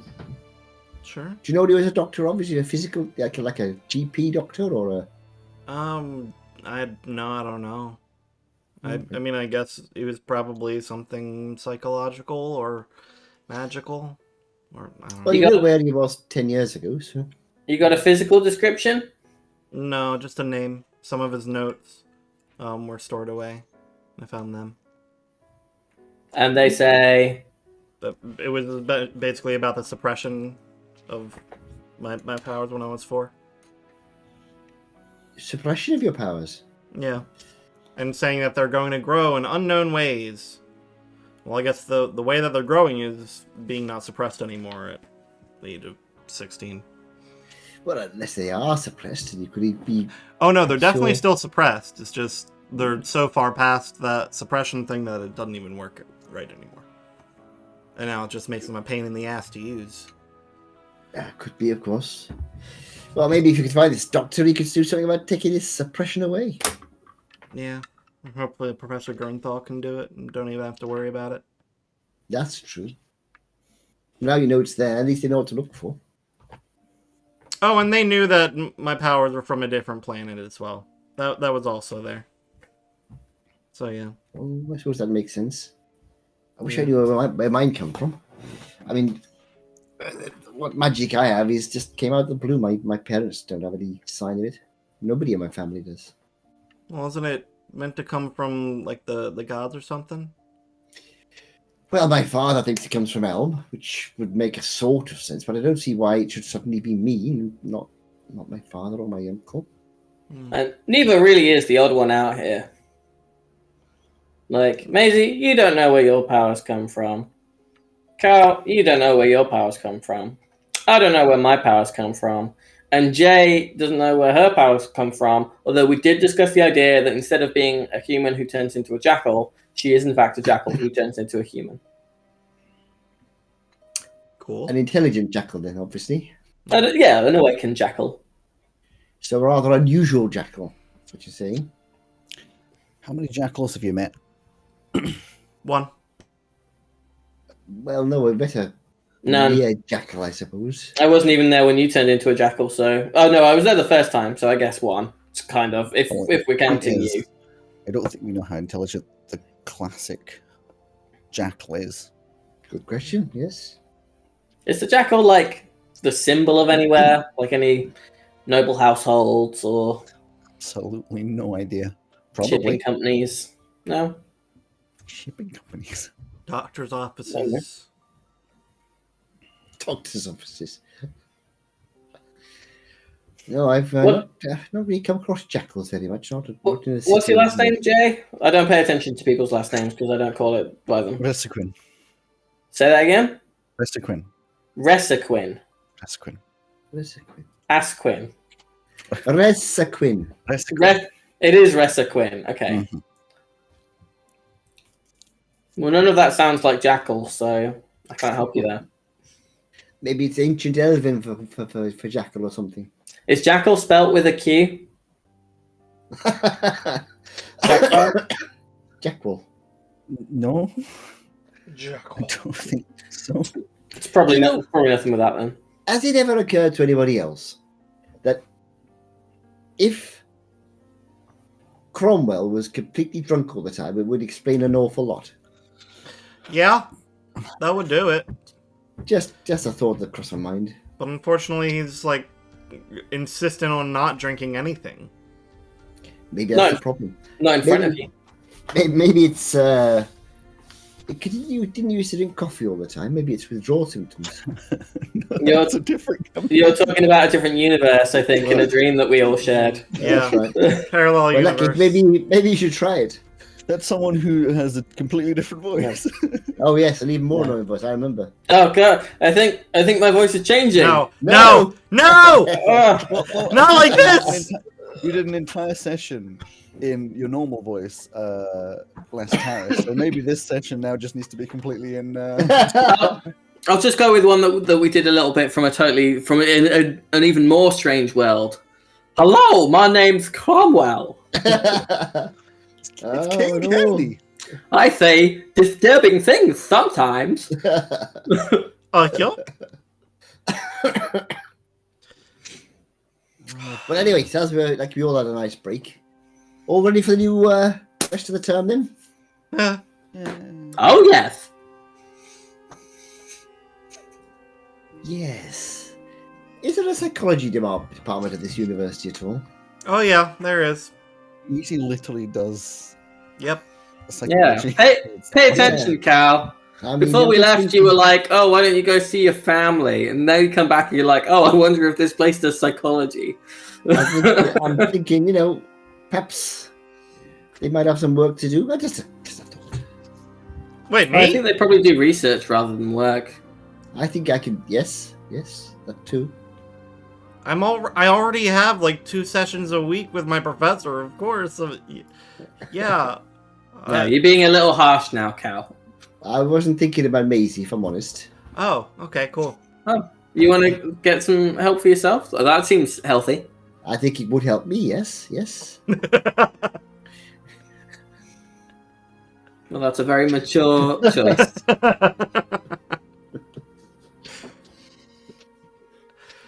Well, I'm off to bed. It's Go 2 on, in the Minnie. afternoon. Yeah, we just got jet lag, Yeah. right? Yeah, Or I'm very, sorry, very airship jet-lagged. lag. It's been a very long flight, and I'm not feeling very bright at the moment. Mm, I'll fair. see you later on this evening. Maybe I'll get a bit of time for something to eat.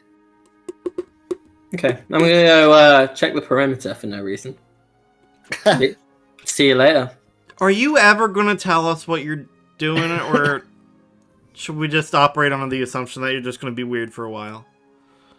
I don't understand the question. I've just told you what I'm going to go do. Have fun. You want to come? No. a dangerous solo mission then. Unless Jay, you coming? Fuck it. What are we looking for? Assassin's out to kill you. Okay. Or Montgomery Cartwright spies. Or both. An alliance between the Cougaronian empirical princess and the alien fostered by the Cartwrights would be quite the earth-shattering alliance. Gel-shattering alliance. Right. Crazy. There'll be headlines forever. Yeah. It's so insane, you'd have to be a genius to realize the connection. Oh.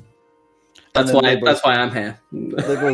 They both walk off, and Jay just looks back to me. He's just like, it's far more fun to just go with it. Just leaves.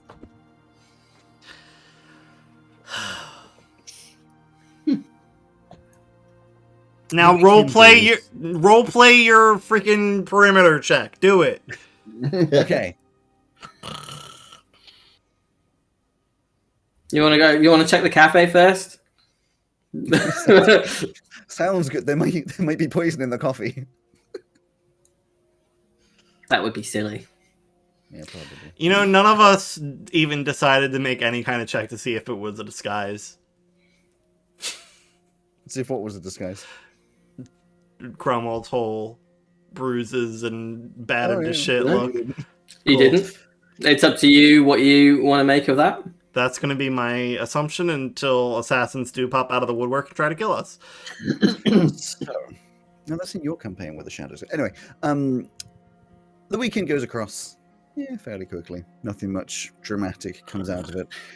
And back on the Monday, you start back on your beautiful, beautiful lessons. Getting back to all sorts of things like learning how to swing a chain knife around and having psychological evaluations twice a week and talking to Juan Professor Morthagus. Yeah. I thought I still had another week left until special one-on-one Professor Morthagus time. I thought it was there was like 3 or 4 weeks that he'd said he wasn't going to be able to. Yeah, but that was a 2 or week, 4 weeks ago. and then the exam week, and then the half term. So Okay, cool. So on the Tuesday. Hello. Who wants to go first out of the two of you? Because I know you both. Well, I know Maisie has things to say, and I have things to say to Cromwell. I mean, I think their meeting is like actually earlier in the day, so. Sure. So yes, your Morthagus meeting. Special one-on-one Professor Morthagus time. Exactly. You meet up, and you realize that most of the time, like week in, week out, he is less and less interested in like having you show off what you're doing. It kind of happens, and he gives tips and pointers, but you know he's just less into that. But he does, however, sort of halfway through, just bring up a little conversation of just, you have another little job for you if you're interested.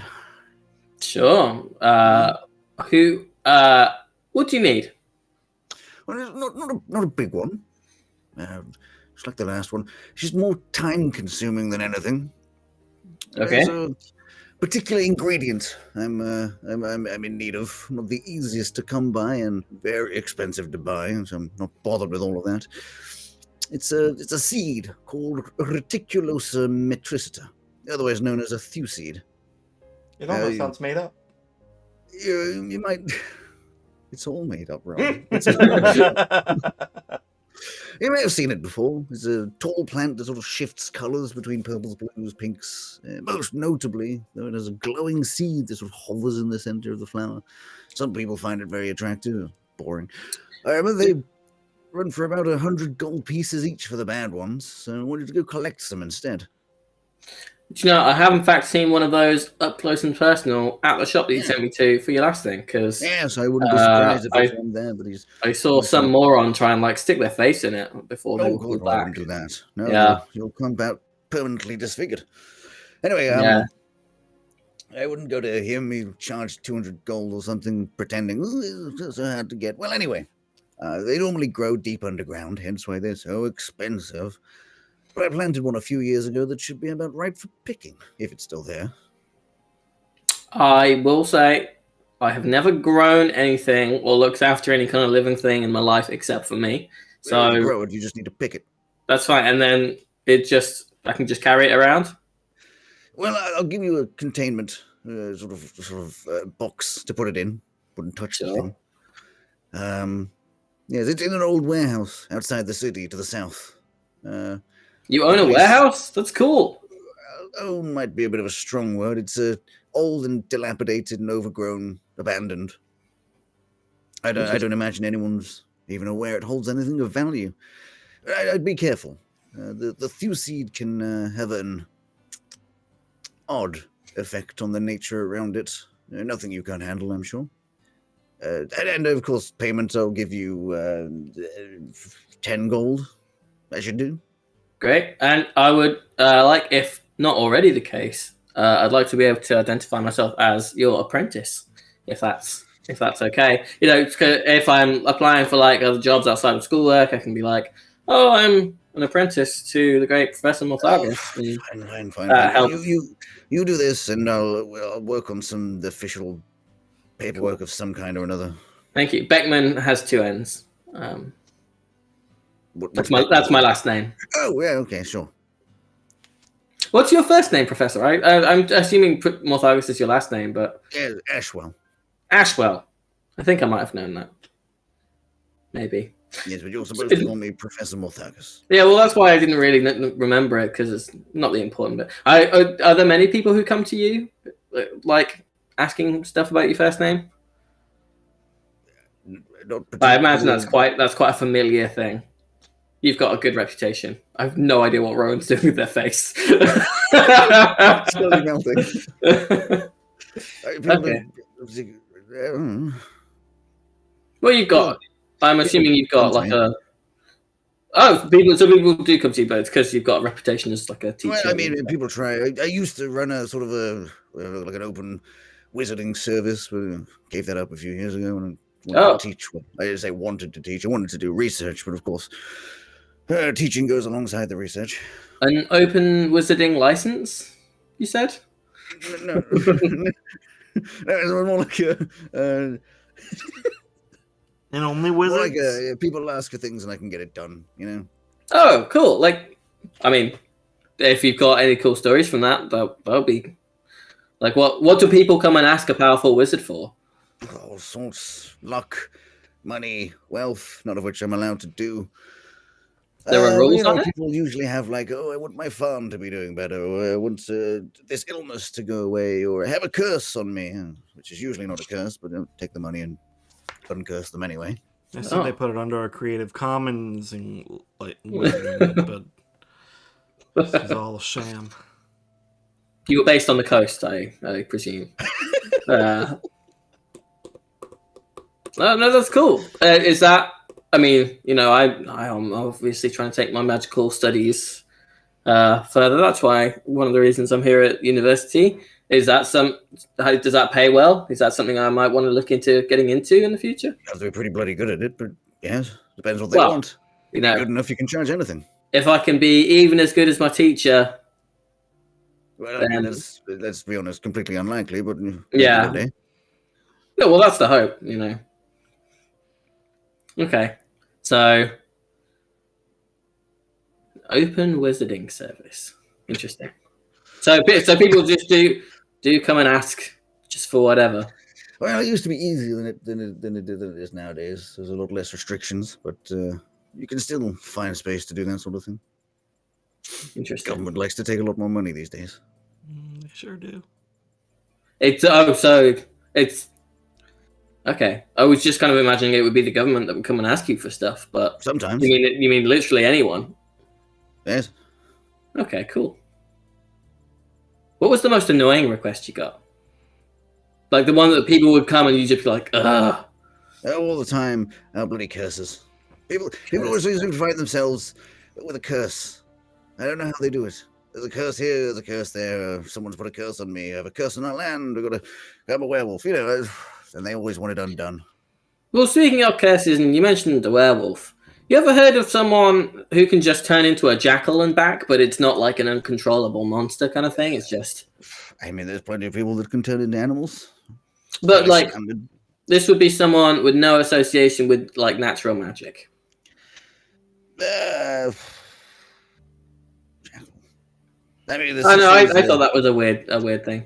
There's such thing as a jackal were. A jackal, and that's different to a were-jackal? There's no such thing as a were-jackal. Oh. But it would be like a werewolf? A wolf were? Similar things. Werewolves seem less controlled. Jackal wares can turn from sort of a humanoid to a jackal to a sort of weird in between, kind of like a werewolf, but more controlled. Oh, so it's like a jackal who turns into a person. Well, I don't know what they officially start as, but not a jackal. Interesting. Yeah, so werewolves tend to be a curse, sort of passed between people. Jackal wares tend to be more DNA. Oh, so like a tabaxi or a leonin or... Yeah, well, yeah, although it can affect any race. Sort of like a genetic mutation. Okay, interesting. Why? Studies? I was just I was kind of going along. There was a pub quiz, and I thought I've never heard of this thing, so I wanted to know if it was something that they were just making up so that we wouldn't get the point, or jackalware. Why jackalware and not werejackal? I don't know. I don't name these bloody things. Oh, okay. Have you ever named something? Yes. What did you name? Did you name the Thule seed? The Thew seed. Thew seed. Thew, yes. No, I didn't. Gotcha. Okay. I've named a few spells and things before. I don't really care to name things. If I ever name them, it's always, the scientific names, because I don't care for these notable name things. Like you'll name, oh, this is my specific spell that I've named after myself. What about if you were at the beginning of your career and then later on? What do you mean? Well, I've got an idea for a spell, and I was thinking of naming it after myself, but I would need to build up some kind of brand recognition. Well, you can do so. I mean, if you want to have an officially named spell, you have to go to, governmental bodies and have it officially named under you. There's licensing that you have to pay to have that sort of thing. And oh, well, if it was just a spell that I did and I didn't teach it to anyone, I could just do it and not have to worry about all that. Yeah. Does that fall under the open wizarding service? Like, specifically, we'll only license it out if people pay me royalties every time they cast it. Yeah. Or even if they just talk about it. And if people find more inventive uses for that spell, you can claim all the royalties and that kind of stuff. Yeah. And whatever they do, they're not allowed to animate it in case anyone ever wants to represent it in a different kind of medium. Okay. This has gone from tongue in cheek to like the tongue through the cheek. Okay, interesting. I feel like there was something else I wanted to. Oh, when do you want it?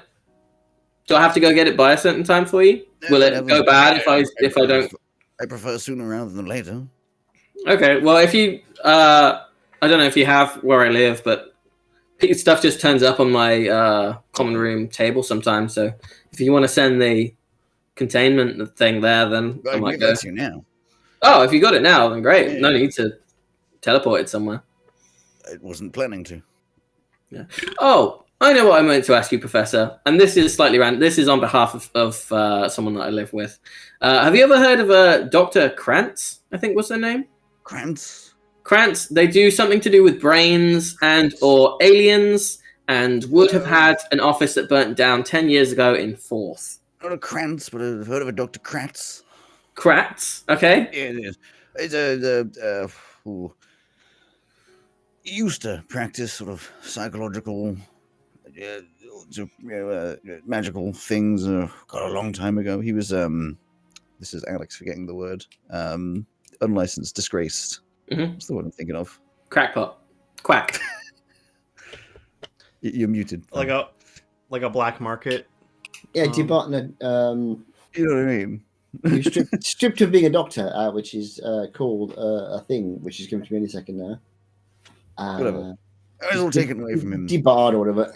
Yeah, he was some strange practices going on. Yeah, I believe he claims that someone burnt down his laboratory, but I think that was far too convenient. He claims the present tense. He's alive. He's around somewhere. Well, he claimed at the time I last knew him. I don't know where the hell he might be dead. Wouldn't be surprised. He was on half the drugs in jail at that point. Oh, okay. It's that kind of doctor. I see. Well, do you know where, if someone was, my friend, my acquaintance is looking for him, if you might have any places for them to start, they'd be very grateful. And they come from a very rich family, so it might be psychological hospitals, probably. I mean, if he's still alive, I wouldn't be surprised he's been arrested or thrown in a cell somewhere. Oh, okay. Not someone you want to associate with. Well, I don't know. They came back from their break and were like, "Oh, I was trying to find this guy. I'd never heard of him before." So, well, this is mostly rumor. I've never spoken to him, but I think he had some strange practices. Used to experiment on children. Experiment on children, not with children. That's like little assistants. I don't know. Interesting. Do you know what the aim was? Absolutely none. I'm not even sure there was an aim. Okay. The advancement of science, I guess, which sends some people bonkers. Okay. So probably in either a grave, an asylum of some kind, or a jail, and was on a lot of drugs, and is disreputable, defrocked, unlikely to be found working here, presumably then. Yeah, yeah. Gotcha. Well, thanks for the help, Professor. I'm sure that my Fine. roommate will be flatmate will be very grateful. Do you want me to send them your way to give them their thanks in person, or should we just take it as written that they're thankful? Would prefer not to have them come here. No problem. I can do that.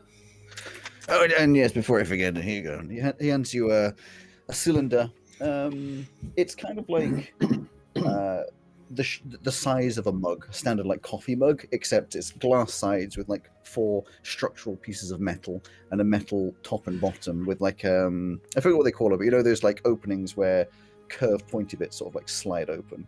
Yeah. It's like one of those sort of eye-opening things. Like, right, yes, I put the seed in here. It's only the seed I need. Iris, yeah, it's only the seed I need. Put that in there. I must state, do not touch the seed. Or if you do, don't come crying to me when you're in the most pain you've ever been in your life. Can I touch it with a mage hand? Well, yes, yeah. Gloves okay. Also work. Okay, cool. And where's the warehouse? Yeah, he'll have told you that sort of stuff. As you, it's south of the city, sort of outside the city. The part that we are not meant to go in ever again.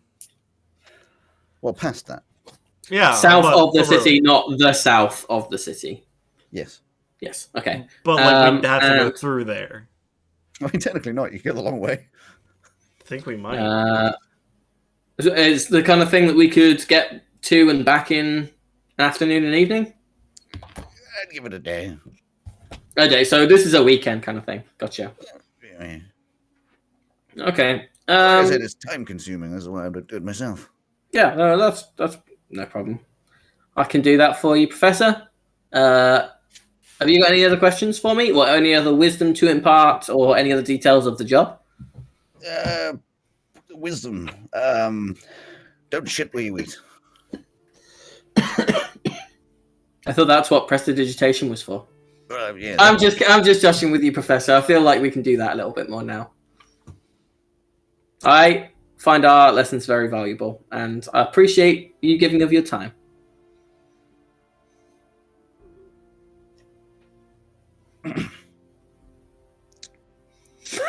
I'll just sit there and look at him, trying to give my winningest small creepy man smile. You're just like, and then she's just like, right, yeah, and then just leaves. Hi, Professor. Special Morphagus Professor one-on-one time was great today. Nice one. I try so hard And not then- to react, because I know that's what Joe likes, is the reaction. But I can't. I can't not, like... My body falls in on itself when I hear it. So just before we end, later in the day, Professor Gernthal. Hi. Amazing. You go over to hers, and it's been a while, so you come in, and it's quite comforting, maybe familiar. You walk in, and she's like, lovely to see you, Maisie. I Hi. hope that your exams went well. Yeah, I think so. I mean, I think I felt the shakiest on your exam, but I feel like I came out pretty well anyway. Good. Well, has anything happened over the past few weeks? Yes. Do you know Dr. Kratz? Not that I can recall, I'm afraid. Okay. Well, Is there a reason I should? I mean, maybe listen, I want to tell you as much as I can without incriminating you. I came across some information on my brain stuff. Okay. Some of the notes were from this Dr. Kratz. My parents definitely knew that my powers were not from here. They're from somewhere else. Did you speak with them? No. I like I said, I came across some information. Mm-hmm. Also, they have suppressed my abilities when I was younger, so I don't know how they were doing it. But there's some magical suppression involved. Well, presuming it is true, I mean, magical suppression is something that is possible. It takes some powerful magic, usually an expense. There are doctors and wizards and people out there who will give services, magical services, with little regard to the effect that it may have on those it is done to. I'm not sure how much I can help with this sort of a thing. Magical suppression at an early age can be very detrimental to magic when older, and it takes a very powerful kind of magic to break through these kinds of suppressions, none of which I have.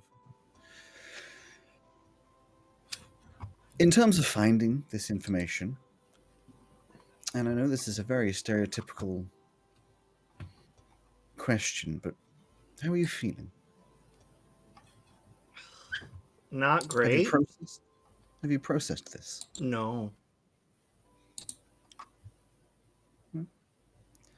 Maybe worth doing so.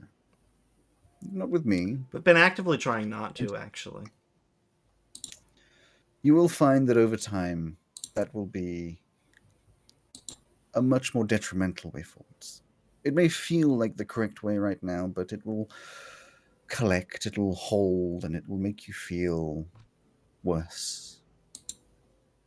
Like denying a part of who you are. Now, there's Dr. Kratz. I can attempt to find if there was a Dr. Kratz, what has happened with such a person, and the influence that they might have had on you. Maybe it may help me decipher a way that suppression could be controlled or removed. I will say sometimes suppression is added for the benefit of the person rather than everybody else. It would be worth not rushing into if you did find a way to remove it, just in case something like that could harm you or even kill you. In terms of revelations with yourself, I know you feel strongly opposed to talking with your parents, but it is probably worth doing so. Or at least coming to terms by talking it through with somebody, anybody that isn't yourself. It doesn't have to be me, but somebody who will listen. And I will listen. But I know you may not be as comfortable with me as you would with your sister. Yeah. I don't think I'm going to talk to my parents. but I have a feeling they're going to try to come talk to me. I left a little. They should know that I know more stuff soon, but yeah, I'll try to talk to my sister. Okay. I just want to make sure you don't feel as though you're on an island with no one around you. Because you aren't. You may feel disconnected from your parents, and it is a shame, and it does upset me that you feel that way. But there are those around you that care. Your friends, your professors. It's really just my parents that I feel like I don't trust.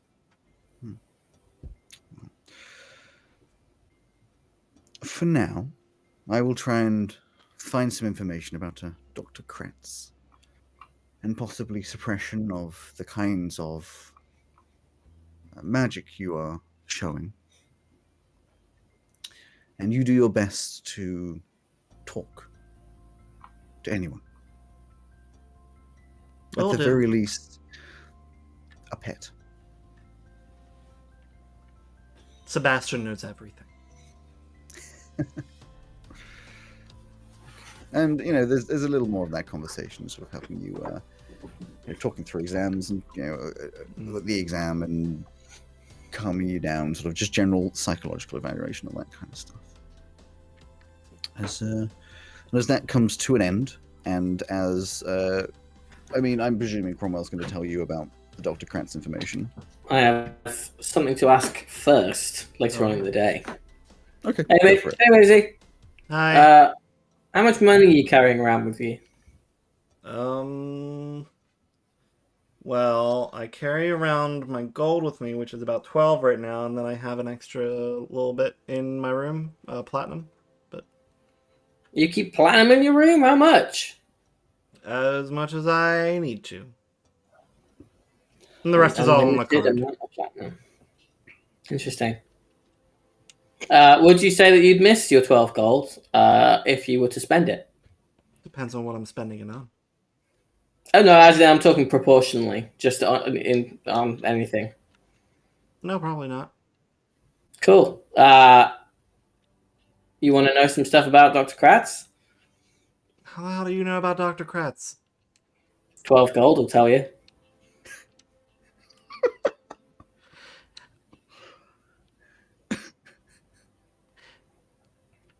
No, I'll wait.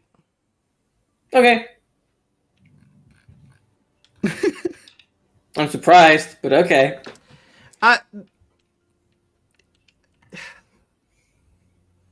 Just walks into a room, shuts the door. Right.